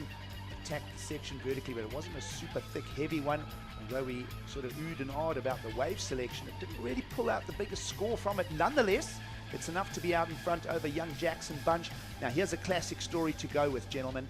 The two more experienced CT level surfers in Jackson Baker and David Silva are down trailing and looking for perhaps the best numbers of the heat to come. Yeah, it's kind of surprising. I was really thinking that Jackson Baker and David Silva were going to kick off the heat with some solid surfing and kind of put the pressure on the youngsters, but surprisingly, you know, the youngsters are producing some mid-range scores and found themselves in the 1 and 2 positions. It certainly speaks into the theme we've seen this whole event, the youth and the energy of the youth taking on some of the established old guard who've been doing this for many years, and at this point in the heat with 10 minutes to go, the youth have the edge over the two older surfers. But you know, I don't know what strategy or is going through the mind of Jackson Baker and David Silva there. David with priority can afford to be a little bit more patient going into these 9 minutes. Jackson with third priority, like you were saying in the last heat, Keanu, perhaps has to break away and go and look for something on the side in order to get back into the discussion in this heat. Yeah, and just kind of being real diligent about your priority, I think, is a big factor going into especially conditions like this. And you know, it's tricky, especially when you're all spread out as far as these guys are, and not so condensed lineup. It's people can break away and find a score under priority, you know. So if you have your priority, you got to be real smart and make sure that you're kind of in the correct areas so that your competitors are not on better waves than you, or you're on the best waves in the lineup. So as you see Jackson Baker trying to pull through this next heat. Well, let's have a look. Attacking the section. This is what we're considering an insider. Get some rhythm. Is there a final maneuver to talk about? He'll sort of crash up into it. And he gets the wrist flick for the claim. But that's going to bring him into the story. Gentlemen, prior to that, absolutely nothing on the scorecard to hang a discussion on. Jackson Baker with 8 minutes to go. We'll see where that number lands. And David Silva will be need to chasing down a similar theme right now. That would be a huge stress reliever for Jackson Baker. Here goes the replay through. So he's got a nice wall ahead of him. Initially, I thought this wave was maybe a little bit too choppy with nothing down the line. But by the time he got his second turn done, it almost turned into a nice point break runner for him. And he gets 3 turns in. Judges looking for critical surfing and finishing off the wave well. As you say, I think that'll be the pressure reliever right there. And he's got 7 minutes to improve on that even. I don't think I've seen a wave with 3 top to bottom turns all morning long, so perhaps that'll just garner in and factor into the scoreline as well. Yeah, as you see, 6-point ride for Jackson Baker. I think I was expecting a little bit more out of the score, but maybe the judges thought the sections weren't as critical, or maybe the wave size or something like that.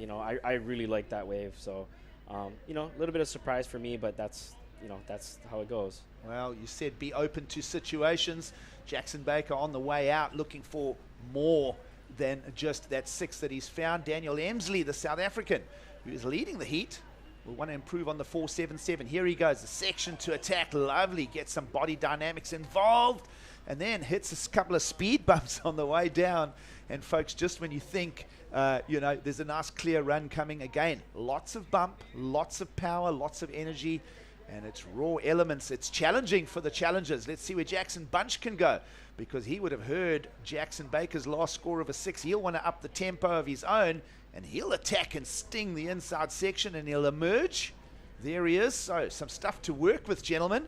This is going to be a run all the way to the finish line. This is a really, really critical kind of exchange coming into the last closing minutes of the heat. So I'm really interested to see what the breakdown is of all these scores, and even if we can see some replays, it'll be awesome. But that's a lot of condensed scores coming our way. I really like that last the turn of Daniel Emsley. I think he was on his way there to really bolt out in front in this heat, and coming unstuck on that second turn kept the heat really tight. Well, judges will have a think about all of that. And 5.5 minutes to go. As you said, it's kind of like rapid fire. That one just came at us, so we'll start thinking about it. We'll start breaking it down. We'll pull back the tapes and have a look at it. And thinking of Daniel Emsley's, there was strong body dynamics in it, but will the judges take note of, was it more in the mid face or was it up in the lip? Because it seems like the bigger waves, if you're attacking the top, the lip section, and the lip is actually pitching out, that's really where the judges' scorecard is coming alive. So this was Jackson Baker off the bottom. I think, was this still the wave where he had the 3 turns? Yes. This is the 6-point. Okay, so we're going to be able to compare this now to the others that we've just seen. Then this was Jackson Bunch's one. This wave for me was very frothy, not the best wave selection. He did well to tag the lip there, but it became very frothy, and also a 3-turn combo, but certainly nowhere near as cleanly ridden as that one of Jackson Baker, and also much smaller and suffering from a bit of foam and unsettling from the previous wave just before that. But great wave just to kind of come back and be like, okay, I want to try better that second wave. It's kind of coming closer to the end of the heat. Let's try to up the ante on the score. So I love that wave from Jackson. It wasn't my favorite, but sometimes you got to get your hands dirty and roll up the sleeves and get to work, and that's kind of what he did right there. As you see, Daniel Emsley, nice check off the top and a huge end. That's what the judges want to see, gentlemen. Big section to attack, and I think that is going to be a separation right now.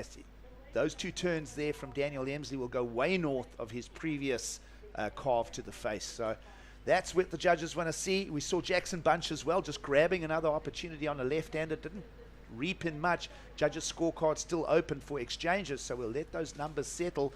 And folks, what are you thinking at home? So Daniel Emsley This time he goes straight up at the lip, no extra sort of flair on that first turn, but that was a beautiful turn, as Keanu said. The money turn on the wave, came down with the lip. He certainly surfed it in the critical section and going for it. That seems like possibly what the judges are looking for, surfing more to the criteria there, and importantly there for Daniel, sticking the second turn on the wave. Yeah, I think we're going to have to be looking at a chase for second place. The two Jacksons are going to be kind of dicing up, some mid-range scores coming our way in the last 3 minutes. And Jackson Baker only needing a 317, but I think Jackson Bunch might be bettering on a wave. Well, judges thinking of Daniel Emsley and Jackson Bunch are just quickly going to reflect to David Silva, who won this event back in 2019 edition on big, chunky, heavy. I mean, if he was throwing Hail Marys, that's how he got the win back in 2019. He's just got to do what he was doing back then, and he'll be finding his own set of numbers. And for now, he's way off the pace. Yes, as I referenced at the beginning of the year, very similar conditions to when he won, so he knows what it takes to win out here in similar type of conditions. But he hasn't really managed to get a set wave in the heat, and at this stage of it, the juniors definitely have an edge on the two established competitors. Still waiting for that last score of Daniel Emsley to drop in. So Jackson Bunch's scores are not improved. That softer white water wave, judges gave that a 393. They're not into it. Down to a little over 2 minutes to go, and Daniel Emsley will improve his numbers. He'll go a 617, so big turn off the lip. That exploding section, that's got us into the sixes. Jackson Baker's built a 6 with a 3-turn combo, and here he goes again. He's using priority, and he'll be looking for a score now to replace his low number, and he'll emerge from it. He likes it. Big single turn again, the theme. And where is David Silva in all of this? Because we're slipping under 2 minutes to go from a former event winner here. This is a classic story of the young talent versus the CT experience, and we're loving it. This is also the story of Ballito, huh? You can do really well one year, and then the next year you can be lost at sea. So it's a challenging wave, but here goes Jackson Bunch, kind of up and out, a little bit of a saucy type of wave, not super great. So he's going to be needing a score after this last wave of Jackson Baker. Well, judges having a ponder on Jackson Baker. Big single maneuver. Let's have a look at it. Does this is going to improve on his counting ride of he 2.9. Wasn't looking for big requirements and making his way down there. Enormous amount of spray in the air. He knows what was required of the wave. He goes. He tries his best to surf exactly to the criteria. Gigs. Well, this is going to put Jackson Bunch under a little bit of pressure here. The Hawaiian's going to slip down to third as the numbers update, and in fact enough to send Jackson Baker with the 593 for a big single off the lip, and he is going to go from third to first. So that's the look of the heat. 40 seconds to go. Jackson Bunch is going to now need to chase a 667, and David Silva is being left at the train station here. 877 requirement for the Brazilian. So that's how you turn a heat over, gentlemen. Jackson Baker going all the way up now, almost a pair of sixes. Yeah, that's a 10-minute heat. That's how you surf a 10-minute heat. 15 minutes ago we were talking about how he didn't have anything, and but way to stay composed and way to just understand what you need to take care of and get to work. Well, Emsley just showing intention to block there and keep Jackson Bunch off that one. We're counting this one down now. The wind is buffeting through as well. But that is a heat with all sorts of twists and turns, gentlemen. And I see that we do owe David Silva a score as well. We'll follow Jackson Bunch. We're not sure if this one is inside the horn or not. And he'll go down. So Jackson Bunch started strong there, Keanu, but at the end, sort of just running out of steam and letting Emsley and Baker kind of figure the line out around him. Yeah, it was a little bit challenging towards the end. I think a lot of the waves and the scores kind of got compressed and towards the same amount of looks and not opening up to a bigger wave and bigger section. So I think that's something to go and take a look at and kind of refine your skills and thoughts. So, there's nothing wrong with it. It's just, fine-tuning and trying to manage to improve. Well, all numbers are updated, and that man on screen showing his pedigree, the Newcastle surfer Jackson Baker, who did not make the mid-year cut, will survive this Challenger Series, and he'll take the South African with him. Daniel Emsley is going to get an advance. There are the official numbers. We will lose David Silva and Jackson Bunch. Thanks so much, Keanu Singh and Mike Frew. We trust that everyone's enjoyed the show. We'll bring in a new panel in Paul Evans, Kai Linda, and the beautiful Emma Smith. Stay with us.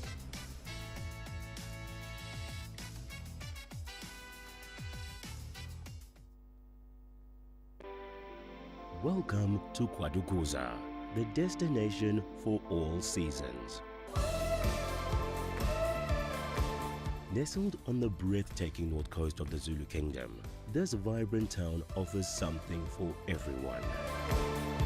Kwadukuza boasts several beaches that have been awarded the prestigious Blue Flag, guaranteeing cleanliness and safety for all visitors. Our inland region offers a world of adventure. Get your adrenaline pumping with thrilling activities like ziplining, hiking and off-road biking surrounded by the natural beauty of Kwadukuza's landscapes. Kids will love our animal farm, getting up close and personal with friendly animals. Immerse yourself in history as you explore the rich heritage and legacy of great leaders like King Shaka and Chief Albert Lutuli. Conveniently located just a short drive from King Shaka International Airport and Durban International Conventional Center, making it easily accessible for both local and international delegates, with an abundance of world-class accommodation facilities, dining options and attractions nearby, you can truly make the most of your time in this magnificent region. Kwadukuza, the heartbeat of the North Coast.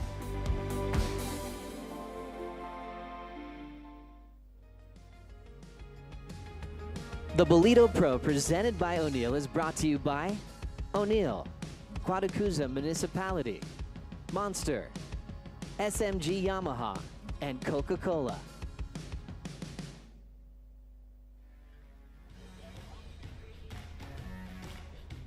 Back to Africa for the Challenger Series. It's the Ballito Pro presented by O'Neill, and still plenty of surf out in the water. Heavy hitters trying to find a couple of scores and get out of this round of 32 into the round of 16.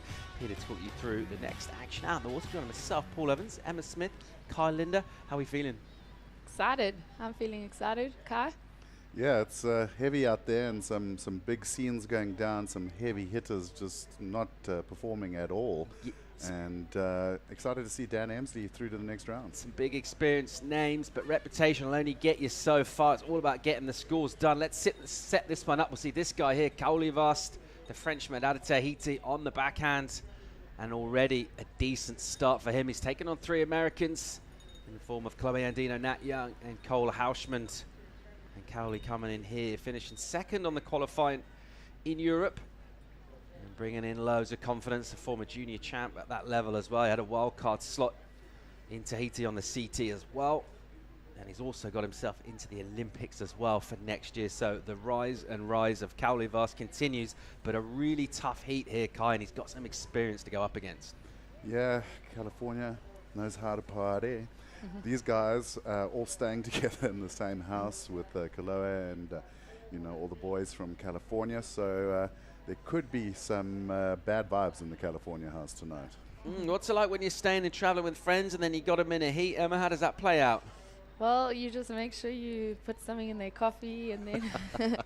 A bit of chat. Did you like to give a bit of talk in the heat, get inside the head of your competitors, or were you more just kind of silent daggers with the eyes?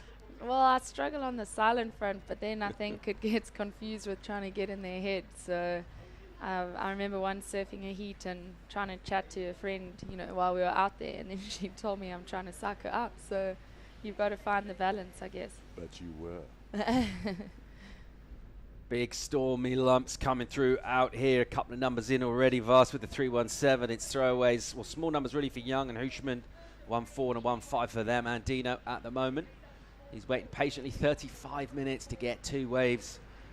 And the challenge out here this morning, just think about that last heat where the scores came. The challenge is just really fun. It's a bit of an unruly ocean there, Kai. And you need to find yourself a big section. You want to hit it as hard as you can, but you're always just trying to figure out that balance between hitting it hard enough to go up the scale, but not too hard so you fall off. Yeah, and also just on top of that is like actually finding waves that give you the opportunity, and there are definitely high scoring potential out there. But earlier this morning we were talking, I was like, oh, I can't wait to see David Silva out there. This is like right up his alley. Didn't even feature. Yeah, didn't really get involved at all in that, and it's a surprise to see. And we look down the draw and you see the names, and we're generally favouring surfers that have already got a qualification done, already have surfed at the highest level against the best in the world. But Well, the ocean often has other ideas and factor in as well. The new generation, they're hungry. They want a shot at this, and they're very, very capable indeed. Well, I can tell you for free, Dan Emsley has got the hunger. He's had it since he was about 11 years old. I've never seen such a focused Grom in my life. I've watched him come all the way through the junior series here in South Africa. And of course, a lot of pedigree there. You know, Greg Emsley is his uncle, and obviously spent more time on the championship tour than any other South African surfer. So he's got some real, you know, headspace behind him as well with his uncle on his team. Yeah, and a pretty proud heritage in South African surfing, going right back really, the 70s in particular was a time when this nation was kind of really leading it there. And how do you feel in general about the strength of the talent of the current crop? Look, the likes of Daniel Amsley going really well, but just more broadly, South African surfing, doing all right? Yeah, I mean, I would say in the last year or two, South Africa's definitely come back on the map. You know, we had like those incredible years, like you mentioned, a little bit of a break, and then now I feel like South Africans are coming in hot. Carly Vast here on her left. He's going 1,000,000 miles an hour and does real well with the technical section. Just taps that. And a little bit of a stare down back towards the tower as well. 317 for him early on for that quick hit backside. Meanwhile, Nat Young, so good in the powerful rights. That's why. And belts it really hard. The whip in that just took him off his board. He almost landed a bit quicker than we kind of expected him to. And he'll get an incompletion in there. And you know, for a surfer of his caliber, with the sort of strength he's got at recovery in terms of those backhand hits, if he's going down, it is a challenge, that finishing section. Yeah, and that's so solid on his feet generally. I mean, he's not going to fall just on any section, but really bottomed out underneath him there and just caught him off guard. Kind of a nasty fall too, so I'm glad to see he's all right. And it's been sort of the discussion through these heats for the whole morning has been those guys that are really just getting in rhythm and finding a couple of scoring, you know, rides. We saw it in the last heat, we saw it the heat before. And then it just seems to be these guys that are just in nowhere land. They just cannot find anything out there. Just under 27.5 minutes to go in this one. The last heat had some last gasp dramatics by a surfer we've loved seeing on the championship tour. I'd love to get back there. His name's Jackson Baker, and he's standing by with gigs. Was that just a sigh of relief I heard, Jackson Baker?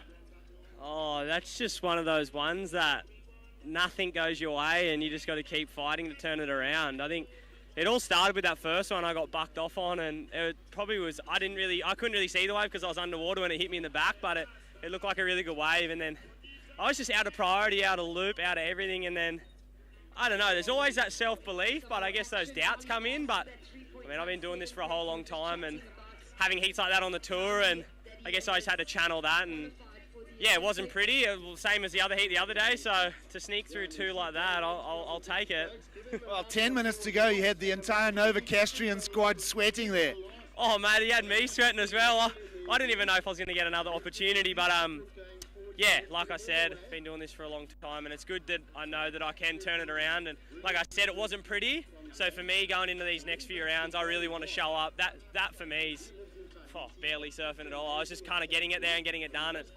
I wanted to open up on a few, but I mean, when you're on the back foot, you've just got to stay on your feet. So I'll take the win, that's for sure. Going from pretty much third with a 2 to a win, I'll take that. And just quickly, a full year on the CT in 22. The mid-year season cut was a reality for you this year. How's that for a process? Yeah, it's a weird one. I probably felt like I was surfing better this year than last year, and I made the cut last year and fell off this year, but I guess that's the way this whole thing works, and it was in my hands to be able to keep myself on tour, and I didn't, so now I'm back here and I'm fired up to get back on there and yeah, do my hometown proud, my family proud and everything like that. But it's good just to be here, and shout out to everyone watching at home from Merriweather Board Riders, the whole community, my girlfriend, my dad, my sister, everyone watching. Let's trot in the next round.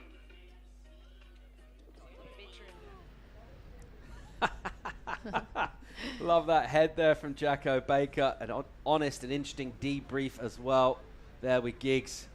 And definitely a character. I'm sure a lot of neutrals, particularly his fans, but just surf fans in general, like to see him back on the championship tour. Got a bit unlucky this year. I feel like some of his heats are real close ones. If you're watching him on the championship tour, a lot of close ones, his numbers came in just a bit under. And I think, yeah, a lot of neutrals were thinking, can we get this guy a break? Yeah, look, I mean, I definitely feel there were a couple of decisions that went against him that I thought could have quite easily have gone the other way. But I love how Jacko takes it on his feet. He takes it on his stride. He doesn't lay the blame anywhere else. He took it on and he owns it.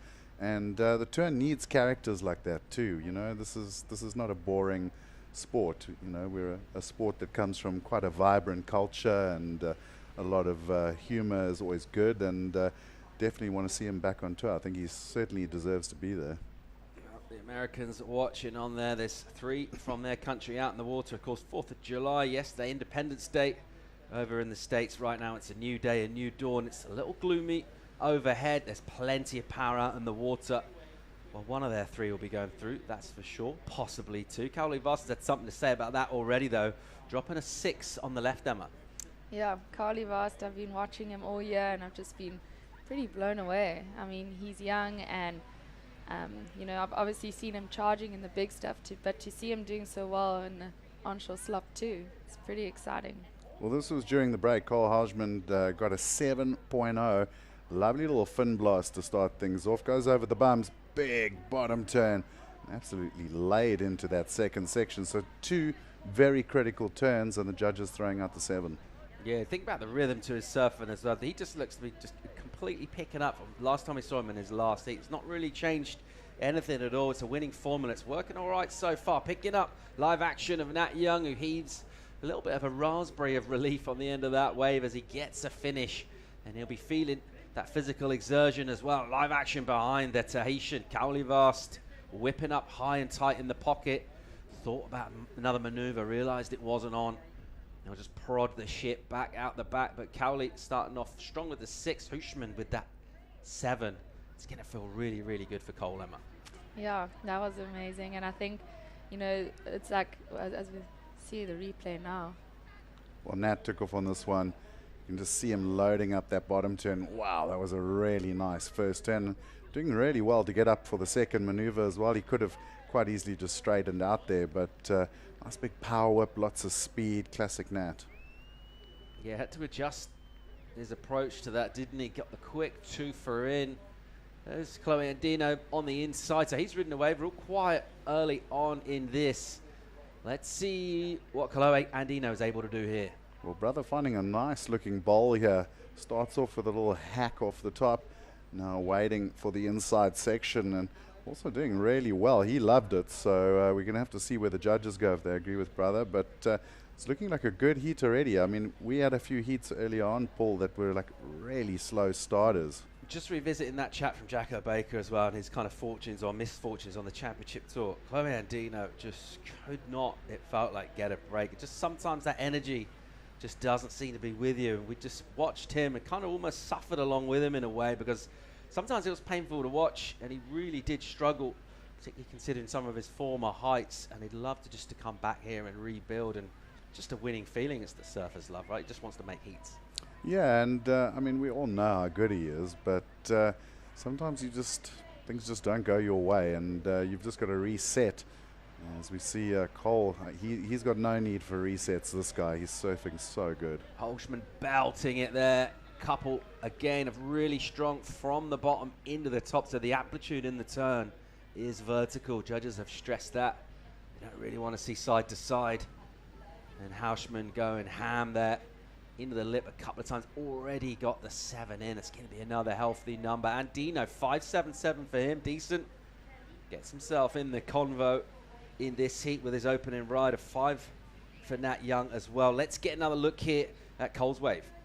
Well, just love how this guy comes off of the bottom on the backhand and just really drives that turn, just destroying the lip in the process, and then straight up vertical in the pocket again.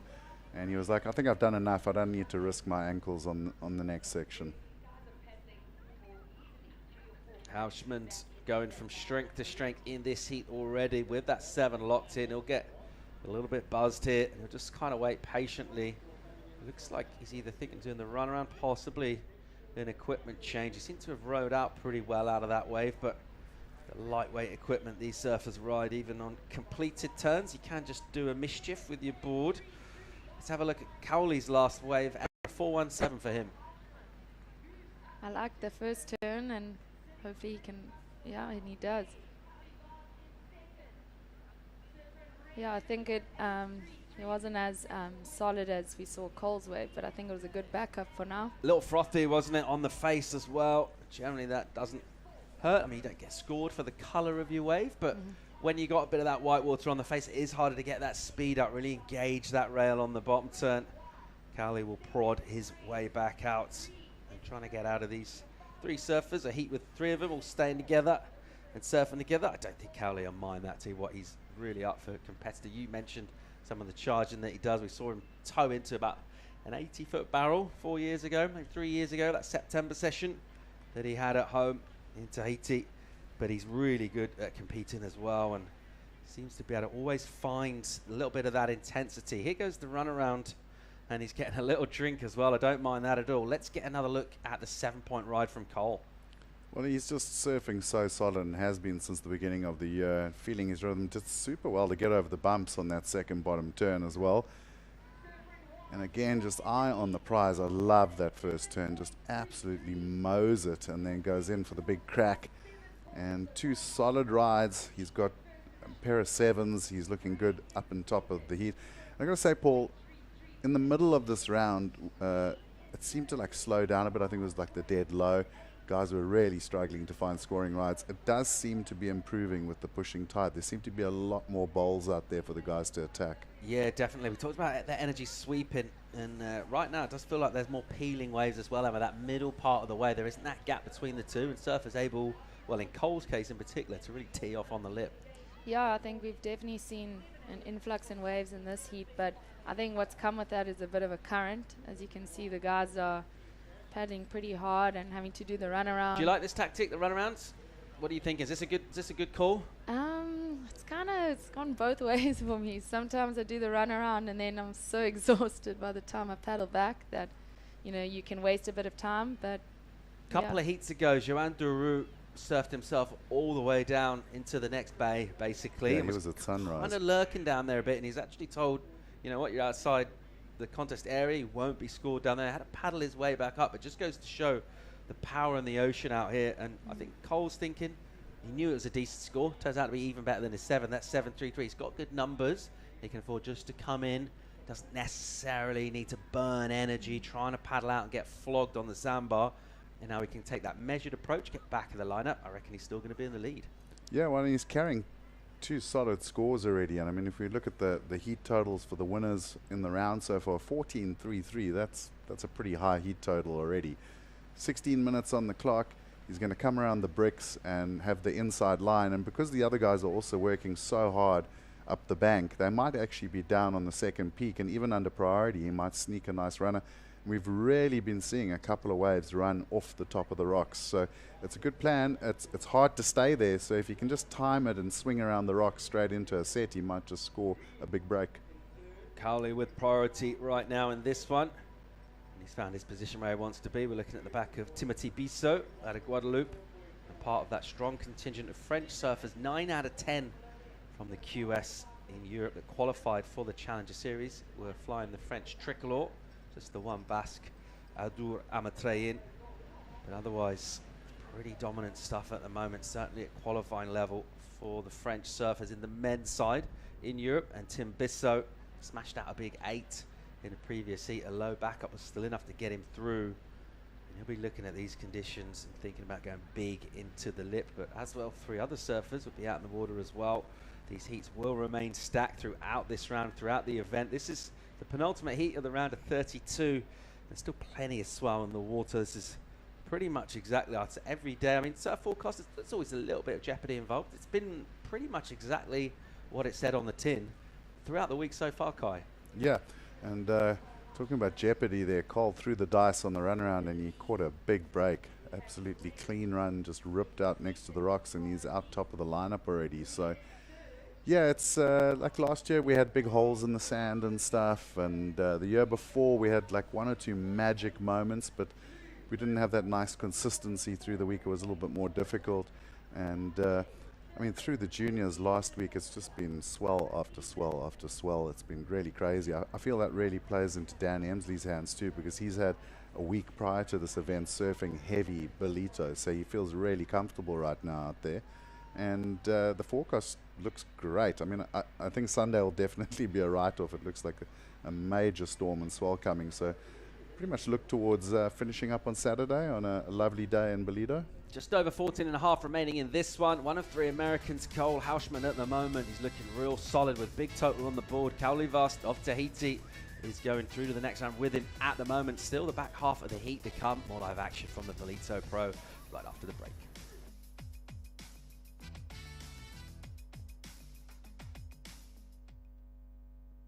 Listen up, guys. Our biggest problem right now, we are missing pauses. You mean pauses?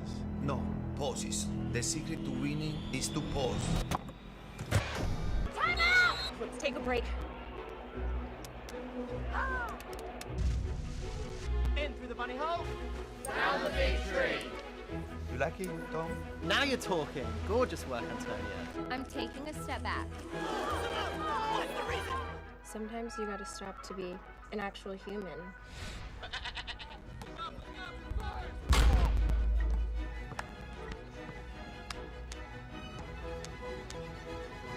Come on, boys!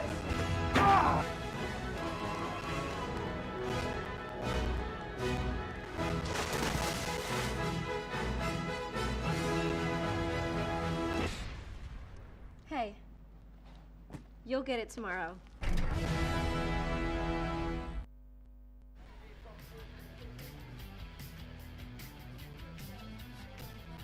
Welcome back live to Ballito. It's go time for surfers trying to get into the round of 16 at the moment.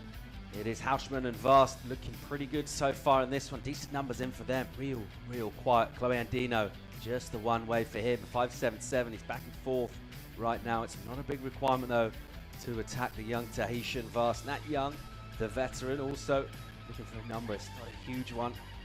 He's been the busier of this foursome thus far. He's ridden 4 waves as Nat. Expect him to get involved at the next opportunity. Second priority for him. I'd say this one's quite delicately poised at the moment. Just a little nervy moment where things settle down a bit and scores and situations filter through, and it's about making that next move. Who's going to put their foot forward and get themselves in contention for the round of 16 here, Kai? It's interesting because there was like a real flurry, like you said, at the beginning of the heat, and then we went to the break and there's not been a score put on the board, so it really has hit like a big lull, or maybe they were out of position. But Kauli Vast is looking good. He's in priority, looking to replace that 4.17. He's going to need an 8.33 to go to first, though. So the man of the moment is definitely Cole. Here goes Nat Young. Late entry for him after a concerted paddle effort and a whippy turn. Bang, releases the tail and gets the energy going again down the line. Solid from Nat Young, as you'd expect. His backup score's gone. His high score's of 5. Let's see how he goes to attacking that from our panel and judges. They've been favouring big turns, big risk on that end section. That's what he showed us there. Such a quality surfer in a variety of conditions. Generally one of the sort of quieter surfers in terms of what he does, and his sort of some of his in terms of what he gives away, of how he's feeling. He does kind of keep that in, but certainly expresses himself, Emma, on the wave. Yeah, definitely. I mean, we'll see on the replay now. I think he did well as well to make this second little section too. Well, he just drifts it over the top there, and then wham, straight up. So a nice little mix-up there, you know. He showed the silky smooth through that first drift over the section, loads of control and speed and power, and then absolutely slammed the handbrake on the second turn. Really good number in for him. 6.57 puts him to second. So attacking Vast now. 10 minutes 45 remaining in this. Nat Young will paddle back out, and here pretty good news from his point of view about his score. 6.5, pretty solid in these kind of conditions, in this context, this heat. And let's see now what Cowley can do with priority. But that's a pretty nice spread from the panel. And Dino, just with that one wave ridden thus far, his requirement will tighten up now. 5.81 for him. As we see live action here, Kauli Vast swinging on a right-hander, opens up with a swoop. It's not a huge point scoring maneuver. Deep bottom turn, vertical stab, and does it pretty well. So it wasn't quite as rapid as some of those really big, emphatic finishing hits. It's pretty sharp and aggressive surfing. Let's see where this one goes scoreboard-wise for Cowley, but in terms of having the priority, that wave coming through, no real decision for him to make. That was a wave to go for sure. Yeah, well, it just looked so good. It had that nice little taper on it. It was looking clean. And I'm sure if he hadn't shown interest, the rest of the pack would have just hopped on it. So did well. He needed a score. He had to react to Nat getting that score in on the previous wave. And looking like he got a score.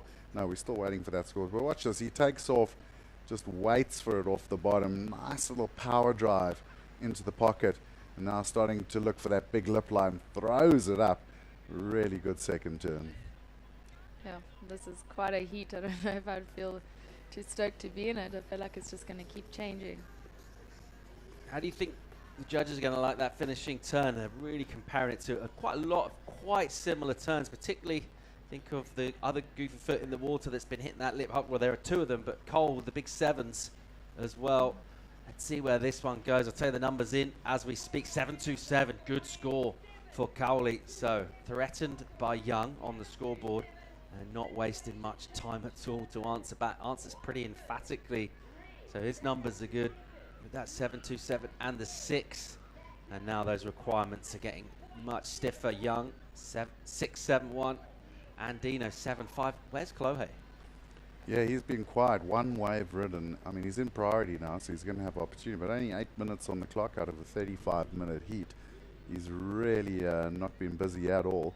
But this is also turning into one of the highest scoring heats of the day. I mean, we've got 3 sevens out there, a couple of 6s.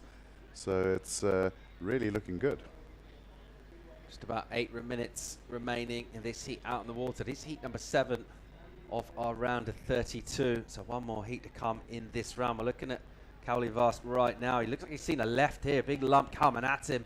And he pulls in, drags the arm. Nice coverage for Cowley Vast. And he'll just do that all day long. Loves a hollow left. No surprise, man from Tahiti.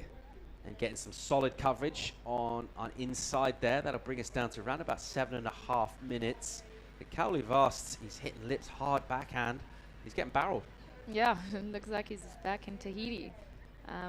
We've actually seen a couple of heats where, you know, some of the guys are catching some lefts, you know, even though Willard Beach is predominantly a right, and no better than seeing Cowley on a left. While we wait for that number to drop in, let's go and hear from Travis Logie, who's with Gigs.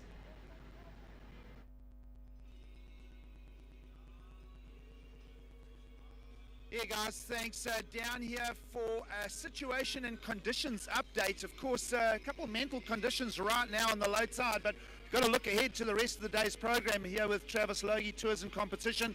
A tough call for you to make because there's a bit of action right now, but we've got to look at what's going to happen as the tide turns over.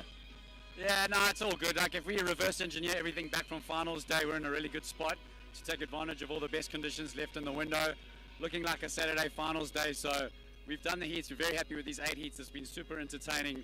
The conditions turned out way better than what we anticipated, so super happy with today. But yeah, after heat 8, we're going to be off for the day and check back tomorrow morning. That's the situation update. We are expecting some squally, windy conditions this afternoon, so some action in the water, guys.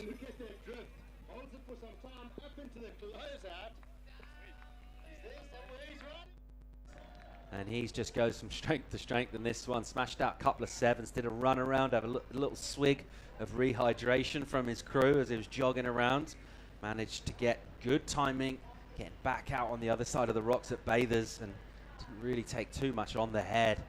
And he is really enjoying his work here this morning.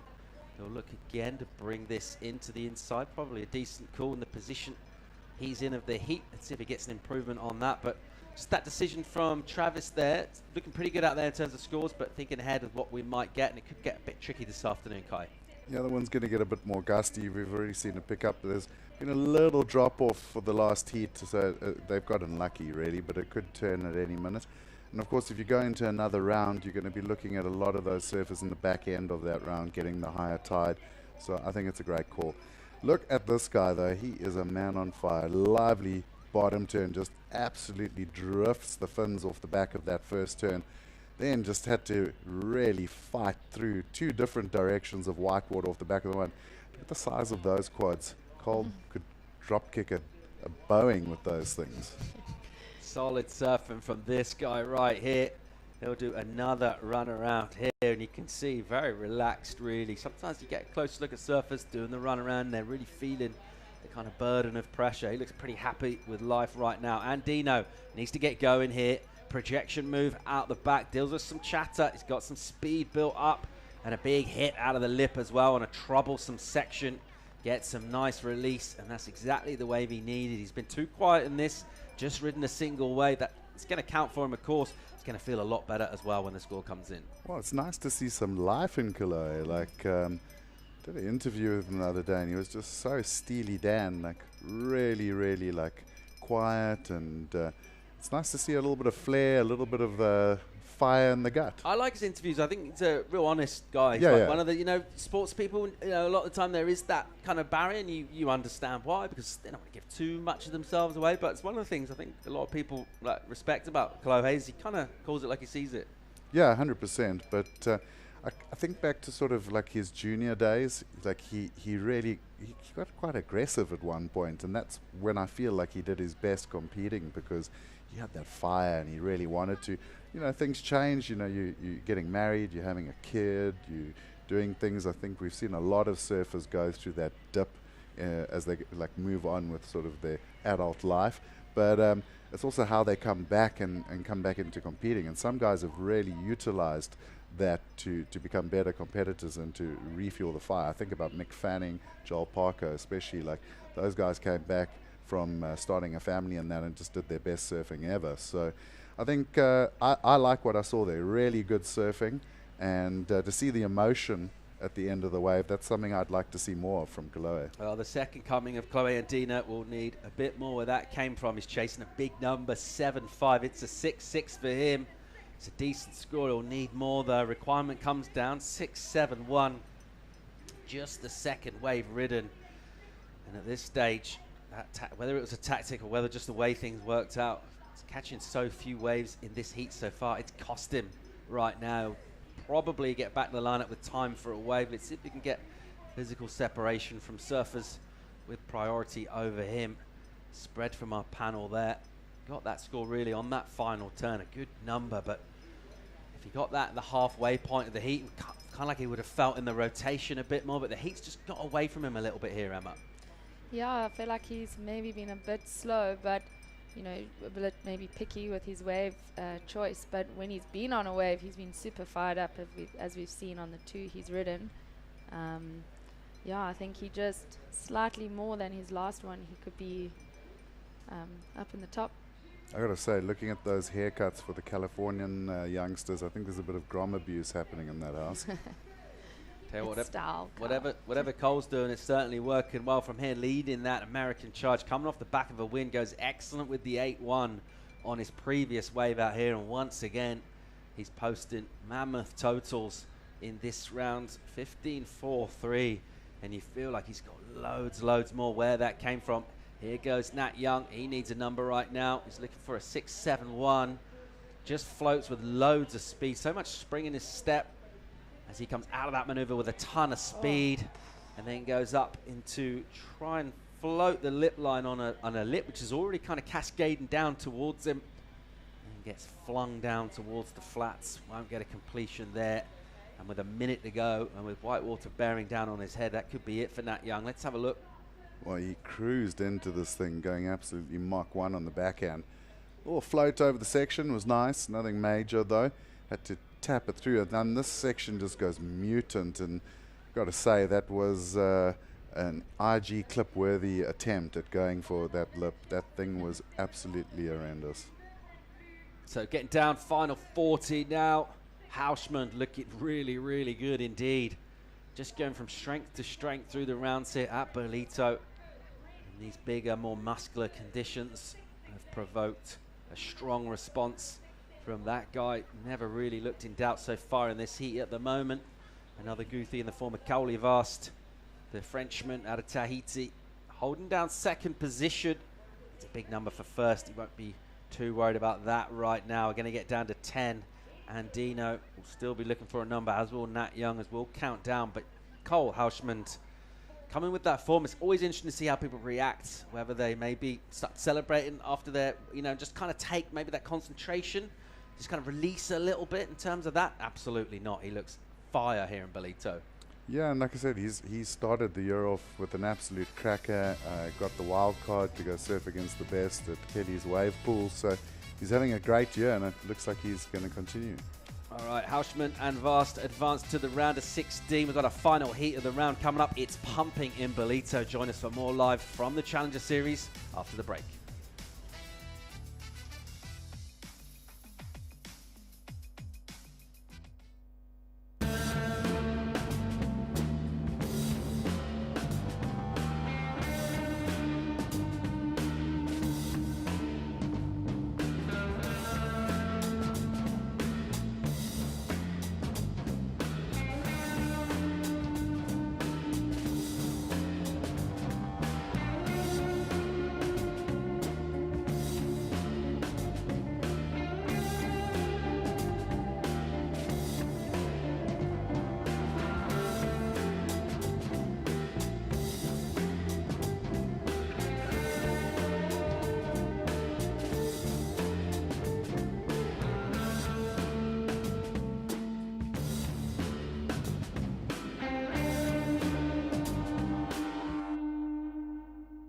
I'm taking a step back. And moving the whole sports world forward.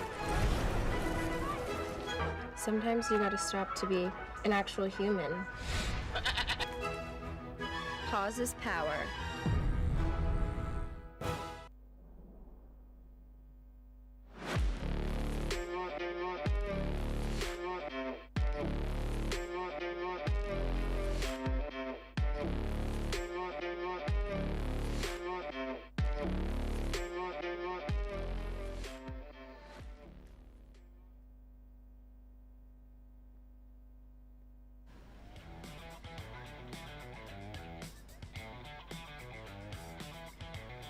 Top 3 on the Challenger Series. See some of the finest surfers from around the world in town here at Ballito, South Africa. This guy, Cole Hausman, coming off a massive statement win in Sydney in the second event of the year. And straight over here to South Africa, and Emma Smith looking really, really good in that last heat. It is, yeah. We saw some massive scores in that last heat. I was saying I think was definitely a harder heat to be in, with everyone just getting one really good wave at least. And I think for the last heat of the day, we're going to see more. It feels like an obvious matchup. We look at powerful conditions and we look at powerful surfers, and we think they're going to necessarily be the ones that might be able to match that. But it's been a bit like that so far today. Yeah, and I mean, looking ahead at this heat, Timothy Biso, I mean, he looks like he's ready to chokehold any wave that comes his way. He's got so much power. He's such a strong, big unit. So you would think that these conditions would certainly play into his camp. But then looking on the other side of the heat, Joel Vaughan yesterday, just one of the most electric performances of the day. Can he carry that momentum through into this round? Also out in the water in this one from Australia, Dylan Moffat.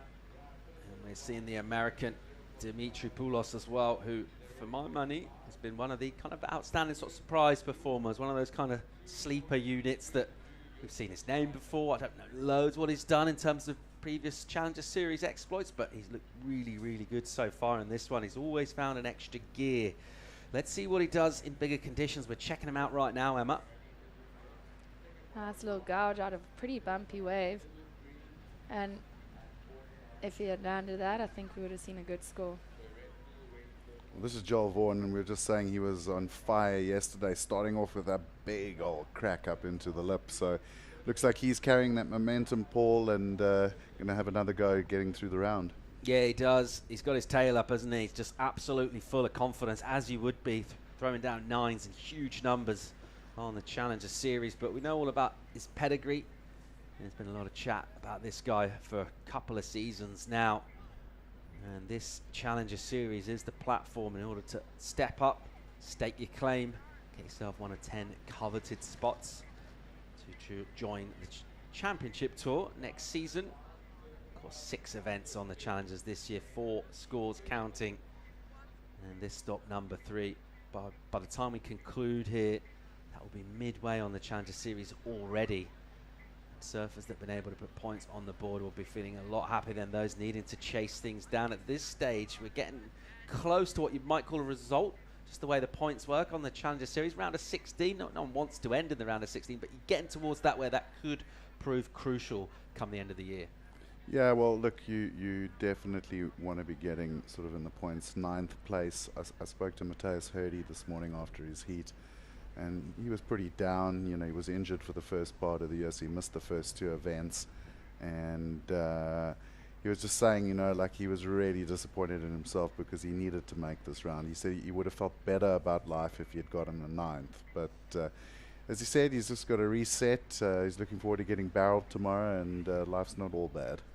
Yeah, there's different ways to wash off a loss, right? I've chatted to a couple of people that I've seen around, and they're all just really stoked to be going surfing. Looks like we've got great waves on the way here. We do, and I think that definitely helps a loss. You know, if you're watching the forecast and you know there's swell coming, if you look down the coast, you see J-Bays firing, you might be able to shoot up and catch a couple waves. It's definitely a great way to brush off a loss. Yeah, some venues, people are scrambling to change tickets. That doesn't really seem the vibe around here. Meanwhile, Moffat with a big stretched out lump in front of him and tries to pump off that rail off the bottom turn just to see if he can get himself on the face. He can't. So Moffat will go down with a small throwaway number. So far in this 10 gone, it's a flat 5 for Joel Vaughan. So the quick stab for him shows us the best of the opening proceedings. 35 minutes. This will be our last heat today. We've just had the call from Tours and Competition in the form of Travis Logie, deciding that this men's round of 8 heats, getting us out the way, gives us plenty of time to pick the eyes out of conditions for the rest of the week. And super crucial, as ever, at any stage, but at this stage, super crucial to give our athletes the best opportunities. And they're already having a think about the rankings and where they are, where they want to be. And we'll have a much better picture after this event with 3 events done. But right now, it's all about staying alive out here and finding a couple of scores. Thinking about the points that have been able to get it done, with a couple of exceptions for excellent numbers. 6s feels kind of roughly par for the course, at least to get through in second so far today. This one a touch quiet in the opening 5. Yeah, there seem to be those real roller coasters of action over the last 3 heats. So many good waves in that last heat, you know. Not one of those surfers had a score sort of under 10. Couple of surfers out in this one right now on the rankings there. Dylan Moffat 28, Timothy Bissot 22. So these two, yeah, they've got a bit of a platform built, but go further into this event from this round, get into 16. Think about coming for finals day towards the weekend as well, and you will rocket yourself up those ratings. Let's go down and hear from someone who's done precisely that. He won the last event in Sydney. He's going great guns out here. Cole Hauschman, he's with Gigs. Well, a big man for the big conditions. A heat win for Cole Hauschman coming off the momentum from Sydney. How's it all feeling? Yeah, it feels really good. It's always kind of scary to back up a big result and a lot of nerves on the line, but super stoked just to take it heat by heat. And yeah, that was a fun heat. I was bummed one of the other boys couldn't make it with me, but you know, it is what it is. And yeah, this is your process through the Challenger Series. What's your thoughts on being in South Africa? Have you done a few trips here already? Yeah, I came last year and I had a great time. We went on a safari and stuff, and yeah, this year's been insane. We've been on a surf trip pretty much, surfing down the beach, getting barreled every day and doing airs. So I was kind of worried I wasn't doing much turns before the event, but the wave's been pumping, so I'm stoked to be back, and it's been a lot of fun. Well, hopefully getting a few video edits and a few bunny chows and a couple of good meals as well on the way. Yeah, I've been eating like T-bone steaks every night, so it's been good living over here. Life's good in Africa. Cole looking very relaxed indeed. He's enjoying himself here. Getting some meat into him, going on safari, getting barreled as well. It's a long way left to go in the season, but just assume as he was to get on the championship tour, how do you fancy his chances? How do you think he'd go? Well, I thought he did pretty well in the pool. He certainly didn't embarrass himself and made it into that sort of second run. Generally the big guys, big surfers, we don't necessarily think they're going to do that well in the pool. It is tricky for them. Let's revisit that and pick up live here as we check out Dimitri Poulos with loads of speed down the line, and that's what he's been able to do in the early rounds, is come in with risk into that end section, and more often than not he's been able to come away with a completion. That's what he's done there, and he's getting all wrapped up right now down on the inside. There's all sorts of stuff landing on his face. He'll just wait patiently, let some of this energy dissipate before making his way back out, but it always feels better when you're getting lit up when he just dropped a score. Yeah, and he did well on this wave. A little bit of a check turn to start, but then he builds up the momentum down the line, and that was a heaving section, like really committed, and that was really the key word from the judges all morning, commitment. You commit to a big section, we're going to give you a score. Comes in at a 6.83, and that's pretty much off the back of the second turn. Yeah, huge number there. Emery's actually decided to come in and go the run around. Pretty wise decision. Yeah, I think that's a good call, and I think, you know, even since the last heat, we're probably seeing even more water kind of pushing everyone down, a bit of a wind pickup too. So, you know, when you hear you've had a score like that with, you know, just basing off the scores everyone else is getting the heat, I think you feel pretty confident to take a couple minutes, run up the beach, and then hopefully come up the inside around the rock. Also, Paul, if you look at the lineup, you'll see there's the first set of rocks that you come around from bathers, and there's like another little second pinnacle, and then there's the third pinnacle.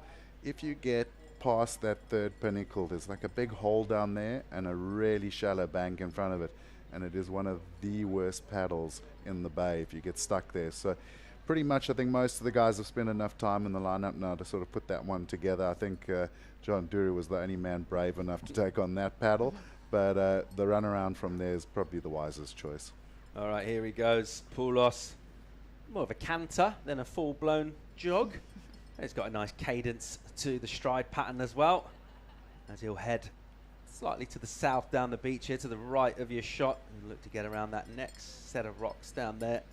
And paddle out probably on the other side of that, of what we call bathers, which is the swimming zone usually. Not great day for swimming probably today, if you're down the beach with the family. But a really enjoyable day to watch some of the best go at it hard out in the water. At the moment, Poulos with the best score in this, that's 6.83, the 5 from Joel Vaughan. Bisso's been very quiet indeed. Well, it's interesting when you see him running down this beach with this shot as well, because it can give the viewer like a bit more of an idea. You don't really get it in that flat, straight shot that we normally look at. But at this angle, you can actually see how big this playing field is in Ballito. It's a big beach, and it's got a lot of sand out there. And that's why you're seeing 1, 2, 3 peaks sort of being surfed, and you can get an idea of how much they're having to paddle as well. Bisso on a bomb here, uses priority. Doesn't use it particularly well. Moffat had a look at it. Bisso took it, and then realizing straight away, was that Joel Vaughan actually paddling next to him? Yeah, it was. So Timothy using that priority there, not to great effect, and he's got nothing going so far in this heat. Over 12.5 gone. Still searching for a number is Tim. Not really the start he would have wanted. You mentioned the scale, Kai, just entering the water now. So since we saw him finish that ride and start duck diving initially, which ate up a bit of time, he's only just entered the water here. There's going to be several more minutes still. Yeah, and if he mistimes that paddle through bathers, it's going to take a lot longer, because it is a brutal paddle out if you don't time it with the big sets. It's a very, very shallow bank, and many a human has been sent back to the beach at bathers on a big day. It was interesting. We were talking about confidence and like how someone like Joel Vaughan has got so much confidence around. Just watching that shot of him paddling away there, head high, shoulders squared, like you could literally see the confidence in his body language. It's a pretty incredible thing to see. Dylan Moffat here pumps from a high line into a bowl that will eventually stand up for him. Through onto the inside, a little caught on the rail on the top turn, then he gets a nicer spicy hit into the lip. So the combo, the first one just set him up, but he was patient and crucially made sure he got a finish as well. Nothing on the board, just decimals prior to that for Moffat. Let's see whether he goes for plan A, paddle back out, or in fact decides to make a sharp exit and go the run around.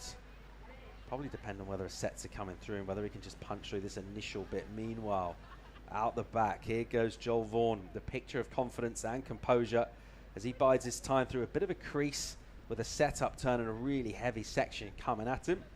And even a surfer with the exuberance. And Joel Vaughan decides, yeah, nah. Yeah, that section was looking pretty bad, and he didn't really have a lot of speed coming in towards it either, so I think he chose the better path there and got out of there, get back into the back line. Let's get a look at last of Dylan Moffat. Yeah, so Dill got into this one, had to wait for a section, finally got round that, nice little carve, had to sort of cut it short maybe a little bit. Second turn was good though, nice up and over. And you know, he hasn't had much momentum in the seat, a 0.5 and a 0.43, so I think that'll just get his ball sort of rolling and hopefully he can start capitalizing. 4.6. Yeah, reasonable number for him in third right now. Bisso, nothing on the board at all, languishing. He's got priority back there. He's going to need to make that count soon. Just thinking to the last one, Emma Kolohe, too quiet for too long. Ultimately, it cost him by the time he built his platform. It just got away from him. Bisso needs to get busy here. Yeah, I think with the conditions we have now, it's pretty crucial to feel like you in rhythm with the heat. And, you know, even though the heats are longer and a bit longer than they have been, I think you want to get that rhythm going early in the heat. Otherwise, you start playing catch up. You don't have enough time to get back out or do the run around. So, yeah, I think you definitely want to start early. 19 minutes and 15 seconds remaining in this at the moment. It's the American Dimitri Poulos with the 6.83. Just saw him go for a run around. Let's see when he gets back to the lineup. He's sitting on the 2.33 as well, though. Moffat also has decided. So both of those two, first of all, trying to paddle back out. And it pretty much tells the story that they had second thoughts, decided to head down the beach. So Moffat, this will also take him a little bit of time as well, but maybe also a chance, yeah, using your legs a little bit, saving your arms, give you a chance just to get out of the water, maybe have another look at the lineup. If he does look at the lineup, he'll see the heat leader Poulos finding himself a wave here, and just kind of forcing the issue on a softest section out the back, and then coming onto a strong inside, and another good finish for him. He'll get a completion there. The 2.33 will be gone. Let's see if he'll threaten his high score. Wasn't a wildly dissimilar kind of a wave in terms of rhythm, but again, solid from Dimitri. Yeah, he's just going from strength to strength, and you said, like, quite new on the scene, one of the fresh faces on the Easy Challenger for you Series. to say, mate. Yeah, but he's certainly been performing, and he really did impress us right through from round one. He's seems to just be a very calm kid. Like, you never see sort of a flustered look on his face, and he seems to be able to find the waves with scoring potential. Nice little carve. We've seen a lot of the waves just take that soft first turn, but setting it up for the big crack off the top of the heaving section. Yeah, he makes that end section look easy, and we know it's not. Poulos taming the beast, so to speak. 4.67 in for him, not bad, on a kind of an in-between wave, really stood up. Didn't look like loads there. You feel like he squeezed every bit of juice out of that opportunity, and that's what it's all about here in these kind of conditions. Well, any conditions really, but particularly you can find yourself an in-between one and get turns done. As we'll see, 17 minutes and 20 seconds to go in this. It is Poulos who's leading this one with a little bit more authority now. 11.5 out of 20 is his score. It's the Aussie squad watching on. We're hoping that Joel Vaughan can fire up, and Dylan Moffat. Pair of Aussies out in the water. More live action wrapping up this round of 32 right after this.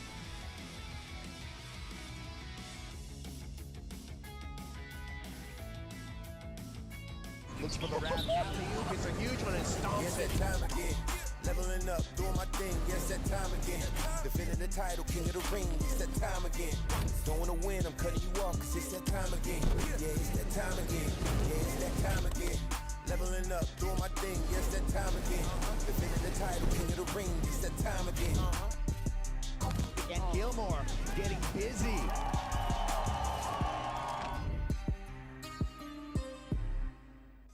Have you ever stopped to think about the amazing impact your actions can have? As surfers and ocean lovers, we have the power to ignite a wave of change for our one precious ocean. Because great achievements start with small actions. When we unite, just imagine the impact the collective actions our community can create. Your actions can inspire others. Speak up for the ocean.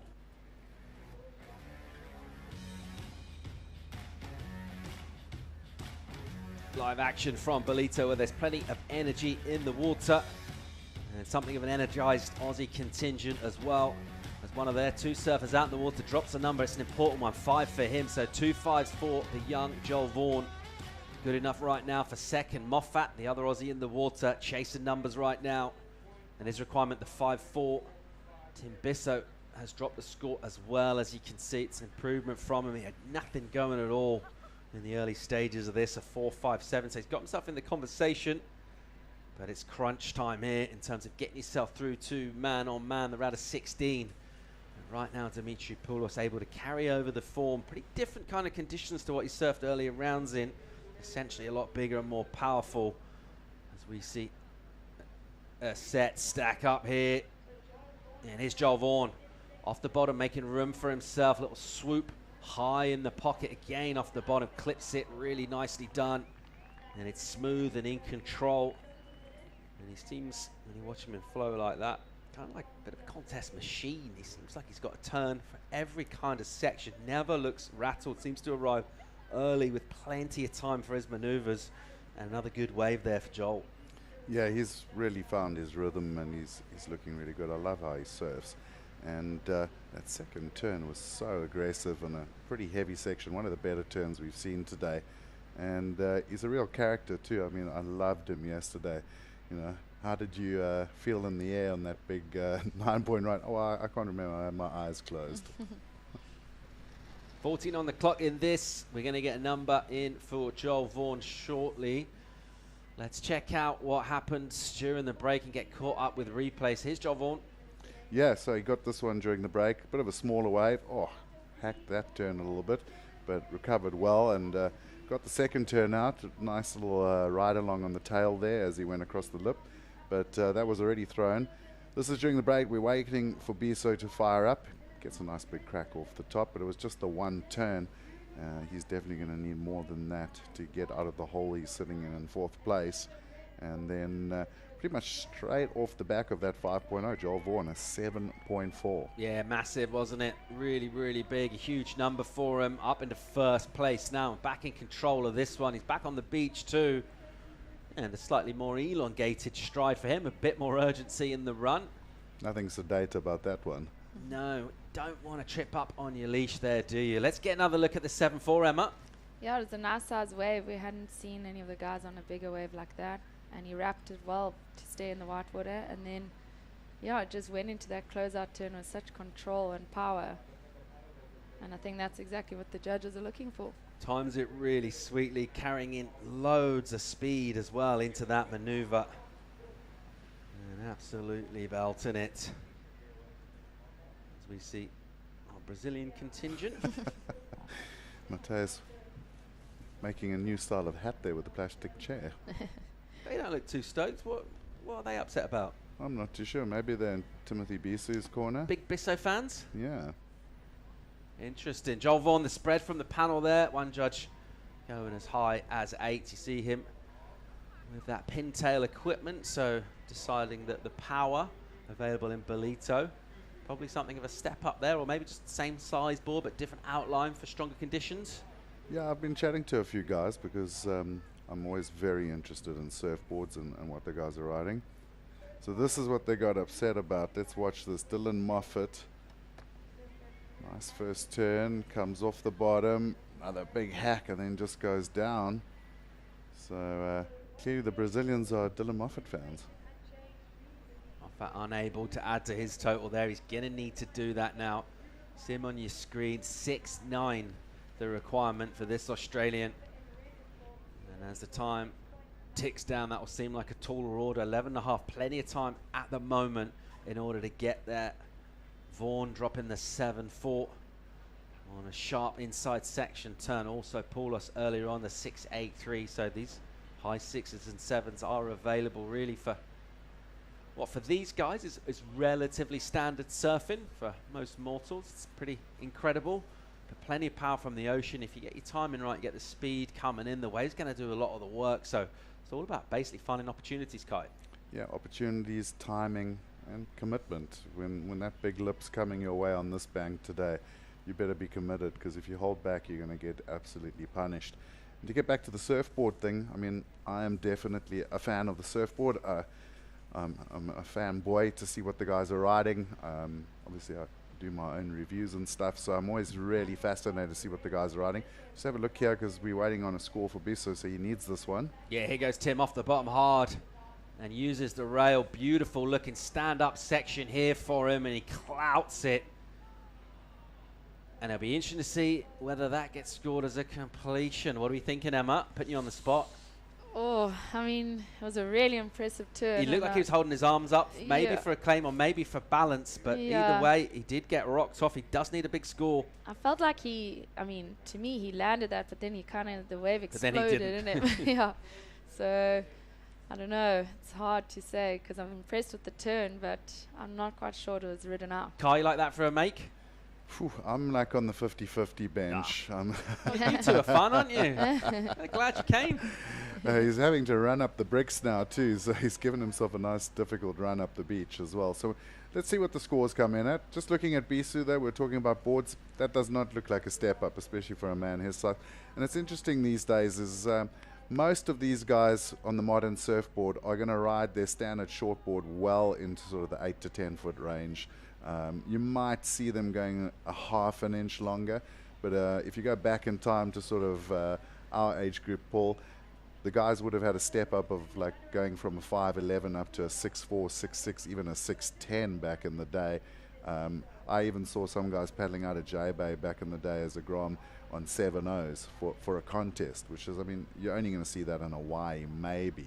So, and then you look at a heavy wave like Chopu, like guys are pretty much riding their standard shortboard at macking Chopu. So these days the modern surfboard is an incredible thing, and even though they still look so similar to the boards back then, just those fine little touches in rail and bottom deck and curve and also fins have just really changed the game.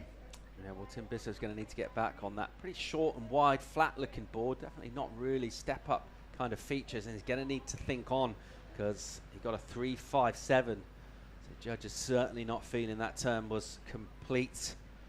And we'll see out the back an entry into a bit of a bomb from your heat leader. Joel Vaughan tries to climb the foam. Foam has other ideas, and in the end it turns into sort of a slow motion kick out as he just about gets himself over the wave, possibly slightly baffled. 8 on the clock right now. Priority is with Moffat. Sorry, priority is with Poulos, and he'll use it here. What's he got?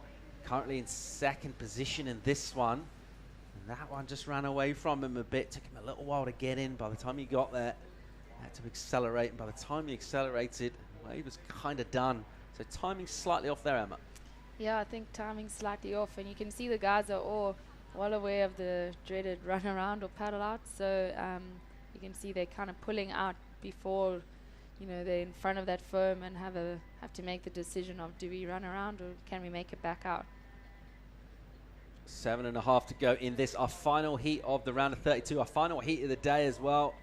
Travis Logie's called it, realizing that the best of conditions with the tide and the wind as well on offer this afternoon were this morning. We've able to bash out 8 solid heats in pretty big conditions. And that swell that we had forecasters very much come to the party here, expecting swell throughout the week of competition.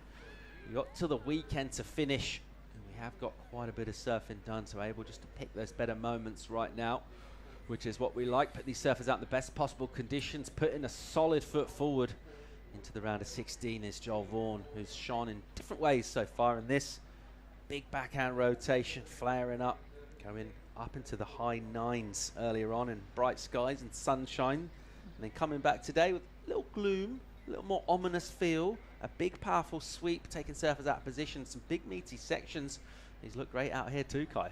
Yeah, he just has all the confidence, and he's got his roll going, and when often when surfers get that roll going and their confidence up, they just carry that through. We saw Carl Hausman in the last heat. Same kind of vibe. He's just feeling really good. He's feeling confident. That's always going to carry through into your surfing. Joel Vaughan out there in second priority at the moment. Decent numbers on the board in terms of a lead, so he'll be breathing certainly the easier of these 4. Poulos got himself a bit of a cushion for that 6.83, but other than that, doesn't have much of real quality. His backup score is real similar to the high score of the Chasing surfers Bissau and Moffat. For that reason, he's under pressure to the tune of a decent 6 from those two. A high 6 or 7 or better will threaten his second place position. A set will stretch out and break a bit of it, fumbles towards the top of the peak, and then the rest of it just shuts down. Everyone deciding quite prudently that's not a scoring opportunity. A little more clock time will run by. We're getting down towards that 5-minute mark here. I'm going to ask you, who'd you rather be, Tim Bissell or Dylan Moffat in this situation, Emma? Oh, I'm not sure. I don't think I would want to be any of them, but I think Does feel like maybe Yeah. Moffat's been slightly busier, right? He's ridden a few more waves, but otherwise there's not a lot to split these two. They're really similar on scores. Trying to do something about that is Tim Bissell here. It's live action from him, and he's looking for 6.93. Holds on the bottom turn, and a big fan of spray. Made sure he got the finish on that particular occasion. Has a little speculative look around. Thinking about that number though, Kai, 6.93. It's a pretty big one. I give him 6.93 just for the hair flick. Meanwhile, here's Moffat. What's he got for us? Real patient off the entry. Tags it nice and hard. Big spray. Needs a finish here, though. And he'll take it on, and he might get another section through to the inside. And does really well to get that layback in. Does he get it done? So well, close. we're going to also be asking a question, A, whether it's that completion. He certainly felt like the energy was there in terms of a good number for him. But is that finish going to cost him, Kai? Yeah, that's a tricky one because he ran out of the turn but then hit the bumps and it sort of all started going wrong for him. And you thought he was going to pull it back, but eventually the whitewater claimed him. So knowing the sort of judging criteria, I'm going to assume they're probably not going to give him that last turn. But he did really well on that wave, and needing a 6.9 though, that's a big ask. You see him dropping in and waiting for this one, finding the connection. That was a great first turn though, and straight off the bottom and over a really heavy section. And if he had made that turn, I mean, I don't know, maybe the judges are feeling better. He kind of did ride out of it, so it's going to be a tough one though. If he had made clean that third turn, it was the score all day long. Well, if they don't get the score they need, both of these, if they improve their high scores, which were in the 4s, it will bring the total down. That could be crucial. There's still 3 minutes to go in this. It's what Bissell does, actually. 5.53 in for Tim. So now chasing a 5.98. So it's brought it down by about a point, and they'll have just about enough time to go again. Under the 3-minute mark in this. And out there in a sea all of his own on top of the peak is Joel Vaughan, and that's because Dimitri Poulos just did this. Yeah, nice little wrap to start off. He had a really heavy takeoff. Wow, that was a heavy section. I don't know how he actually recovered off of that one. I thought his ankles were going to snap. Yeah, he's looking so solid in this heat.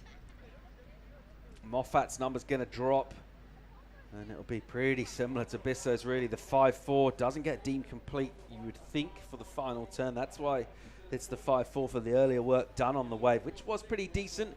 And again, that requirement coming down now, so much closer to it. But that, of course, depends on the score that will come in for Dimitri Poulos as well for his last wave. So that could be a crucial one, just in terms of turning the screw. As we see Poulos on his way, paddling back out right now. Can he wash off that 4.67? And if so, make it a real troublesome final 2 minutes for the likes of Tim Bissell and Dylan Moffat. But a strong finish from him. And he's done that a lot. He looks nice and elastic and pretty dynamic with the landing on the inside down there and that white water. Sometimes the actual turn, the surface are making the turn, but it's really just recovering past the white water that's the tricky part. He hasn't had problems with it. Once again, he's done well, and he's got himself a decent number, and he's actually gone into first place right now, Kai. Yeah, well, I mean, just prior to that score coming through, I was looking at the board, and I was like, well, Poulos is definitely not safe because, you know, requirements in the 5s for the other two, but then he slams down that crazy section and jumps up into the lead, and now it's Vaughan in second, but now Bissell and Moffat looking for 6.88 and a 7.01. 1 minute to go. That's going to be pretty much an impossible task unless they find an incredible wave. First order of business is getting back in the lineup, isn't it, for Tim? He's nearly there right now as he tries to get back onto the peak here, and he will have, well, under probably 50, maybe 40 seconds by the time he gets actually into the lineup proper to get a chance to have a crack at this. Joel Vaughan with priority on his own at the top of the peak there. He's got the high score in this one at the 7.4. He'll definitely be looking to use that priority when a wave comes through as well. Pretty smart surfer in terms of his strategy, knowing he'll need more points. That can always be a late charge. 30 seconds remaining Well, less than that now. And this guy right here, Paulos, again giving a really good account of himself. Felt the charge coming from Joel Vaughan here and responding in positive fashion, finding himself a wave. Not trying to overdo it, crucially, I think, from Dimitri as well. Think about the maneuver selection. He's taken on tricky technical maneuvers, but he's not trying to overcook it, oversurf it, do too much, and that's part of the reason why his completion rate is so deadly. Yeah, simplify. So he's really attacked the waves, but he's kept it simple today, and it's worked for him. That will wrap things up for heat number 8 of the round of 32. Another really enjoyable one. Emma, thanks for joining us for the call in here. Thanks, guys. Thanks for having me. Dimitri Paulos and Joel Vaughan get it done. They'll be coming back for man-on-man competition in the round of 16. We're going to get a quick commercial break. When we come back, we're going to bring in Mike Frew, the Frew Brew, for the post show. Loads of talking points on a big day of surf here at Ballito. We'll be right back.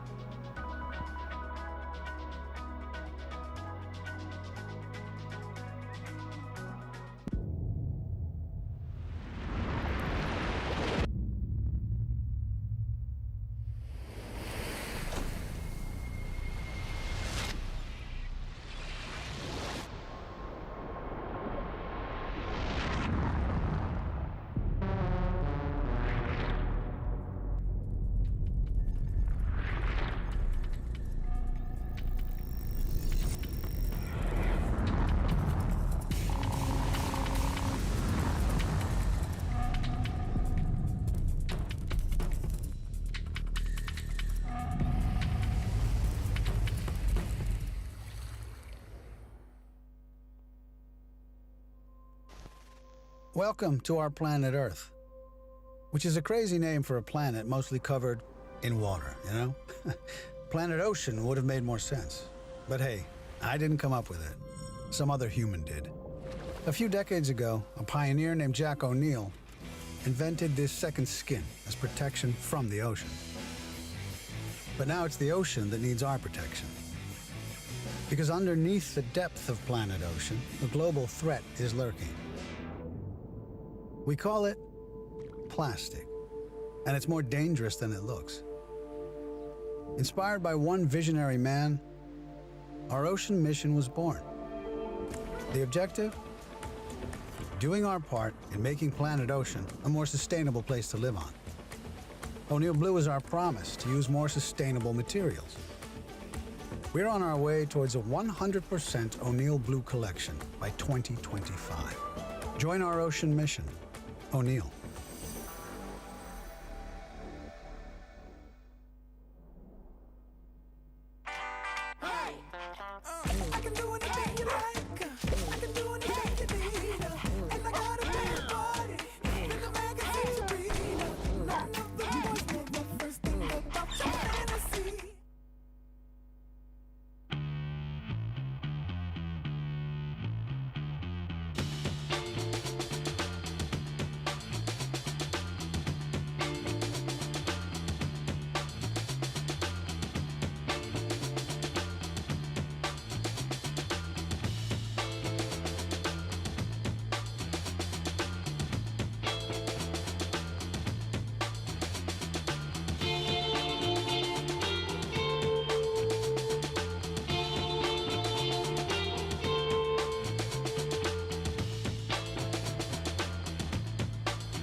Welcome to the post show at the Ballito Pro, presented by O'Neill. Another fun day of competition here. 8 heats of the round of 32. And boys, the surf was pumping today.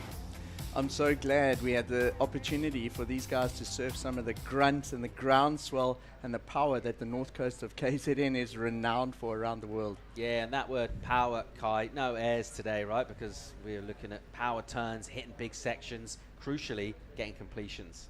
Yeah, it was all about the completion today, and there were some really heavy sections out there. I think Mike was saying, you know, the guys were really excited to get the opportunity at some grunt and groundswell. I think Ballito was quite happy to have an opportunity at some of them as well. A few discussions last night about what was going to be in store for us this morning. We're expecting it to be pretty solid and pretty energetic, and right from the get-go this morning, it didn't let us down. Let's take a look, remind ourselves, at the first heat of the day. Men's Heat 1 in the round of 32. And this one with some big names going well on the Challenger Series, and they had to be on the tools first thing this morning. Yeah, with the initial setup this morning was a little unsettled still with the wind, and that improved as the day went on. We still had a little bit of sunshine earlier too, and in this first heat the guys were sort of just finding their way in the lineup but cracking some big turns.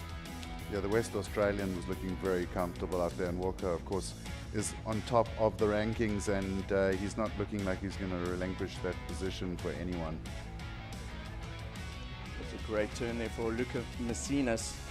Finished second in the heat there with a score of 10.3. Jacob Wilcox, he was really fast on his backhand, whipping that board up to the 12 o'clock position there, Kai. But the story of the day, some big seeds dropping out, some top servers. I mean, big surprise in that first heat, Michael Rodriguez and Eli Hanneman gone.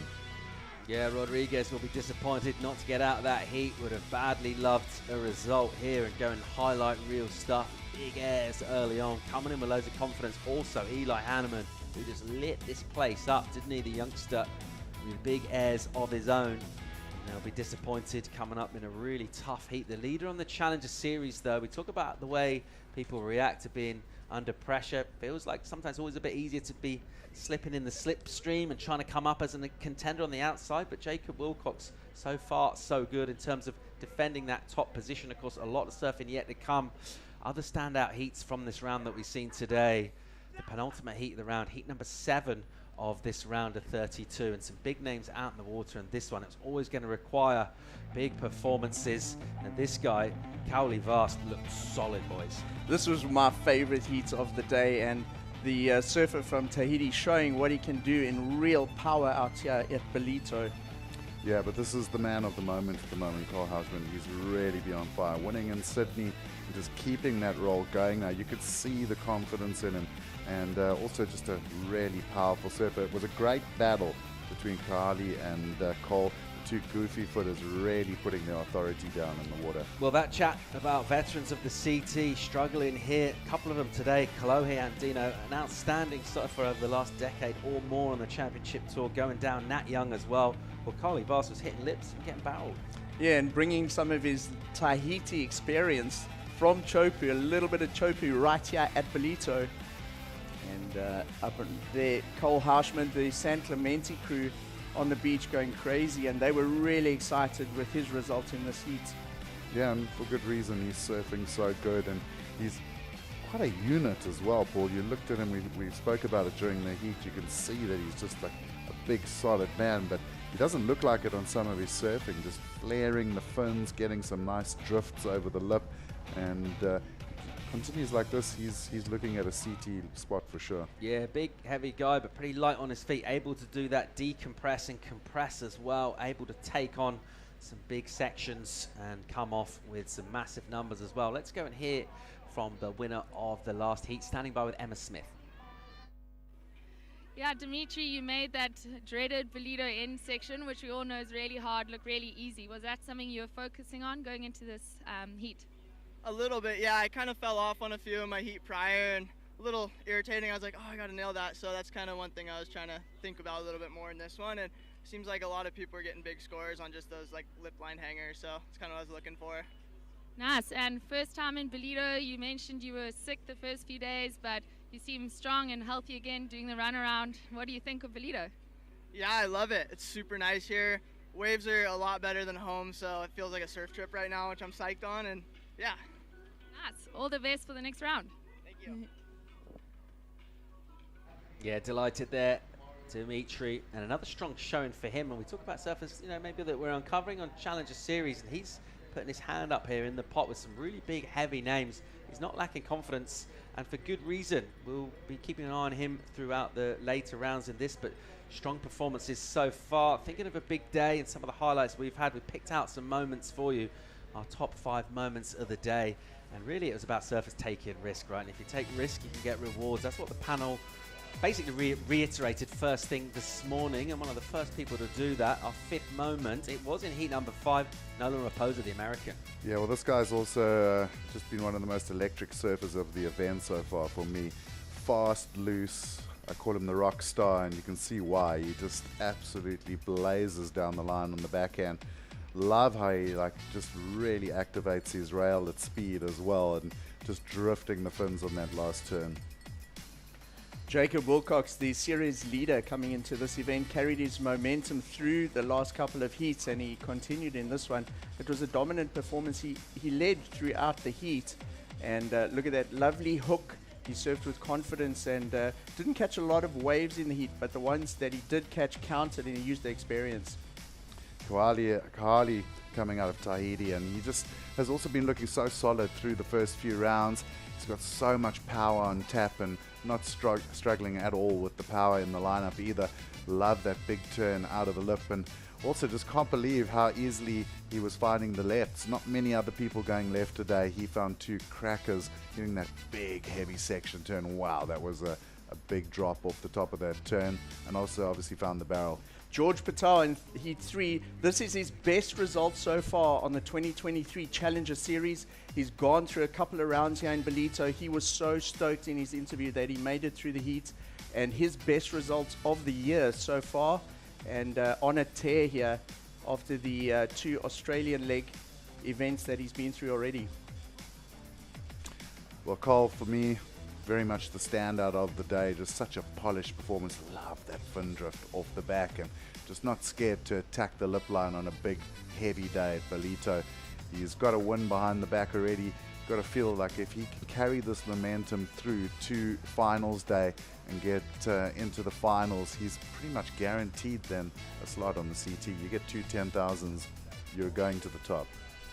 Yeah, absolutely. Cole Hausman going great guns here at Ballito. Guys, forecast been pretty true to form. Just a quick thought, what you're expecting for the next coming days and to finish up the event, Kai? Well, look, tomorrow I'm very excited. If we look at the forecast, like beautiful land breezes, the swell will have a bit of time to settle and maybe drop down a bit. And as the tide drains in the morning, I think the ladies are going to probably look at some really good conditions. And then as we swing around off the low, the men are going to come into the water, and I think it could just be Barrel City. Mike, so far so good in terms of the waves we've had, but also the banks are looking good as well. The way the sand and these reefs are working, you're feeling pretty positive about conditions and the shape of these waves for later on in the week? We sure have, Paul, and we've been watching the swell from about 10 days out. With a lot of that side shore drift today, it would have reshaped that sandbank a little bit, and I think we're in for the best conditions of the entire event tomorrow. And more importantly, we're going to have the right wind. All right, loving the positivity from these guys. Africa has not let us down so far on the Challenger Series. More good stuff to come. Come back to worldsurfing.com, 7 o'clock local time tomorrow morning. In the meantime, we'll send you out with some highlights. We'll see you tomorrow.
This copyrighted event broadcast is produced by the World Surf League for broadcast around the world and may not be retransmitted, reproduced, rebroadcast, or otherwise distributed or used in any form without the written consent of the World Surf League.